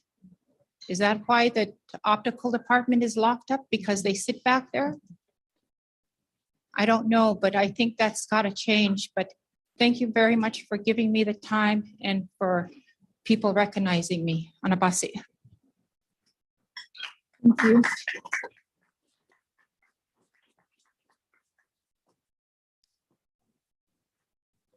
So you mentioned a lot of different things. I'll have to check in with optical on the outside prescriptions for frames. I know you can get frames if it's a prescription that's like over a year. I'm just not sure about that. So I'm having a staff check on that. If someone walks in with another prescription, why they can't get their glasses. So we'll check on that and loop back on that tomorrow. And then the locked door for optical, that's the other one that we think, thanks for bringing that one up. Also,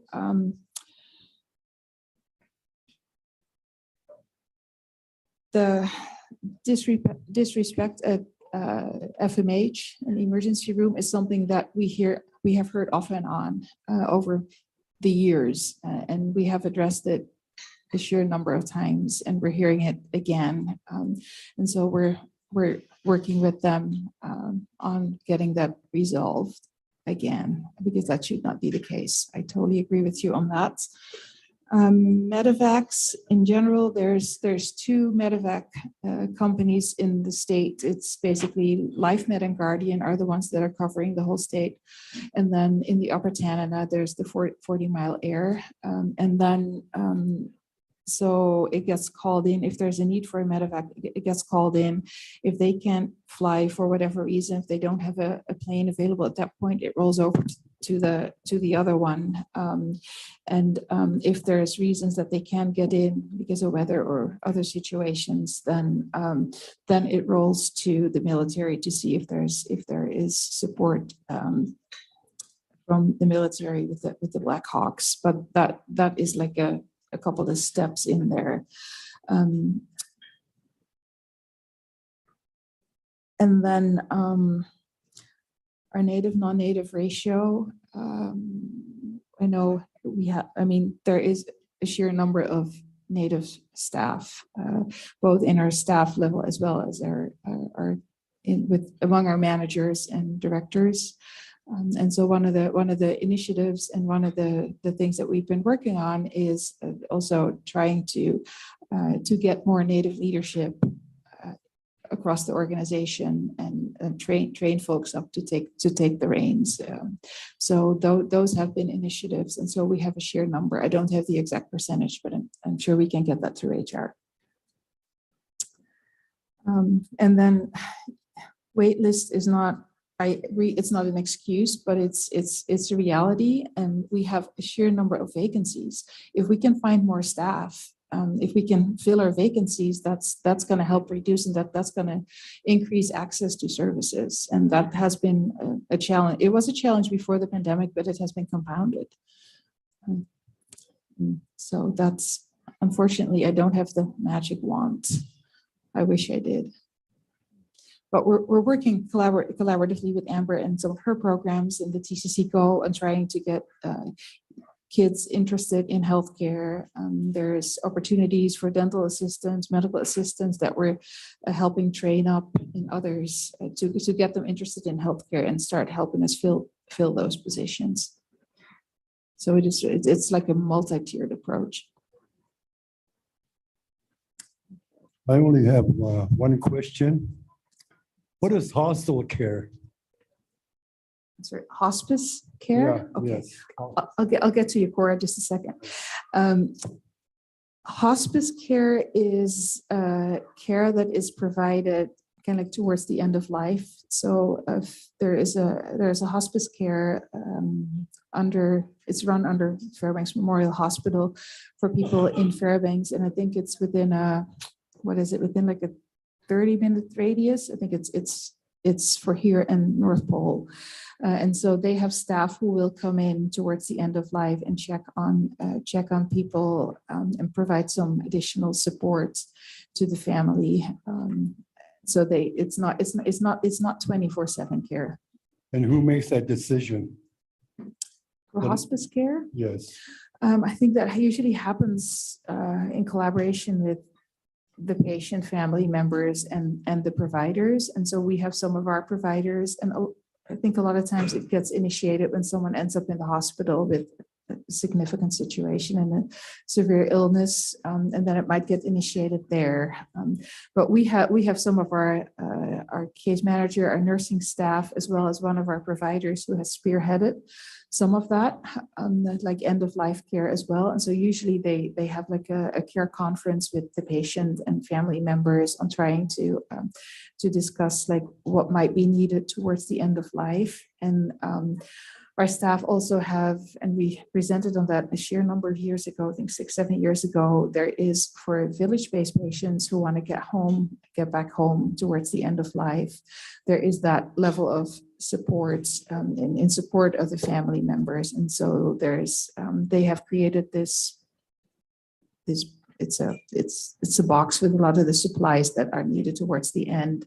They try to have a family care conference before the patient actually goes back home to support, and then our staff are calling routinely and are available to answer questions for the family members or others who are caring for the patient towards the end. So who, if the person or an elder has nobody, who makes that call? The doctor? Who makes that call for hospice care? If someone has nobody, they would try and find someone either from the community or there who might be able to help, but getting someone back home without any support, that would not be good. So they'll try and find someone. I mean, we have home care workers, and a number of our communities have community health aides, but we have vacancies there as well. And so, our health aides are not necessarily, they are kind of like a provider. They are not trained to do that end of life care. They have a level of support, but. The reason I brought that up is I brought my friend in there. He had two times he had cancer, but he recovered. And we built him up with good nutrition. And then suddenly he went back into the hospital. And right away, they just put him on that care. And he could have lived a little bit longer, but I didn't know who made that decision on him, you know? And I was just a friend that he needed a help that time. And it really disturbed me all these since 1 year now. And he's from the Nenana. He was a heck of a good person. But that's the way I look at it. They killed him. And I didn't like that. You know, they could have recovered him. He was in a good standard, the way I talked to him. But they told me that they put me on a hospital care, you know, and I said, what is that? I'm going to die, he says, you know, and wow, they didn't even help him. So I just want to bring that up, you know, and it really, we could look into it more, into your your professional deals that we see at the clinic. You know, it happened before a number of times. So very clearly and understand that, you know, it's pretty hard to lose a friend or a native person. And I just had to bring it up today. Thank you. I have Cora at the mic. Hi, I'm Cora, and I've got nothing to say but good things about Chief Andrew Isaac. I've had lots of service up there. There can be a whole encyclopedia built on me from all the tests Cora, and things. could you get a little closer to the mic, please? I've got nothing to say about the Chief Andrew Isaac, but good things. Anybody that needs health care, they provide me with all kinds of services, and all you have to do is just open up a little bit and let them know what's going on. And they did provide service.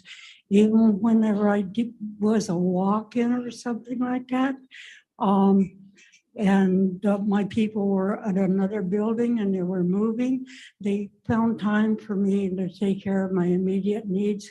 And also, like, I went into urgent care. I saw the lady at the desk and she said, no, you need to set up appointment. You need to set up appointment. And I said, I'd like to talk to your boss. And so then I talked to the boss, and she went, and I was able to get an appointment for an hour later in urgent care and get some x-rays done on the spot. And I was well taken care of. So I just want to let you all know, if you do have any kind of medical problem, do check in. I've had the best service ever. Thank you for sharing that, Cora.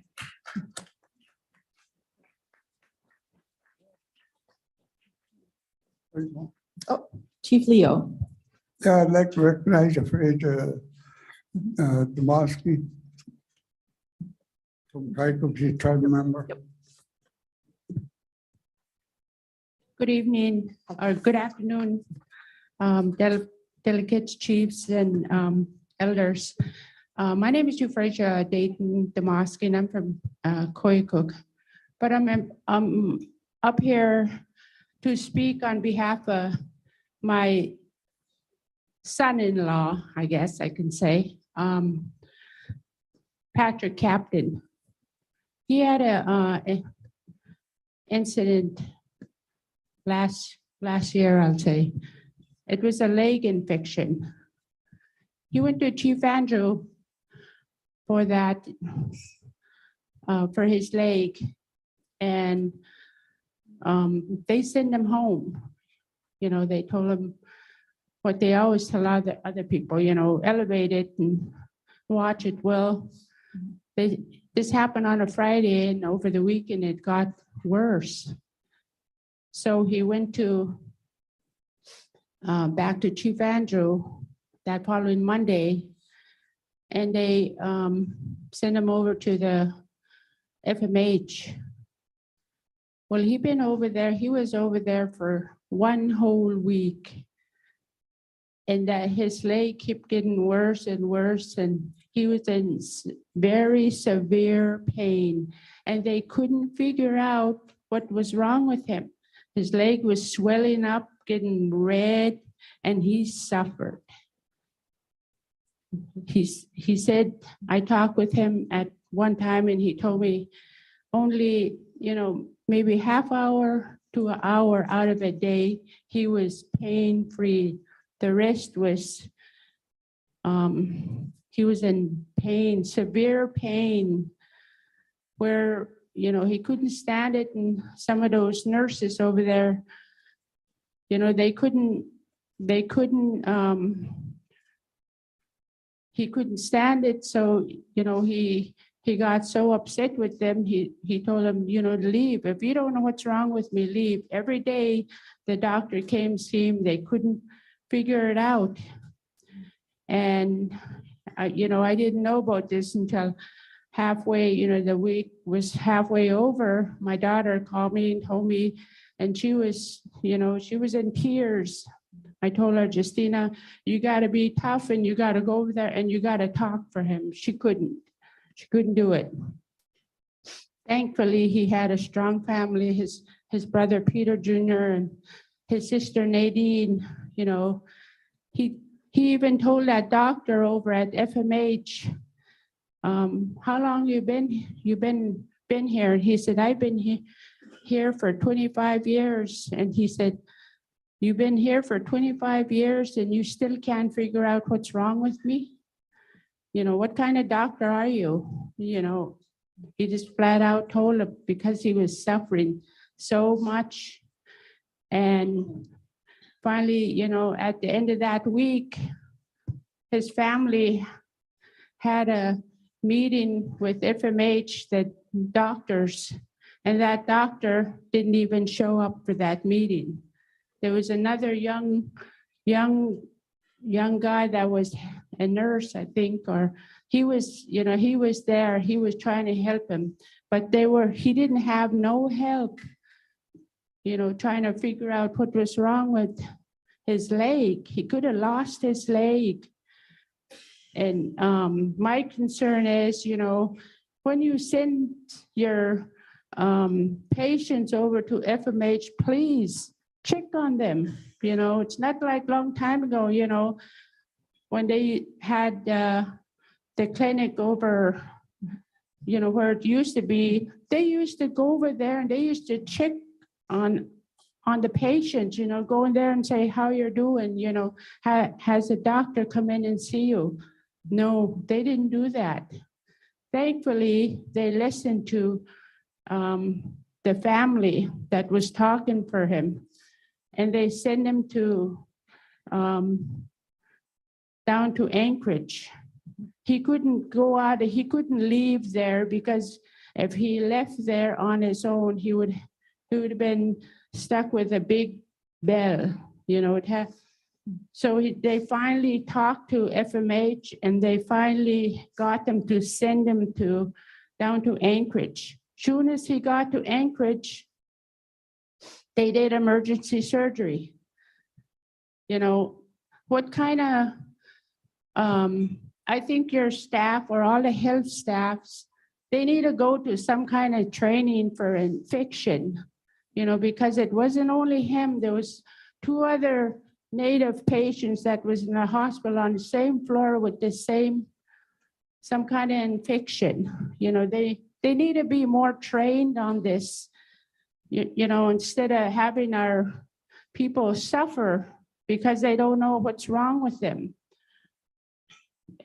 Or have some kind of communication with FMH. If you're sending your patients there, check on them or, you know, find out what's going on and advocate for them because nobody else is going to. Thankfully, he had a good family members that, you know, was talking for him. You know, if I was here, I would do the same, you know, because this happened to, you know, one of my own, you know, my baby, when he had a leg infection and he was over there for a week and they couldn't find out what was wrong until they did. But I'm just up here, you know, speaking on his behalf, saying, you know, because he really suffered. You know, it wasn't a funny matter. You know, when I talked to him, just by the voice, I can tell he was in a lot of pain, and he was. But I just want to say, you know, you gotta, Chief Andrew gotta advocate for their patients, you know, can't just send them over there and forget about them. Because, you know, if they don't know anything, then, you know, somebody else will. That's all I have to say. Thank you. Thank you for that. So in response to that, and I can't go into anyone's individual situation, but kind of like to the point of how do we communicate with FMH? We do have one of our case managers who's actually located at FMH. So it's one of the nurse case managers, and she does usually check in with patients who are inpatient at FMH, and is for a lot of our patients involved in the transition plan, like after someone is discharged or needs to go to Anchorage for additional care. So I can't speak to the situation. I'm not sure what happened there, that wasn't the case from the sounds of it. But in general, we do have that case management support there. Can I respond? So, and we can't really get into I know, but I'm just like the case manager there. Like we literally had to have Patrick on freeway to talk with the patient advocates at Chief Andrew Isaac to try. Sorry, we like had to have three-way for Patrick to actually to try and get somebody at Chief Andrew Isaac to advocate for him. So he was on hold. I mean, you know, he was so much in pain, but for him to have to be on hold, and I really do appreciate his advocate was really trying to go above and beyond, but she got to a standstill to where she couldn't do anything because he was now an FMH patient. So Chief Andrew Isaac had no say over that patient, which in general, I think that Chief Andrew Isaac should have say. They should, you know, be able to say, well, okay, let's further his care. Let's send him to ANMC. Then if FMH is not doing anything or can't figure anything out, that's where I think it needs more communication there. So we don't have to go through this, or nobody has to deal with this, because that was very painful. Thank you for adding that in, and I can't get into the individual situation, but in general, that's how it's supposed to work. So I can't just, and if we need to kind of take a sidebar and look into it, we're happy to do that, and look into why it didn't work that way, as you described it should. I have a hand and I have a lady at the mic. Yeah, hi, my name is Vern John. I'd like to say that I've heard a lot of sad stories, but my wife experienced some burns and she came up here, and you guys did a good job on fixing her up. Because South Central Foundation is pretty, I mean, we're through South Central Foundation, Nikolai is, so they're pretty much in the same boat as what you're experiencing right now with the comeback. And when she got burned the first time, they just wrapped her up and gave her pain medication. But when she burned herself second time, small burn, but still, she got medical help in Nenana, and they kept care of her very well, even though she has some South Central Foundation in Anchorage.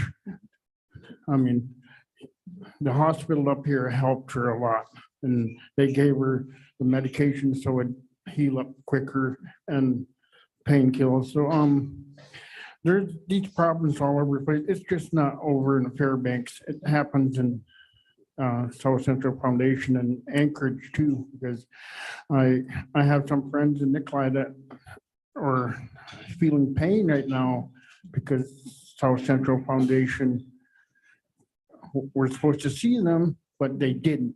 I mean, as soon as they're getting ready to go to their appointment, oh, we cancel it. You've got to wait another 3 months. So it's a tough world out there, because especially when you're on a timeline. And I just want to say thank you for my wife. Thank you. Okay. Uvanga Atiga Ugik. My Nipiak name is Ugik. It was given to me by my Anna, the late Flora Carmen from Deering. My grandfather is the late Evans Carmen from Deering. My parents are the late Jim and Dorcas Sears from North Pole. And my English name is Flora Roddy. I just have a question or a suggestion for the pharmacy at Chief Andrew Isaac. Is it possible to have prescriptions either automatically mailed or have a text message sent to the patient that their prescription is ready to pick up? I've been having issues with memory, so it is hard sometimes to remember to call in my prescription. And if it was either automatically mailed to me or I got a text message, it would be very helpful. When people don't take their medications on time, sometimes life is not fun. And sadly, I've had this happen to me many times. And like I said, it's my memory, it's my issue. But if I had that little reminder or automatically in the mail, it would be very helpful to lots of people. Thank you. Thank you for that suggestion. And we started mailing medications in Fairbanks North Pole during the pandemic. That was one of the things that we had implemented. So if that's what you would like to have happen with your medication, I think it's a matter of just coordinating it with the pharmacy and letting them know. And I'm not sure on the text messages. Can someone acknowledge, Dr. Bird? Are we able to do the text messaging? No, you're not. I've already We're asked not. the question. Okay, we're not yet. Okay. Yeah. Okay, but I agree that because Yeah. I get those from another pharmacy. And Yeah, what it I'm is helpful. asking for Yeah. is automatic Yeah. refills and Yes. renewals. Mhm. So I've taken advantage of Yep. the mailing, but you still have to call the prescription in. And that's kind of where my issue has been, is Okay. remembering to call it in. So if it Okay. was on an automatic refill and mailing, thank you. Okay, and I'm pretty sure that we can work that issue. Thank you. Jacqueline. Sorry. Hi, this is Margaret from Circle.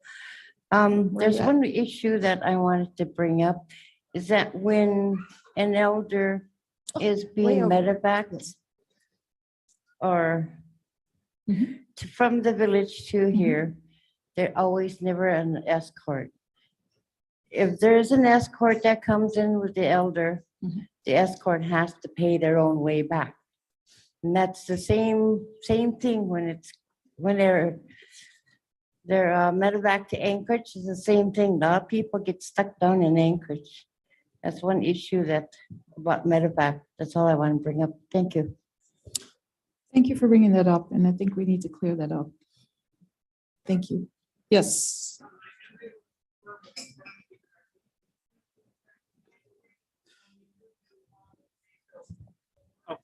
I was able to verify with the pharmacy director, we do text messaging reminders, and we do auto refill. It's just a matter of working with them to get it set up the way you want it. Okay, so I guess we can make that happen. Okay. One issue resolved, yay. The gentleman at the mic. My name is Philip Solomon from Fort Yukon, and I'm speaking for the people that have long-term COVID. I've been on it for 32 months, and I don't think it's getting any better. I had pneumonia 3 months ago, and my body's falling apart, tell you the truth. And people look at me and say, why don't you shave? It's like, it's a whole workout trying to shave. Taking a shower is a whole workout.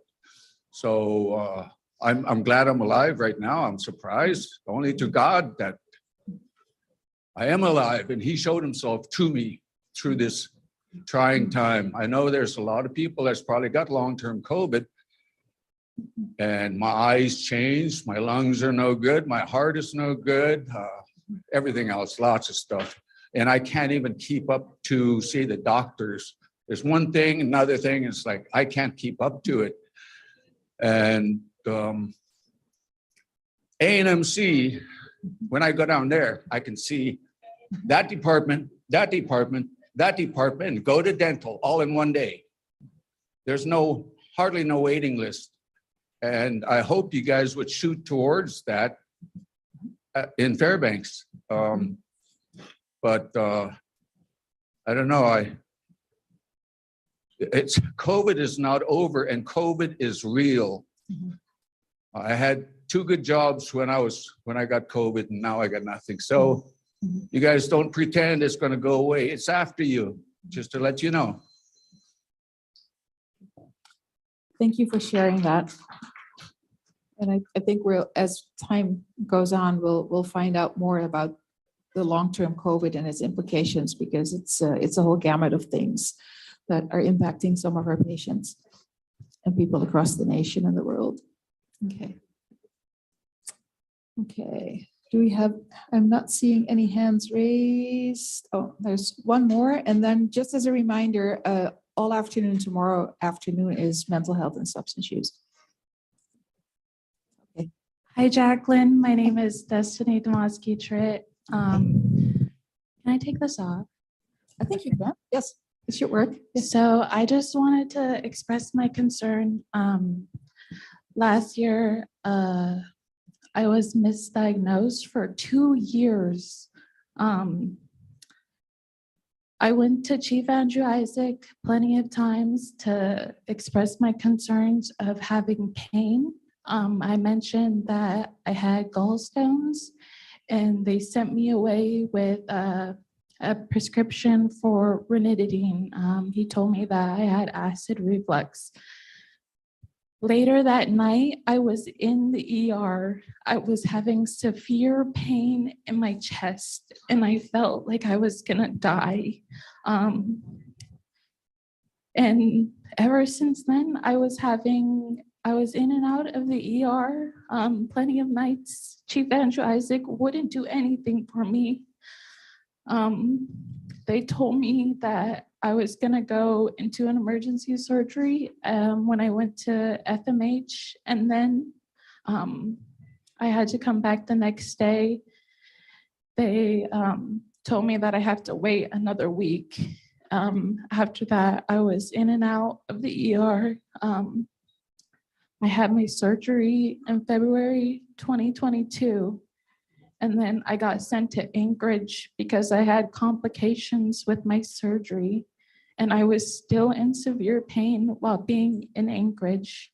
But But I just wanted to let you guys know that I think a lot of people have been misdiagnosed at Chief Andrew Isaac, and it's not fair to our people. Thank you.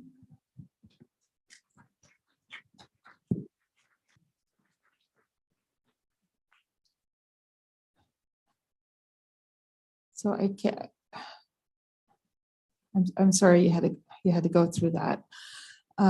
So I can't really go into your situation, and I don't know the details of your situation. I couldn't go into it here. In general, what I can say is that when there are situations where people feel like something didn't go right, that they feel like they're misdiagnosed, or if we are aware that something took like a long time to get to a diagnosis, we do have medical staff look at a number of those situations. Staff are doing peer review on each other to look and just look at the number of cases to see how those were handled, what the diagnosis was, what the plan of care was, and then we have outside folks doing outside peer review at times as well to kind of look and see for all those situations. And when there are unusual situations or things that didn't go the way you would have anticipated, we are looking into those as well. And so there's a whole process to review all of that to see if something was missed, if there was a step in the process that didn't get taken, if there was whatever it might be that we need to take care of and improve on. I think so. Okay.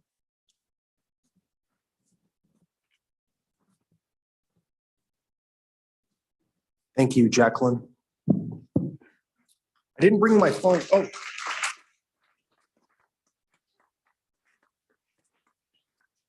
Sorry, no gift. Okay, so one of the things I was thinking about over there, because I took a lot of notes on that, was that while she can't talk about patient stuff, you know, with HIPAA and everything going on, she can to me. So what I'm going to have her do is have her and her staff research all those cases, what happened, to figure out what exactly happened, what could we have done better, and what in the future, so that those kinds of things don't happen to our people. I know internally, one of the things that I learned from my son when he was 15, and I've told you guys this before, I had no idea this even happened until they told me, was that they have monthly meetings where they review their cases to try to figure out, okay, what happened with this patient and what could we have done better? I had no idea that the doctors and stuff at the clinic do that. There's a lot of stuff like that that I think we could do better communicating to all of you, these things that are going on kind of behind the scenes. But that's the best thing I can do at this point, is have Jacqueline report to me, okay, what exactly happened and what could we have done better?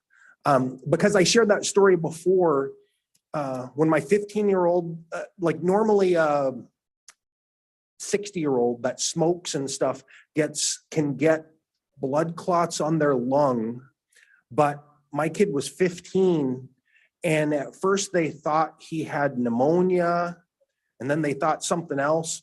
And so he went from chief to FMH. FMH had him for about a week, and at that time they thought he had pneumonia. And a nurse at FMH, I think, really saved his life and said, you got to get him to ANMC, where they have specialists that can work on this kind of stuff. And within half an hour, the specialist in the NICU at ANMC figured out what was going on. So then here I am, pissed off. I'm like, what the hell is this? Misdiagnosis? You know? But the doctor in the NICU at ANMC, when I walked him through everything, he said, if I was the doctor at each level, he basically broke it down to me that, and I didn't know this either, you know, we all work on our snow machines, four-wheelers, whatnot, and you're checking the most probable thing first, fuel, air, you know, whatever it is. Well, it's the same thing for the most part in layman terms, my layman terms, with doctors. They're trying to think, okay, we think it's this, and they work their way down. And so that doctor at the NICU at A&MC who figured it out in half an hour, he said, I never would have thought a 15-year-old kid would come in with his lungs riddled with blood clots. And it was until they did a certain test a certain way that it kind of blew his mind. He said, you know, they're lucky if they see one case like that a year. So I just want to throw that out there. We try to do the best we can. We're not perfect. And I want to make sure when these cases happen that we learn from those so that our other people of ours don't go through that same thing. My one thing that I wanted to say is my doctor at Chief is awesome. She followed up on everything, but the miscommunication with Fairbanks and Anchorage, that's where the problem was, not with my doctor. She's my Facebook friend, so I lucked out there too. And I just wanted to clarify that. So I want her to know that. Thank you. Thank you. And if anyone has an individual concern or something they want to discuss, we still have Leilani and Lucy and others in the back, including Vanessa, to take your individual concerns too. Okay, so end of the day housekeeping. Yeah, only thing I want to know is when they're going to reopen the gym. It's been closed for a number of years now, and a lot of us can't afford to go to or pay for gym. That's you. I told her to be ready for it. I've been working on her in the health department as best I can to get it reopened, because as I understand it, physical therapy, I think took it over during COVID when it was shut down. And I've been trying to work on getting it reopened, but at the same time, we have to figure out where to put all the physical therapy and acupuncture and some of the other folks that are down there. And yep. So we're working on getting those services out of the gym area back upstairs, but we need to do a little bit of reconfiguration in the PT area to get all of those services up there, and then the gym can be fully opened. And we're looking at like a sort of an interim hybrid where we can have patients at a certain time versus the gym area. So we're working that angle actively right now. So in my rush Don't to have the deal with exact- it, I was trying to get her to, you know, I want it open tomorrow, but this was like a month ago or more. What we didn't want to do was negatively impact patient care, because I think it's the acupuncturist maybe that's has a long wait to get into the one person. And so I didn't want them having to cancel a whole bunch of appointments with our people. So we're trying to balance that with getting it opened up again. Thank you. Thank you. Last question, please. We have a movie that's about to start in here and a whole bunch of dinners coming out. We ordered, I think, 400 dinners. Awesome. I want to know when you guys are going to hire more acupuncturists. I see the lady for my arthritis, and now she's had to go to half-time, which means instead of seeing her weekly or every 2 weeks as best for my treatment, I see her every 6 to 8 weeks, which means my hands are sore. And it's no fun. And I asked to be referred out, and she said, if I refer you out, TCC will not pay for it. And, you know, that's not right. Our treatment is it's not just my treatment. It's anybody's treatment that gets acupuncture, and that stuff works. I didn't believe in it, but it really works. And to deny us treatment is not right. So you're correct that we're actually losing or we're going from like a full-time to like half-time because she's reducing her hours. And so we are trying to figure out how to backfill for that and start expanding it. And we'll look into the outside referrals as a potential option in the interim. Thank you for that.